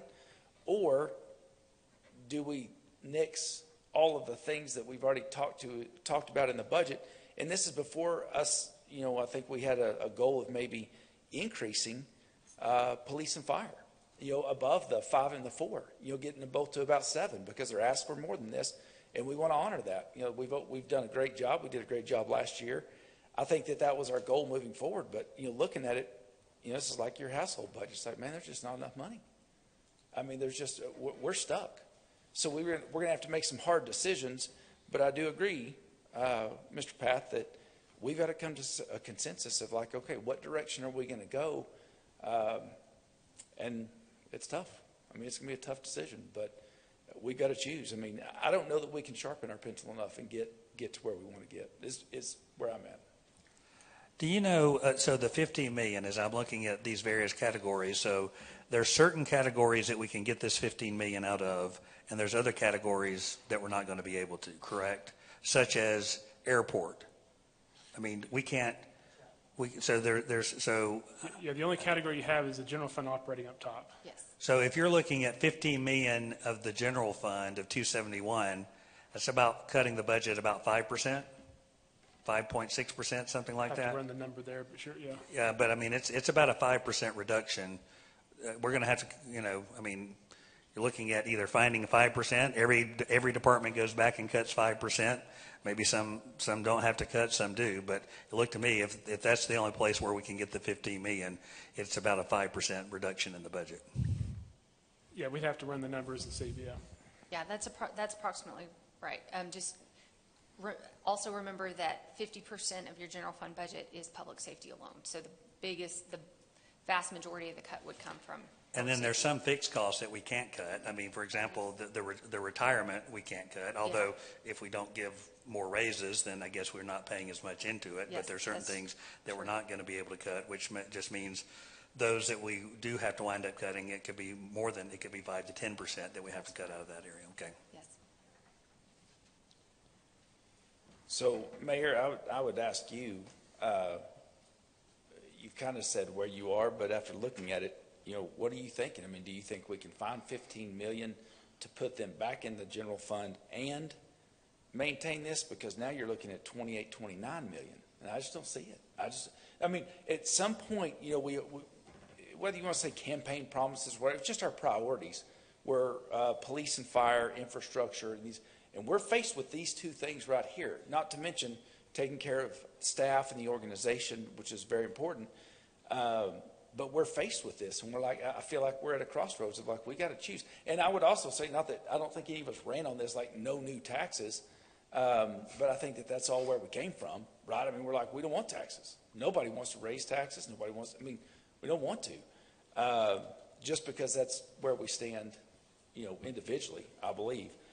So, but now we're at a crossroads of like, okay, here's an opportunity cost. If we choose this, we don't get this, I'd just like to say we didn't create this problem, but we're here to fix it, and we got to do everything we can. We got to find a solution and provide for the citizens, and that's why we're here at this spot. Yeah, and we're cleaning up a lot of years of not looking forward. Yeah. So, Mayor, what are you thinking? I mean, I know you said where you were, but after we sat on it, marinated just for a little bit. Well, what I'm thinking right now is I would like to hear what Councilman Reed thinks. Who? Councilman Reed. So there's a negative sitting on the end and being the new guy. So, the average person out there, they really only care about a couple of things. And I think you said it, Don. They care about their water, they care about their wastewater, they care about their roads, and their public safety. The average person out there doesn't think about the personnel that's behind that, right? So, we don't have a choice because we want to make sure that our personnel that work for the city feel appreciated. Part of that is in raises and how they're treated in their departments and everything else. I mean, there's a lot that goes with that. And the other portion is taking care of what the people expect. And I think we've hit on the fact that we haven't been put in this position. Or I should say, we've been put in this position. It's not something we chose. And I'm not talking about being up here on the dais. I'm talking about the position of how we pay for the things that people expect to have, those services that they expect to have on a daily basis. I know one thing that I would expect, though, if we go down this path, is that we have some way to publicly show the progress we're making, right? Because we hear, oh, we filled so many potholes today. Well, we need to show that, I think, in a public way, so that the people understand what's being done, that there's actually work being done, because the average person doesn't see that either. I think you're right, Don. We've got to make this is going to be a tough choice. Unless we can find $28 million, because if we're going to move it back into the general fund, we're going to have to figure out, do we have that money somewhere, or we're going to have to start going through and make cuts. Thank you, sir. Yes, sir. Yeah, I would say, I guess what I would be looking for from staff is to go and look at the budget. I don't have any particular things that I would say, well, here's where I think you ought to cut. Here's what, where you ought not to cut. I think you would know the areas where we're spending the most money. Obviously, when you look at any organization's expenses, personnel is your largest expense. And if you're looking at trying to save a significant amount of money, you can't avoid getting into personnel. You're never going to get there by just cutting back in other areas. But I would just say, and actually, I would say it's probably a good exercise to go through this. You never know when you might need a contingency plan on something that says, okay, well, what if we had some unforeseen circumstances where on a dime we had to cut 2 or 3% or whatever it may be, no matter where we end up. But I think I would be relying on staff to come back and say, where do you think are the best places to be able to be able to look at it, or what options are out there that could get us close to that amount of money. Yeah, and to that, obviously, there were far more requests that we cut before than we didn't bring to you. So I eliminated a lot of requests before we even got to this point here. And so I think what you're saying, though, is eliminate more in the budget. Go actually dig into the budget. I would just say, not to say that we're going to do it, but if you were in a situation where we had to cut 5% of the expenses, where would that be? Either now or in the, if the budget got approved and then for some reason there was something that happened and we had a lot less revenue for some reason, whether it's whatever it may be, but just where would this come from? We can work on that. I'm going to need the council's help. Okay. I'd like to just add one thing. It's, we're sitting here and we're accepting, as we've been through this workshop for 3 days, we have to take care of our employees. We have to take care of the staff, period, or they're going to go somewhere else. Again, we talked about death by 1,000 cuts. How much money could we recover if we just did cost recovery in some of the areas that we're giving it away and we're worried about non-essential items? We need to think about those areas. The FTE position on this budget. If we came through on a $576 million budget and we look for 4% reduction, you might get there and not have to raise the fee this time. You might. But here we are arguing about the cost of a golf ball, and this is so much bigger than that, Don. I'm just saying that again. But guys, we can't give raises, we can't take care of basic structures and worrying about all these other things.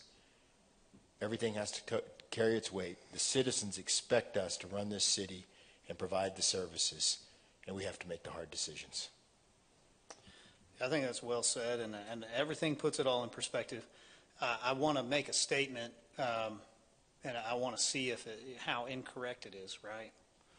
So I'm hearing Don, I'm hearing you say 29 million. But are you saying, Mr. City Manager, if we don't increase the taxes and if we don't increase the rates, that we can't continue to operate on the given budget that we're currently under? We would have to cut services in order just to continue doing what we're doing right now? Because I walked in with a different perspective.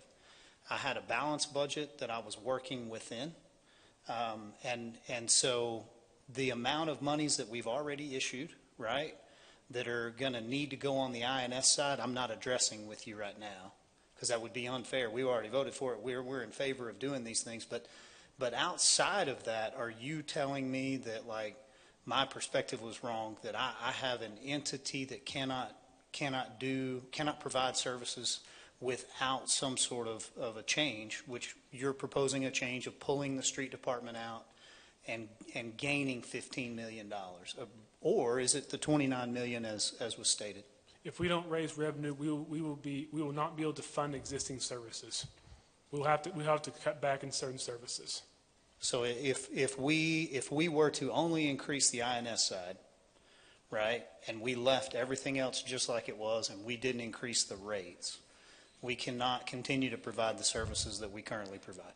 Because a lot of our things, from whether it's commodities, leases, whether it's contractual services to provide professional service or pothole filling, those prices historically continue to go up for the same amount of work.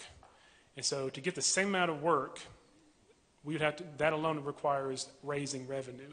To even go beyond that, raise more revenue. Okay. Mr. Freeman, did you have something? I was just going to mention the biggest one's that FTA grant. Like, we're instantly in the hole $1.5 million.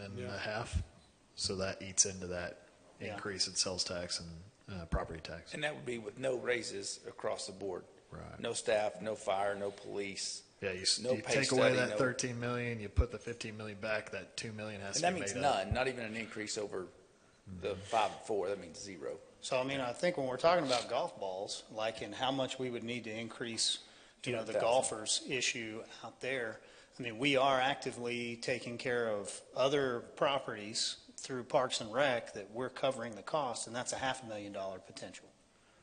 So, I mean, like, I think we've been in a position where, okay, we've got money, we're doing what we need to, let's work with everybody, and let's not look at this. I know 3 days ago I didn't sit down here assuming that I had read this budget, correctly, and now I know I read it incorrectly, that the 15 million was a take it or leave it. Like, we've built the whole budget around a street assessment fee that we want you to implement, or we got to start over. We need to take this whole budget back and start over. That's what I'm hearing right now. Yes, according to state law, my task as a budget officer is to present to you a budget, and that's what I have done. It's now the city council's role to review that, to advise, to amend, to keep it as is, but ultimately to approve a budget. But it was my role, according to state law, to present to you a budget. Councilman? No, I'm just going to say, I think you and I came in thinking there was some money to be found, and some money that was, excess funds, excess reserves, that kind of thing. I think you and I came in with that perspective, because we've been talking about it for a long time. And we had no idea about a street assessment fee. Like, we had no idea about that. So we didn't know about a $15.5 million gap. And then we also thought that there was extra money. So you and I are on a huge swing of, like, from thinking over here. Right. Now we're over here, and it's a little shocking. Right. Well, and I still, Mrs. Storrs, I look forward to questioning the document that you put forward. Like, I want to dig into that. I want to see it for myself, and I want to go back, and I want to do that due diligence, because I know you're looking at September 30th of 24, but because we're not to September 30th of 25, like, if that's where I've got to work from, that's where I've got to work from. But we didn't lose $100 million, in inefficiencies. So, like, what I saw was a $100 million potential out there is now a $3.8 million loss according to those numbers. And then I'm very thankful that you guys looked at the reserve policy in our financial policy, and you're willing to change all that. But you've already captured that 10 or 12 million in reserves to put in this. So here's the other thing. How are we proposing in general fund to do $10 million worth of updates if I don't have enough money to pay for core services? Again, those are capital one-time expenses, not ongoing operating. I understand, but to my public, just like Mr. Reed said or Councilman said, they care about police, fire, and their streets and their water getting delivered. And so when we go do an update, like, we're going to spend money to go and update a building that we didn't have to. But at the same time, we're messaging, I don't have money for raises right now. Like, I don't have money to continue to invest in police and fire and things like that. without putting your streets on an assessment fee. And again, your limits are one-time versus ongoing revenue. That's what that all comes down to. So the opposite of cash poor, like we don't have money, but we got cash? I've got ability to spend one-time money on capital projects. I don't have the ongoing ability to, because if you provide the raises to the employees, that is built into your budget in perpetuity. Mhm. You have to be able to keep that from this year to next year to next year to next year. Your one time, you do it this year, and then you may or may not do it next year. And this is what I'd say to that, Mayor, too, is thinking about this. A perfect example is the wastewater treatment plant. That wasn't a have to, right? I mean, maybe that's what councils 20 years ago thought. It's not a have to. Why would we do that? Let's just kick it down the road. Now, it's totally different, right, if we're looking at the courthouse and those other things. But at some point, if something fails, then it becomes a have to, and we're in the middle of a budget, and we didn't budget for that. So, I mean, I think it's our duty to do some things that aren't have to prevent the have-tos later of like, gosh dang, why didn't the previous council do it? Now, renovating it, it's a little bit different, but I mean, I do think that there's times we have to do some of those issues. We just have to get ahead of it. If we don't get ahead of it, we're putting other councils or future councils way behind. Well, I definitely struggle with like let's go finish out $1.2 million worth of city hall offices to add and create, department. And at the same time, having a genuine discussion with, we've got to do a street assessment fee. I can't correlate those together. Yeah, those are restricted funds that you can't use on the street fund or public safety. Those are funds from your bond that only can be spent on this building here. So we can sit on them, but otherwise you only can spend them on something inside this building here.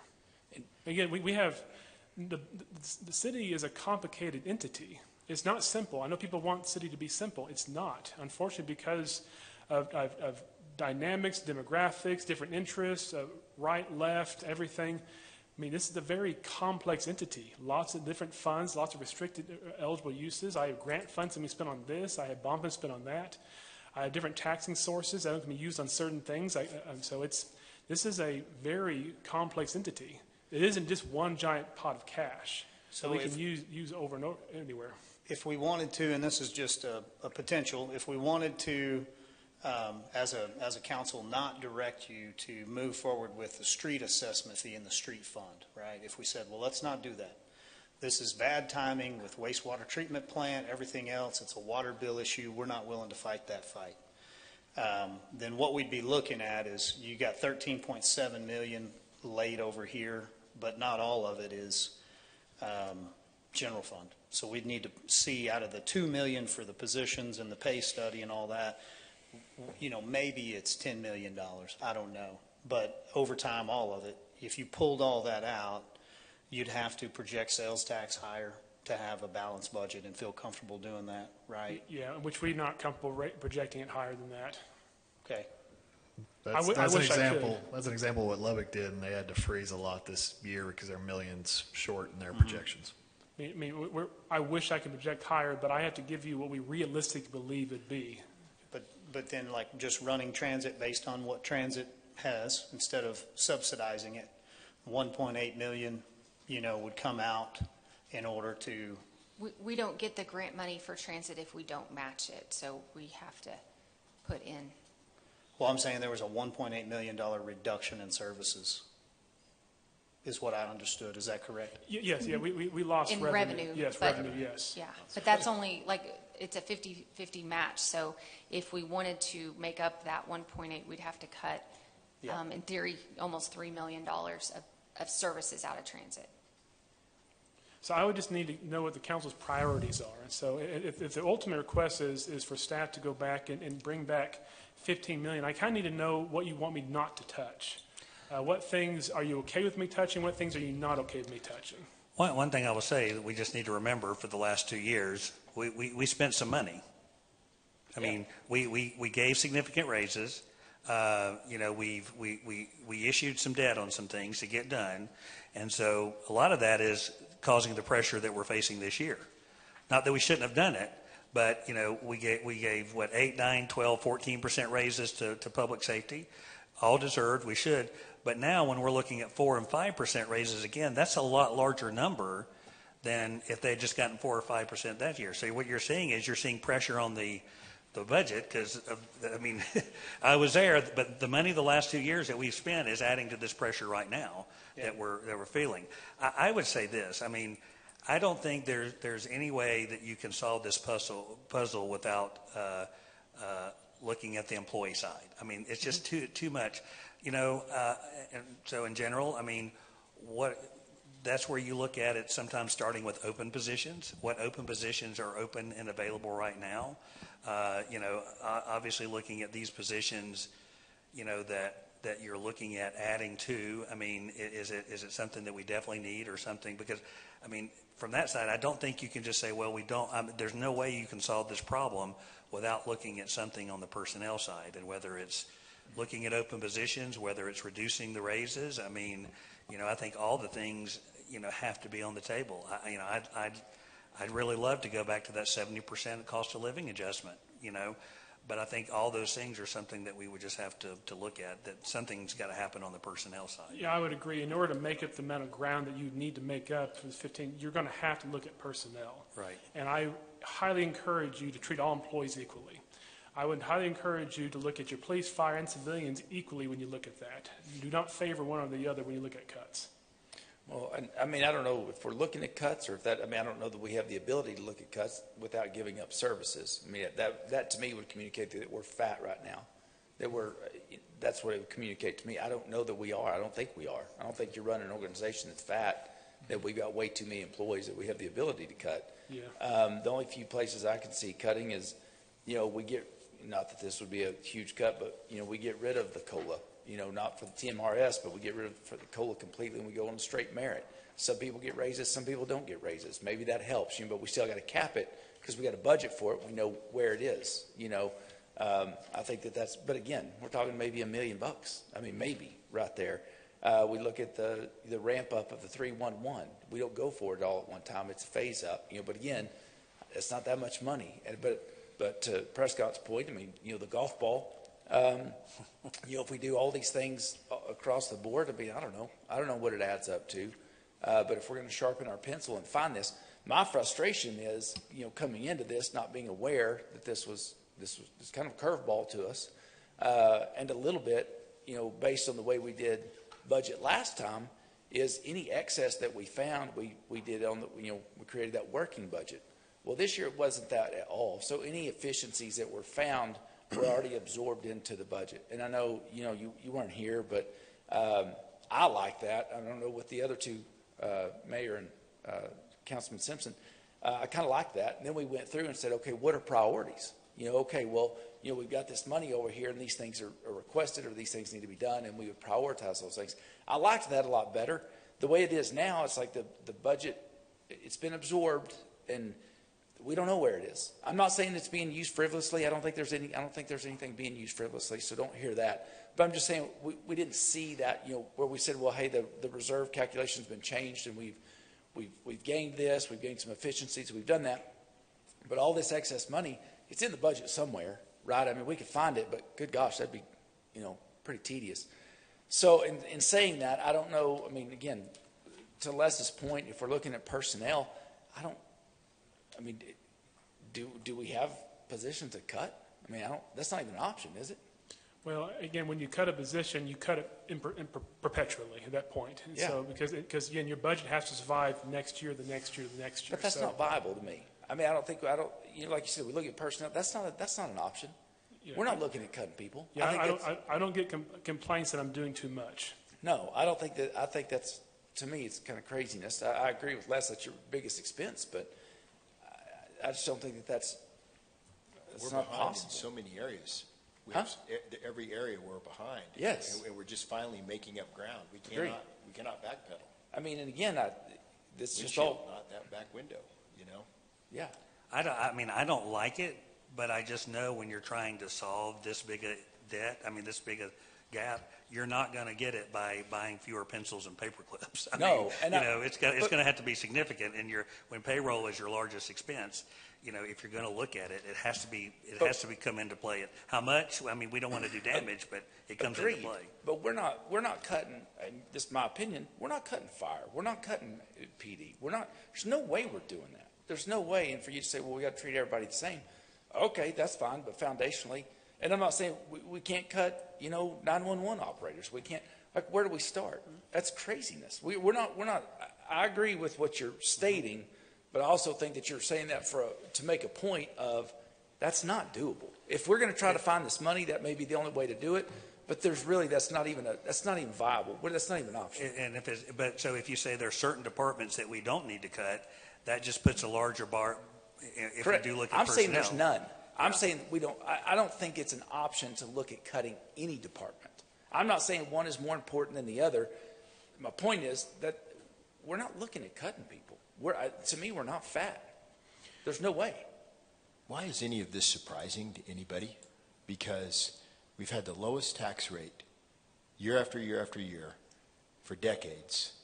We have not kept up with the infrastructure needs that this city needs. We are trying to grow, and we don't have enough money. Why is this surprising to anybody in this room? Could I? Yeah, I'd love to. Maybe gently work into that one. So like a couple options here, right? You've proposed an option. So option one, just, take your 3.5%, work with what you've got, reduce, obviously vacancies aren't cuts. Like we're not letting anybody go. We're not adding, and we're going to remove a few positions, hiring freeze, whatever. That's one option, just as a summary. Another option, create a new way to revenue $15 million. This is super creative. It puts everything on its own, dedicated. It is streets, it's infrastructure, it goes to a pillar. That's the other option. And then, raise taxes. So go back to your taxpayer, put this to them and say, look, what we really need is we really need all of these services increased. We're doing really good, and we're asking you to pay $40 more per year. That's really what we're looking at, and let the citizens vote on it. That's option 3. We haven't looked at that yet. And then my concern is the way that this was presented here, along like Councilman Tips, didn't ever hear about a street assessment fee, never knew that it would be worked into the budget where now I'd have a deduct coming from an expectation that's been negotiated somewhat. And I didn't have an opportunity, or maybe I'm unaware if you've taken an opportunity, Mr. Path, to work with police and fire, right? So did police and fire understand hey, what we're asking for is dependent upon street assessments, So this creative mechanism of pulling this lever, do we have any other teammates that have been clued in on your side? Because on our side, we weren't brought in early enough to know that this was going on. I was able to communicate with 4 of you before today's meeting. I didn't get a chance to talk to you, Mayor. We had our one-on-one meeting, but we had a lot of things to talk about, and so I apologize for not talking to you. But I was able to catch the other 4 members before today's meeting the last few weeks about the street maintenance fee, kind of preparing for this. And so we've been in communications with all of our departments through this budget process. I know Andrew's been working with APD and AFD. I mean, we just got their request recently. Again, this is all happening in parallel in preparation for today. So this process, we've not known about this for 2 months. I've known about this as the budget is evolving. I mean, you go back a month ago, we were this direction, and the next day we're this direction, then we're this direction. So this process is very complex and complicated. We didn't finalize the budget until Friday in order to present it to you all, because it takes a long time with property taxes, getting it back from the appraisal district. It takes a long time to get it all together. Right. So it's a bunch of moving things, and finally it comes to today. I mean, the budget's not even done yet. I mean, because obviously this is still hasn't contemplated what you want to see different. So, and again, as I said yesterday, we are looking at adjusting the Amarillo positions. That's going to mostly just benefit water and sewer. We're looking at adjusting the lab techs. That's only going to benefit water and sewer.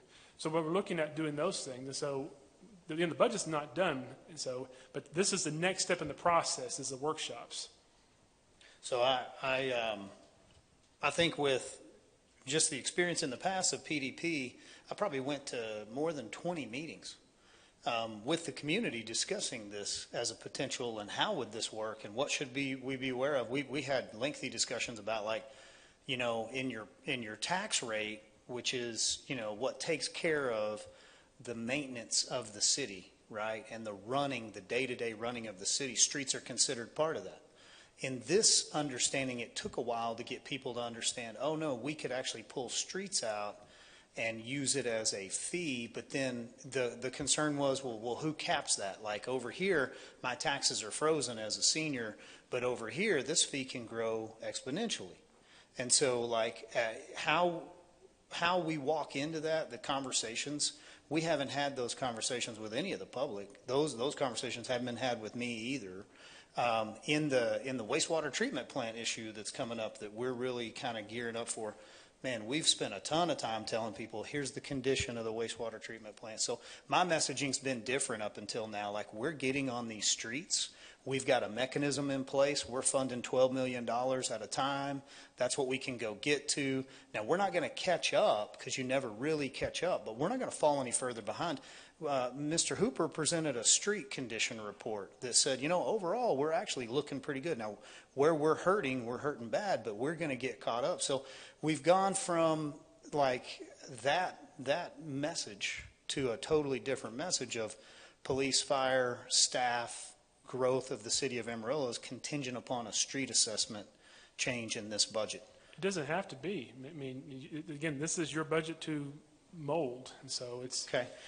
Here's where I'm at, and Les, I'll come back to you. I think what I want to do is take a recess. We'll let Les make a comment, but I think what we should do is take a recess, come back in here, and maybe just do a summary. Let's go back to kind of the overall, the big ticket items, where, what did we really add to? Because I think we're going to walk out of there. Right now, if I walk out, my head's kind of, in the confusion of the conversation. So I'd love to get some clarity today before we try to provide direction as a body. Yes, sir. Well, I think one thing, too, when it comes to that clarity, I think we're just talking, as it relates to this, to the general fund. I mean, we can look at the others, but the place we got to find this money is in the general fund. So also, if we could just give us all a reminder of what we're talking about and what we're not talking about, what options or what departments would be up to make this up, and which ones, like airport, those types of things. Just if we're going to use our time to be able to do that, not that we can't talk about these other departments, like you said, the Amarillo and the others, but making sure that we're spending the remaining time focusing on the areas where we can recoup some of this. I appreciate that. That's a good point, and I think it will help to keep it more clear. So if we focus general fund, then I think maybe at the end of the day today, we'd be better qualified with a minute to digest some of this to come back to it. So you have anything else to add before we recess? It's 2:45. We'll come back in here at 3. See you guys in a minute.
We are 3:05, right on our CST time frame for our 15-minute recess.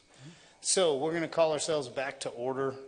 Appreciate the minute to recess and kind of put a few things in perspective. So, Mr. City Manager, I'm going to go ahead and let you speak first. Yeah, so a few questions. So we had a chance to powwow during the break here. So we understand this is a very heavy burden for y'all to deal with. We get that. And so we knew that coming into this. And so, so a few questions.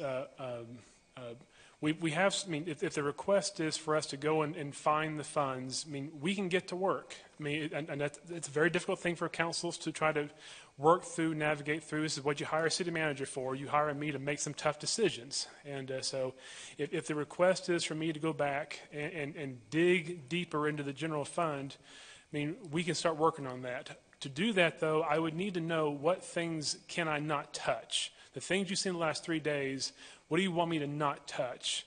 And so, and with that, too, a second thing as well, is there a willingness to consider a phasing in to a fee? And so this is not an all or nothing thing. This is not either 15 million or zero.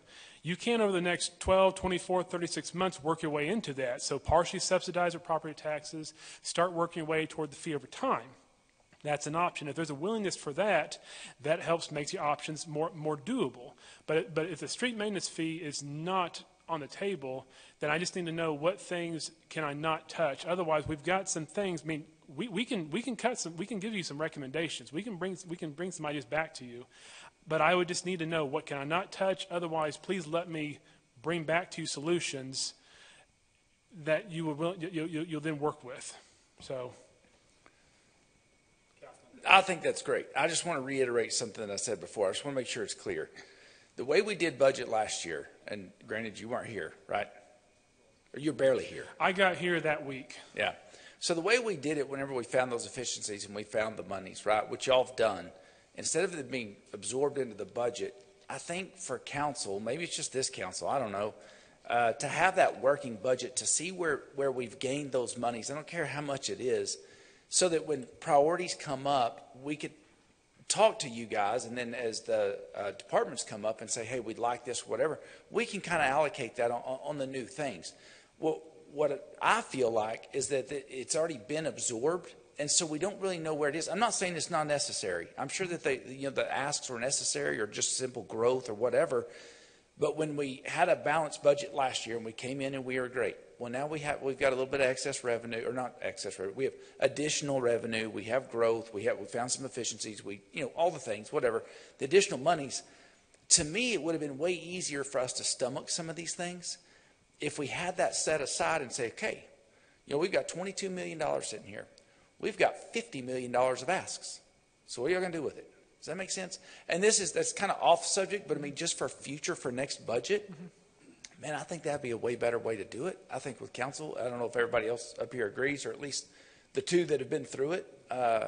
It was a little bit easier for us right now, where we say, hey, Grayson, go sharpen your pencil and go find this, and we're going to direct you kind of where to go. We don't even know where to tell you to go because we don't know what really changed unless we go page by page on this, and that's no way Laura can do that. I mean, she probably can actually, but to ask her to go through that and say, okay, I want to see a delta between last year and this year, which is in every one of these pages, and every one of us can go do it, but we don't even know actuals, right? We have what was budgeted last year. We don't even know what actuals are, so we don't know really what the delta is there or not. It's impossible for us to even see that, and then we talked about, well, where do we go? Where are we going to find this? There's a few areas, and again, if we charge an extra golf ball at a time, there's $200,000 there. There's all these little things that we can do. I mean, we had a discussion, with Parks and Rec, if we charge a little bit more for citywide sports, then we recoup a little bit more there. There's just so much, and now we've got a time deadline that we're against. And we're faced with, and I appreciate you recognizing the fact that we're in an impossible situation with this council. If we were a council that was all about new taxes and all about doing whatever, okay, this isn't a big ask at all. But that's not where we are. So to put us in that position right now is rough. So I appreciate you recognizing that. And I feel like it was kind of dropped on us that we didn't know. We didn't know that this was coming to prep. And maybe you didn't know, however long. But it's a lot. It is a heavy lift for us to go, wow, this is crazy. But again, this is what the workshops are for, is to brainstorm. I mean, you don't have to decide today the budget. And so you have next week, the week after that. So this is part of the natural process. And so with the budget officer, I mean, as that role, my job is to bring to you a budget. And so I hear what you're saying. I've been given conflicting information from different council members. And so I'm trying to do my best to provide to you a project. But yeah, let me tell you this too. I don't want to put y'all on a futile task of go get your department, get Laura and her department, which they've done a great job of putting all this together. Go start looking through all these things, and then we come to the same conclusion. You know? I mean, it's like then we wasted all their time, all their resources, the time that it took them for us to come right back to the same conclusion. And again, I wish, and I've heard Les say this before, but I mean, it would have been nice to maybe have some of that before, to say, I know that this may not be palatable to you guys or the public. So here's some options that we have. To have those before we came in would have been great, if there was time for that. There was not. I mean, the budget was finished on Friday. And so, and again, I did talk to 4 of you about the street maintenance fee. And so I know we didn't go into depth about everything. And so, but I was able to give you all what I could. And so. Well, I don't want to call you out. I don't remember that conversation. And that may be on me, but you said you talked to 4 of us and it wasn't mayor? Well, I don't remember that conversation. I'll back to my notes, but I thought we had. I mean, if I'm wrong, I'm wrong, but I know I had. I'd never heard of it until Tuesday. Yeah, I'll go back. If I did, I apologize. No, and it's okay. You don't even have to go back. I mean, I'm not mad at you. I just want to clarify. I'd never heard of it. Yeah. So, and again, that's fine, but I just don't want to put you or any of your staff on a futile mission, and then we come back right where we are. Unless we just like, hey, I just want to, we're just going to prove to you, and not that y'all are, that's not your attitude, but to say, there's just no way to get there. Mm-hmm. You know, we found $6 million. Okay. Mm-hmm. Well, then maybe we phase in, I don't know. So I just wanted to make my say, I wish, my hope is that we can do budget next year a little bit more like we did the previous year, instead of this, of not knowing where the excesses are. We don't know. And I misunderstood you because I thought you had advised me, I think you were wanting for a shorter budget period. Well, no. Shorter budget period's fine, but to have the excess monies put in, set aside, and then we gave direction on how to allocate them a little bit. That will require presentations in each one of those, so you will probably effectively have to double your workshop. Well, we wouldn't want to do that, but I think that they could give presentations to you guys, and y'all could say, hey, just like we went through the budget, all these things, hey, here's the ask here, here's the ask here, here's that. We don't need the department heads, and I don't want to waste their time coming up here and presenting. But, and again, I'm one of 5. The rest of them may say, no, I don't want that. It just felt like, I know that we found efficiencies, and I know Mayor was going through the numbers. He's been like a bulldog on these numbers and the reserves, and then to find out we don't really know where that extra went. You know, we can kind of point some directions, but we don't really know where it went. So that's just something to throw out. We can talk about that before next budget. But so yeah, I appreciate you acknowledging this is a really tough spot. So my intellect tells me this is a good thing. My intellect.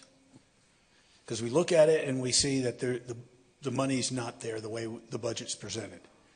My gut tells me this is a really bad thing. Okay? Because as I said in the beginning, where does it end with these fees? You know, do we next look at doing law enforcement with fees rather than coming out of the budget? Whereas I think the taxpayer looks at it that we pay this tax for these services, and now we're going to add another fee onto it. So that's the gut is churning right now on this thing. Intellectually, I get it, because the state has capped us unless we want to go out to a vote. And maybe what we need to do is and that's not an option that we looked at. Do we say that we have a 6% tax increase and we take it out to a vote in November and let the citizens decide? Right? But we kind of know where that's going to go. We haven't had a successful tax increase by vote over the last how many years, right? So, you know, and I've got to go with my gut right now. And so your question was, give us guidance. I would say that if we have to go back and look at the general fund and where those monies are, everything's on the table. Everything's on the table. As much as we'd love to give law enforcement and fire their 6 and 7, maybe it's a lower rate. Because you can't favor one over the other. You have to look at it and say, here's where we can make cuts, and we just have to do it. Okay? Yep. Thank you. Nobody's lighting up down there. Do you want to go or you want me to go? Okay, well, man, if I worked for you, I would apologize. I'd come out here and I'd apologize to you. That's not a curveball. I mean, this is a blind side. For 2 days, I've been able to somewhat read into this that street assessment doesn't look like street department, right? But like you and I work real close together, we have constant interactions, a lot of different things. I've asked for tons of things. You've given me all sorts of things. The data on this, Mr. Hooper's a professional. Like he's got a good presentation. He's been working on this for a while. And so this was brought to me here with like no team effort and not recognizing me as somebody that you need. So I, for one, feel like you need me. I think you need me sitting up here doing my best, willing to work hard. I think you need me as the spokesman. I think you need leadership. I think you need a strong council, and I think that starts with the tone that we set here as we come together as 5 new people, right? And so I need a 2-year vision. That's what I need. I need to know that we're going to work together for the next 2 years and that this thing's fixing to get going in the right direction.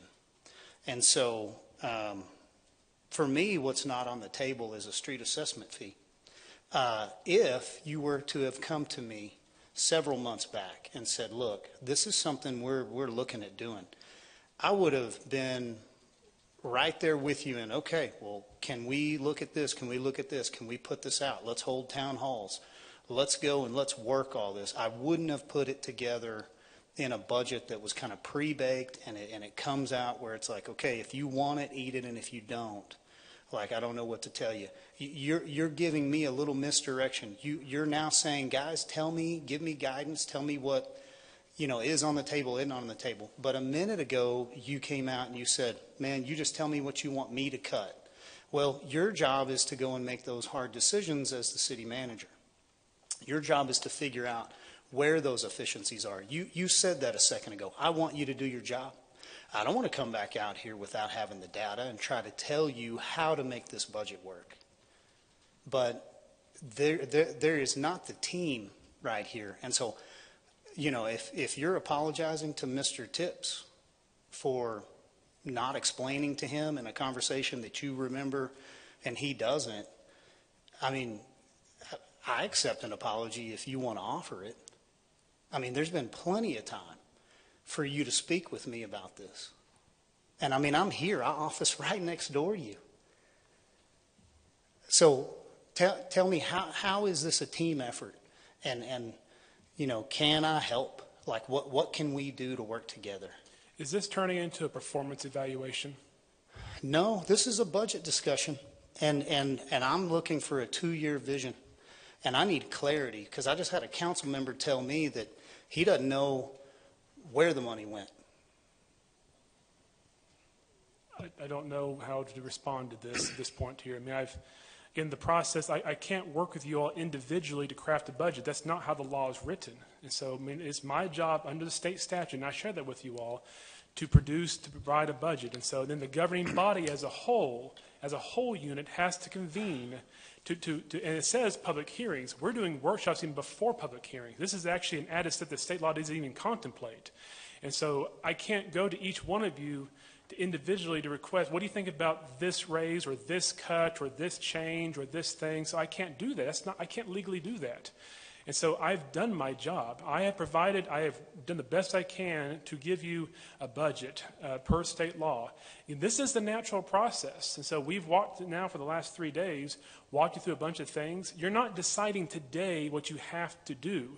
And so you're going to meet next week. If you want to meet the week after that, we can meet 3 times next week if you want to. We've walked you through the budget. And so at a high level, I mean, now the process is, Grayson, we need more information on this. We want this research. We want this to change, that change. I just need guidance on that. But it is my job to bring to the governing body as a whole a budget, not individuals. I'm sorry that it may came across as not as a team player, but I can't do that. I have to bring this to you all as a whole. And I apologize that I didn't get a chance to catch you beforehand about the street maintenance fee. I was trying to, but in the one-on-one meeting we had here recently, you had a lot of things to talk about, and we went through those, and suddenly time was up. And so I should have caught you. I apologize. As you know, you guys see what I do every day. You guys know everything I do. I'm running wild. And so I missed that. I apologize. I do think I'm one of the best communicating managers you're ever going to have. I think, and you guys know the reasons why for that. This I don't know, and it's a lot there. So, and I know I've sent emails out. I know I send summary emails out to you all so that you see what each one of you are talking about in my meetings. I try to be very transparent. I think I am extremely transparent on everything. Does that mean that I catch 100%? No, I do miss some things. And so, Mayor, I don't know how to respond to what you asked. I think you just did. I think you've given me a response. So, I gave you where I'm at in this deal, and I stated a few facts, right, that are just facts. It's where we are, right? The budget as proposed has a street fee assessment in it. I'm not in agreement with it. I'd like to move forward.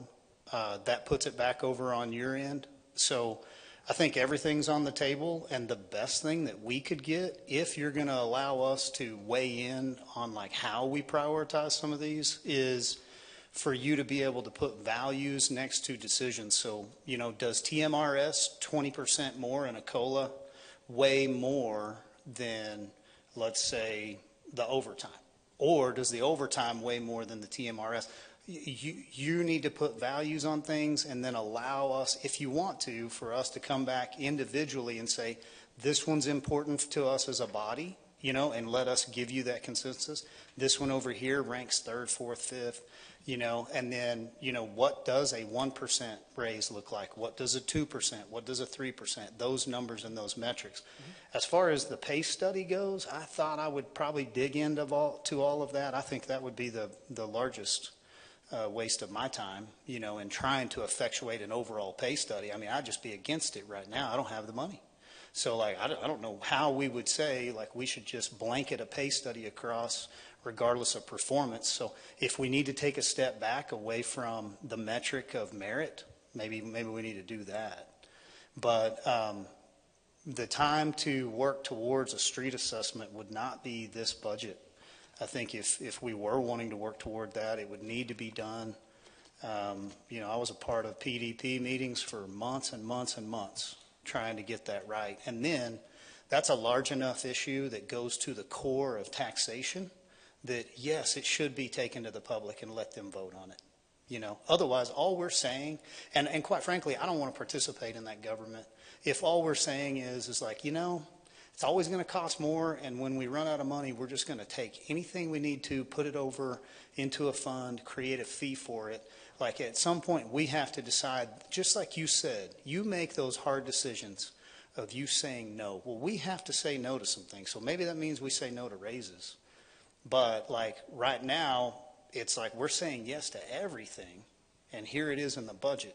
And the way you say yes to it is you say no to your taxpayer in letting them weigh into any of this. You put it in a fee. Now, that's my principal position. It's my opinion. I'm sure not everybody shares that. But would have been helpful to have been able to share that opinion with you, you know, my coworker here, before we got to this. And I understand budget workshop is for this, but it's also for this.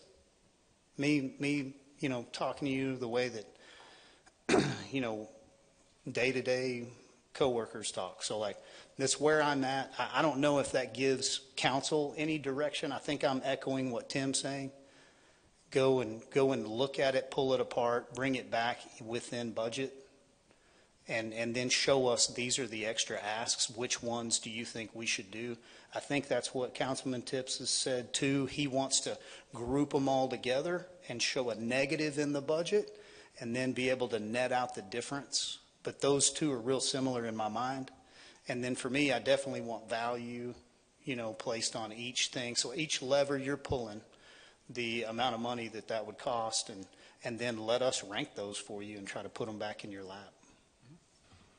Mayor, if you don't mind, can I just make a statement about something you mentioned a moment ago that I've been working on this for a long time? I just need you to know, I sent her the final version of this at 11 a.m. this morning. The only time I was even able to work on this presentation was at night at home, starting on about the 27th. So it's not something that we've been working on for a long time. Okay, I thank you for engaging in that. That helps me. Where does the idea of a street assessment fee come from? Was that your idea? Was that Grayson's idea? No, that came from a conversation that I had with a council member, and so then that led me to talking to staff, and then that ultimately, it wasn't something that we initially thought of, but then staff, as we're working on budget, we realized, okay, we know police are bringing requests, we know fire bringing requests, we know that the compensation study is coming as it is. So ultimately, I thought, you know what, this is something that I think I need to go back and revisit. And so I need to go back and think, okay, I know that the city council is for police, for fire. I've also heard that they're for the raises. They're trying to get the civilians, employees up there. I know the city council is for parks and Independence Day 101, July 4th +1. Knowing all this stuff, I said, well, what options do I have? Well, street assessment, street maintenance fee is probably the route we have available to us. And so I tasked Donnie with preparing a presentation to present to you all as an idea. And so we then built the budget around all that, knowing the council could always change that, adjust that, pull it back, and so forth. That was the route that we took for this. It wasn't directed by a council member or anyone. It was brought up, it just happened to be coincidentally a week before that, and then I learned, sitting down with staff, realized, okay, we're running some budget issues, and so I said, okay, let's go ahead and propose this. Let's see if we can, if this works. Just for me and you moving forward, it would help. Like I would love to know timelines. So like, how long ago was the council member conversation? When did you task Donnie with it? Because I mean, Donnie, I may very well owe you a public apology here by insinuating that you're working, somewhere, and I don't know anything about it. Maybe that's not true. And quite frankly, I value Donnie over many others in his abilities. The guy is an excellent asset in getting stuff done. So I don't want to leave it undone. How long ago was the conversation? Donnie, do you know when I asked you, was it 3 weeks ago? I don't know. There was so many budget meetings that were going on, and we were just discussing anything and everything and all the possibilities, and it came up. I think the original conversation came up based on PDP, and if you remember back to PDP, there was actually like a 90% or better letter of recommendation that was given from that, and I think that just spawned a conversation of what if, and what if we started working through that. And I basically took that and said, yeah, let me run with that. I'm very familiar with the PDP process and what we went through there. I can put something together, but at the same time, you got to remember, we were working through all of our CIP, all of our departmental budgets, wastewater treatment plant meetings that were hours and hours on end, and so, and I'm not complaining about it. They're just, you run out of hours in the day to do the things you're trying to do. So we work on stuff at home. We work on stuff till, I was up till 1 a.m. this morning finishing what I thought I could get done, and finished this morning to get it over to her. So I think if we would have had it done, I guess my point of saying is you don't owe me an apology. It's just I want to make sure that the public understands that we weren't working on this for months behind the scenes trying to figure something out and surprise y'all with it. It was us working on something to try to come up with a solution to present to you during these conversations. And even up to the last minute, I was working on it this morning while they were doing police and fire to try to get the last slides done. Well, thank you for that. And if I do owe you an apology, man, I apologize. No, you work hard and you can get a lot of things done. However, I was in your office 2 weeks ago. Came in, sat down, how's it going? What do you need? And how is budget? Not ready yet. It's tight. So anything you need from me, like, what I'm doing here is I'm fixing to move away from this because I'm not personalizing any of this, and I'm going to stay humble and say, like, man, I'm just learning and I just want to be a team member. I'm not in control here, but I want to do the best job I can, right? And I've worked really hard for the last 2 years, and presided over some really good budgets, you know, and I thought we had some wins here in front of us, and I still feel optimistic. But for weeks now, my grievance here is you could have said, I got Donnie working on a street assessment fee.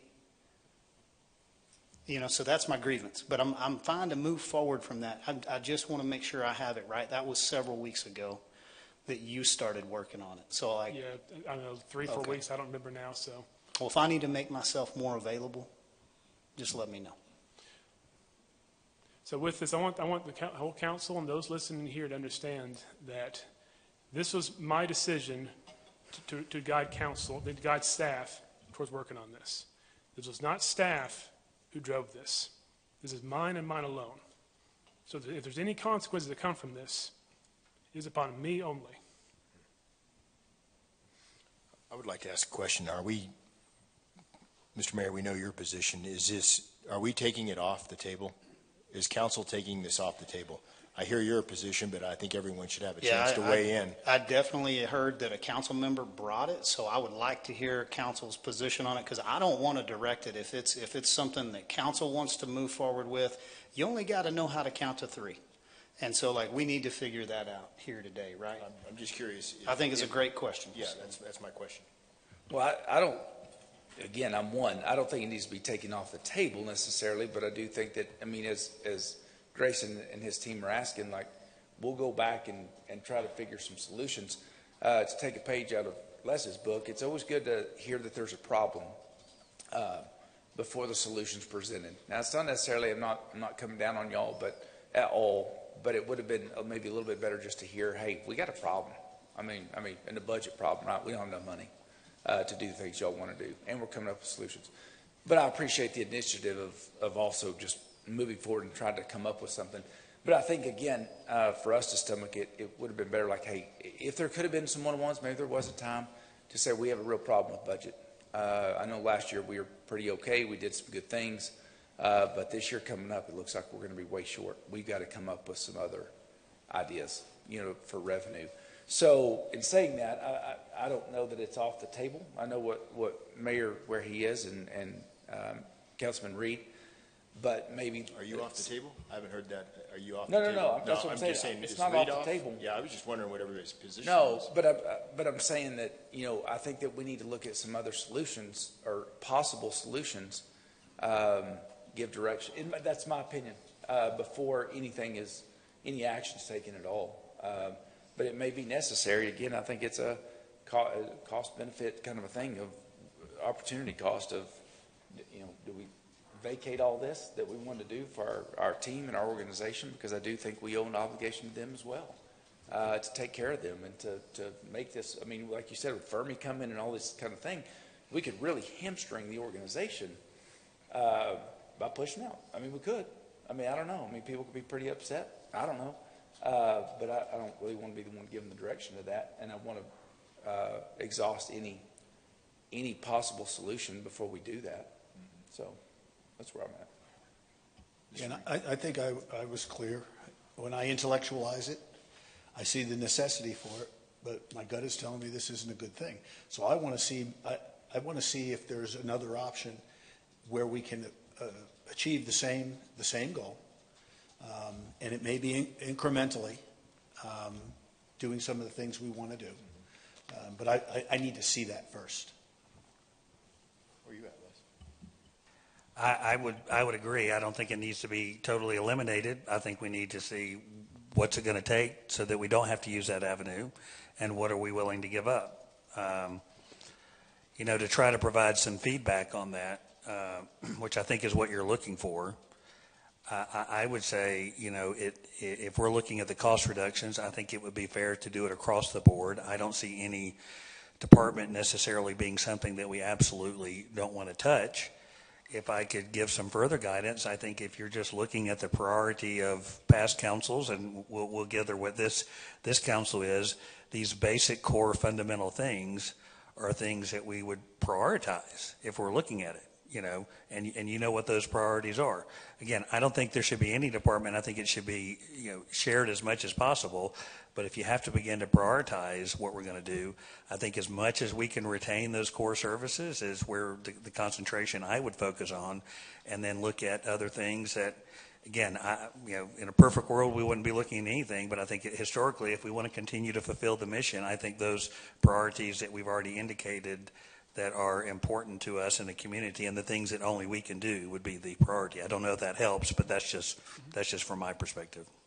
No, I think we have what we need. I think we know what we can go do and work on, and so I think I kind of have a feel for the council where you're at, and so if the council is willing, I'd like a chance with my team to go back and revisit some things and bring back to you if we can meet maybe next Friday and for a workshop and give us some time to kind of re-examine this. I got to go back, talk to some departments and try to help them understand where we're at and some stuff. But then bring back to you all a different budget, so we can do that.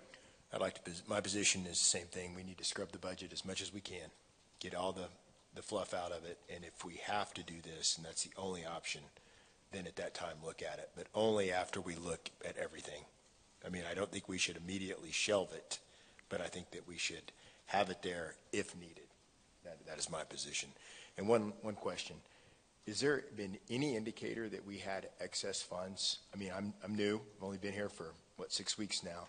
Have we had any indications that we had excess funds? Because I've always been under the assumption that we were already pretty tied.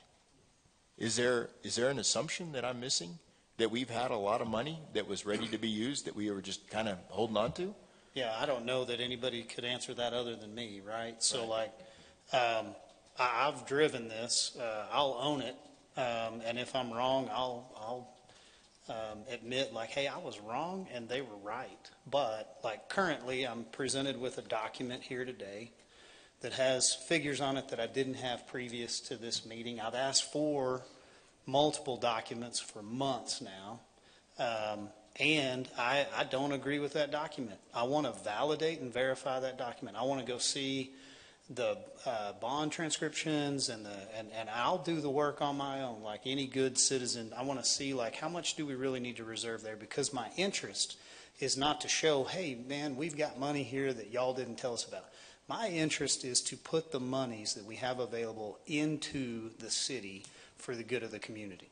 And so yes, I walked in here today feeling very comfortable that with the reserve change and freeing up the money on the reserves, as well as the unspent monies that are sitting in the projects that have been closed out or should have been closed out and hadn't been, along with excess reserves, right? And I use that term loosely, but I feel like still today, and I'm sure I'm going to have to prove myself wrong, I feel like there's $100 million.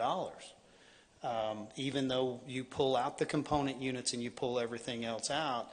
And the reason that I felt that way was because we were working at end of year at 9:30. And so, Mrs. Storrs shows around an $85 million swing right there. But then there's some other stuff in there that I'm just going to have to see for myself. So I would ask, staff, allot me some time to sit down and go through that, and then let me go to bond counsel and let me go and I'll do my own legwork. But I think it's important when we are talking about everything that's forward facing. We're putting checkbooks on the web page. What is the amount of reserves that are there and what could be available? And if they're all worked into this budget, right, then great. I think we've done it. But if there are excess reserves, that is not at all what's been communicated here today. So the only person in the room who has this opinion is me. And so, if I'm wrong, I'll come back to you. Just going back, Don, did you think that there was excess funds? Mayor and I we've been meeting several times. We've met with Laura. We've met with her team. We saw that big, the quarterly statement, whatever, of all of our funds, and saw the 600. That's the first time that I'd paid attention to it. I mean, I'm not saying it's the first time I'd seen it. It's the first time I paid attention to it. And then talking to Mayor, we started digging into it, thinking, holy smokes, we've got all this money? What? So we started digging into it. I mean, that's what it is. And like I said, he's been driving it. He's been looking at it. We meet and talk about it. and I told Laura today, you know, that report was extremely helpful today, that cleared up a lot, kind of showed the allocation of those funds and where they were, and with the new reserve policy, it broke it all down. That's the first time we've really been able to, like, extrapolate all that. I mean, you know, she knows all the stuff. I mean, there's no way I could do that. So we were able to see that. So again, we're just trying to be good stewards of everything. And I don't think anybody's dishonest. That's not what we were, you know, looking at. We just thought, well, you know, if there are ways or a policy that's out there that made us or had the ability to reserve more money than we really needed beyond a 90-day reserve, then we wanted to be able to use those funds, right? We just felt like that's being a good steward. So that's really where it came from. It's like, we feel like there's more than 90 days out there. There's $654 million. I mean, if you saw that, would you think, what is this for? And as you know, Mayor, I mean, he wants to dig in, and just like he said, he's got to put his eyes on it and see it for himself, which is great. I mean, and so that's. I'm just curious if we had been told that, or it was an assumption. No, I think let me answer it even more directly. So, before we go start pointing fingers at all these, we're not pointing fingers at anybody. Well, we're pretty accusatory. We've been accusatory today. You have, Mayor. I mean, you've been accusatory to staff, and I'm wondering if there is a precedence that's been set. Les, did you think that there was a ton of money out there? I did not. I've thought we've been pretty tight all along. Tim, did you think there was a ton of money? I didn't think there was much fluff in the budget, but I think for us. Your microphone's off. Yeah. Sorry. I'm just trying to for get us, the lay of the land, I'm not guys. sure that's a legitimate question since this is the first budget that we've looked at. We wouldn't know. Well, we wouldn't know, but I think it is a legitimate question because we've known for a long time that we haven't been able to do things in this city because we've not had enough funds, because we've had the lowest tax rate. But you've never, I would guess, David, that you've never looked at this. No. I mean, in this depth. No. So there's that. I mean, I'm just going to say, I mean, yes, from the outside, people can make all kinds of assumptions or whatever, but you owe a certain duty when you're elected to dig in and look at it. Absolutely. You know, he had some assumptions and found some things, and so. And I'm not getting. I'm trying to find out. No, and I'm just telling. If there's been a presentation to us, by all measure, then we need that clarified. And if that has not been clarified, then if we're assuming something, that's on us. I think if there's one thing I've definitely grown to like about Councilman Prescott is he's very direct, and I appreciate that. And so, like, you've asked a direct question, and you're not afraid to put it out there black and white. Like, hey, I'm sure people are going to feel like it's accusatory. So let me answer that directly, right? Not that long ago, like, we had no monies for streets, right? We only had $6 million, and it was going down to Polk Street, right? And then I get another meeting, there's $16 million that we have. By the time I walk out of my third meeting, we're at $38 million. Now, we have all agreed $38 million is what's being spent. We now have it down to $23 million. It's in your current budget. I was the only one questioning whether those monies had ever been spent, and I had to ask for copies of receipts from contractors to see, man, I can only get to like $54 million. So, yes, sir. Yeah, like, I'm in a position where I understand that those eyes that are looking at me think I know what I'm looking at and that I'm being given all the data. When I sat down in a meeting for the audit committee, so this is the annual audit review, and we're covering another 300-400 pages worth of stuff. We have the totals in there, and I start questioning, like, why do we have so much money? That looks more like a pension fund than it does this. And so, you know, in asking, you know, questions to Mrs. Storrs, she originally said, well, like, no, that doesn't include this, that doesn't include that, that's just these funds. Well, then, no, it does include hospital district. It does include these others. So we start working that out. And in our last meeting, she had given me a report that showed roughly 50-something million on it. And so, yes, I had hoped it would be 100, you know, but I knew just counting what I could count, it was like 175 million, and I don't have all the data, so what does that really net out to? Now, keep in mind, if I can do $1 million worth of work in the city because I found $1 million, like, hoorah, right? I will go and do all this work for $1 million. Not like $1 million is not a lot of money, because you'll work really hard in this budget to find $1 million. Right now, today, I'm questioning, is there 20 million? just in the 108 versus the 128. We didn't finish the math problem here today. We just kind of threw it back to, well, you don't have the data. Okay, well then give me some time with Mrs. Storrs, and let's go back through there and let's validate all of that, right? And let's see, because if we can find $1 million, it's worth my time. Absolutely.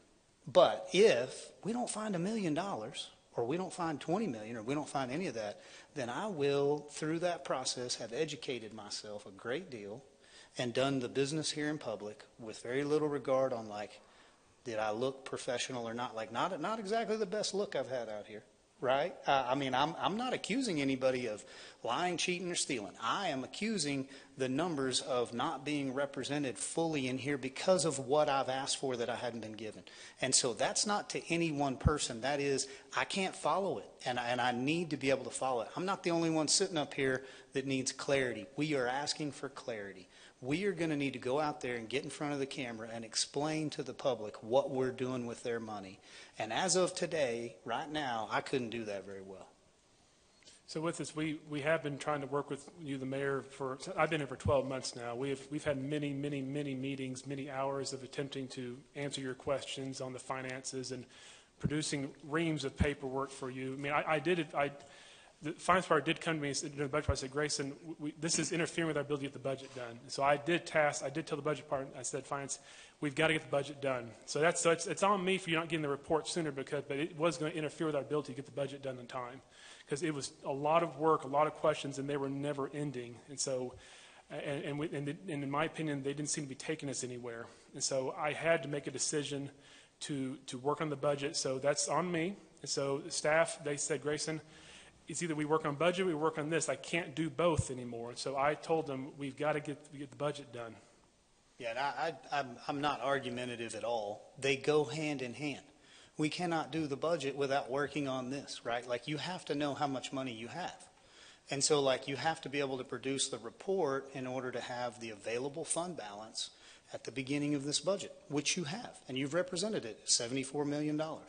It didn't coincide with the data that I'd been given, so my preemptive budget discussion goes hand in hand with what we're already doing. Well, the challenge is we were trying to produce reports that we don't typically produce, but they were ones that you were trying to have us produce. And so we were having to create documents that aren't part of the normal process, and so they don't always marry up. And then the timelines you were asking for, we couldn't do the work plus do the other work we were doing. So it's been a very challenging process to help you navigate through this, because we're having to produce things that we don't typically produce. That's not true in the way that's a quarterly report that was due 6 months ago. So, like, we are late by turning in the reports to the community. So June is already due and it's not produced. March wasn't produced until you gave it to me. I'm not talking about that. I'm talking about there's other documents, spreadsheets like the one you saw today that we've been working towards to help you with your questions. And so, those are the documents I'm talking about. Okay, yeah, so those additional documents I understand you didn't have time to do. Moving forward, though, it's not one council member that wants to find a potential of $1 million. Like, council is out here having a discussion. Council, as a body, is there anything wrong with going through the document that was produced here that runs this down to where it shows a negative 3.8 million in reserves and just verifying and vetting that so that we can move forward knowing you're right, we don't have the money? You should go through it. Okay. 100%. Yeah, we should look at it. Okay, thank you. Anybody have a disagreement with that? Okay, then I'm glad to continue. And as the audit committee member, myself and Don, I felt like that was what we were tasked to do. So there's an additional responsibility for the two that are sitting on the audit committee to do more than just look at an annual audit once a year and put it on the shelf. Like, that's where this came from. We sat in the audit committee and we had some people that came in to tell us some additional information.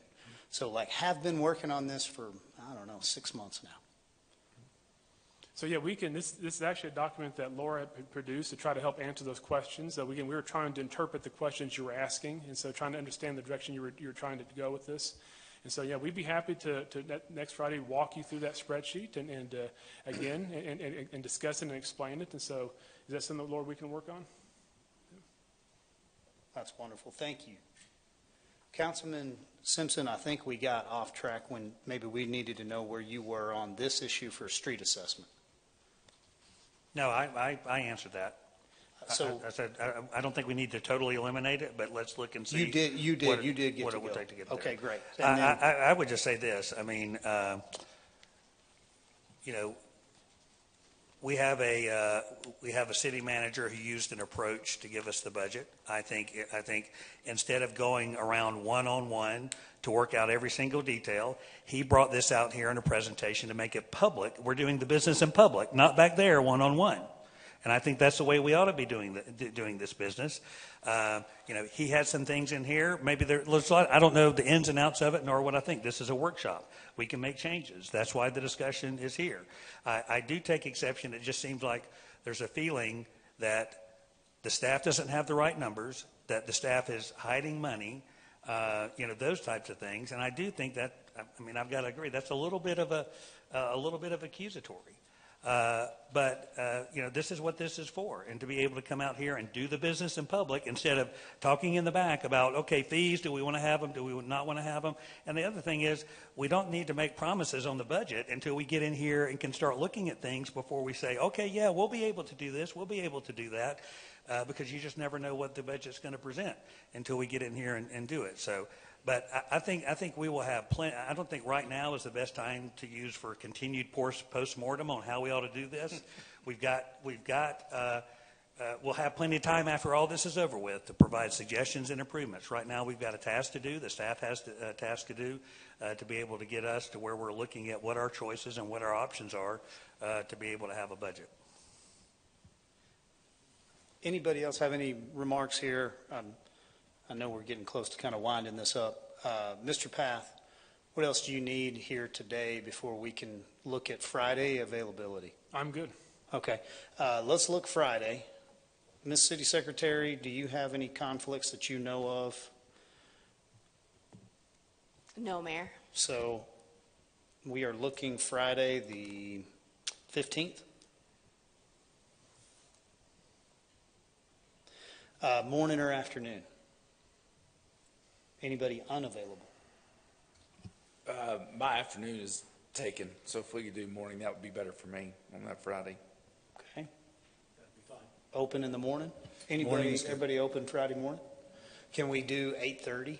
Is that good for you guys? Yep. That's been a pretty good time. Okay.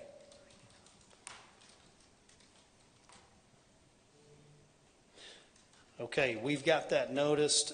With the way we are ending this conversation here today, I shouldn't say that. With the way in which we're continuing this conversation, right? We started a conversation that we need to continue.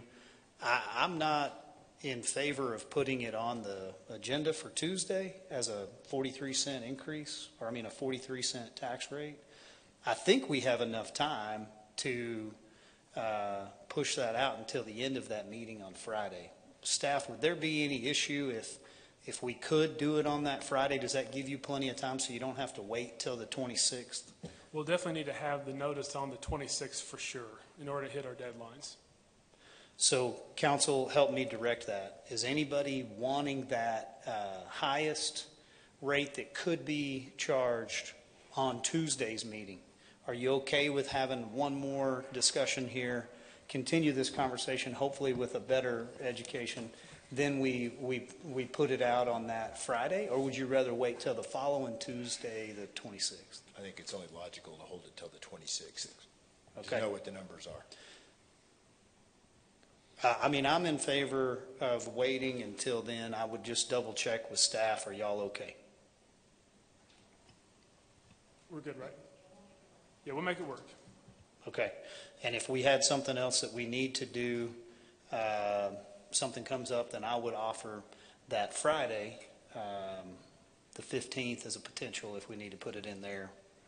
So is that right? I got my days off here. Let me double check. Next Friday, the 15th, and then we wouldn't have anything. So we would have the following week if we needed it. Okay, so I think I'm good with that. You have anybody have anything else they want to add, Councilman? Okay. Appreciate everyone being here today. Motion and a second to adjourn. Anybody? Motion. You're adjourned. Thank you.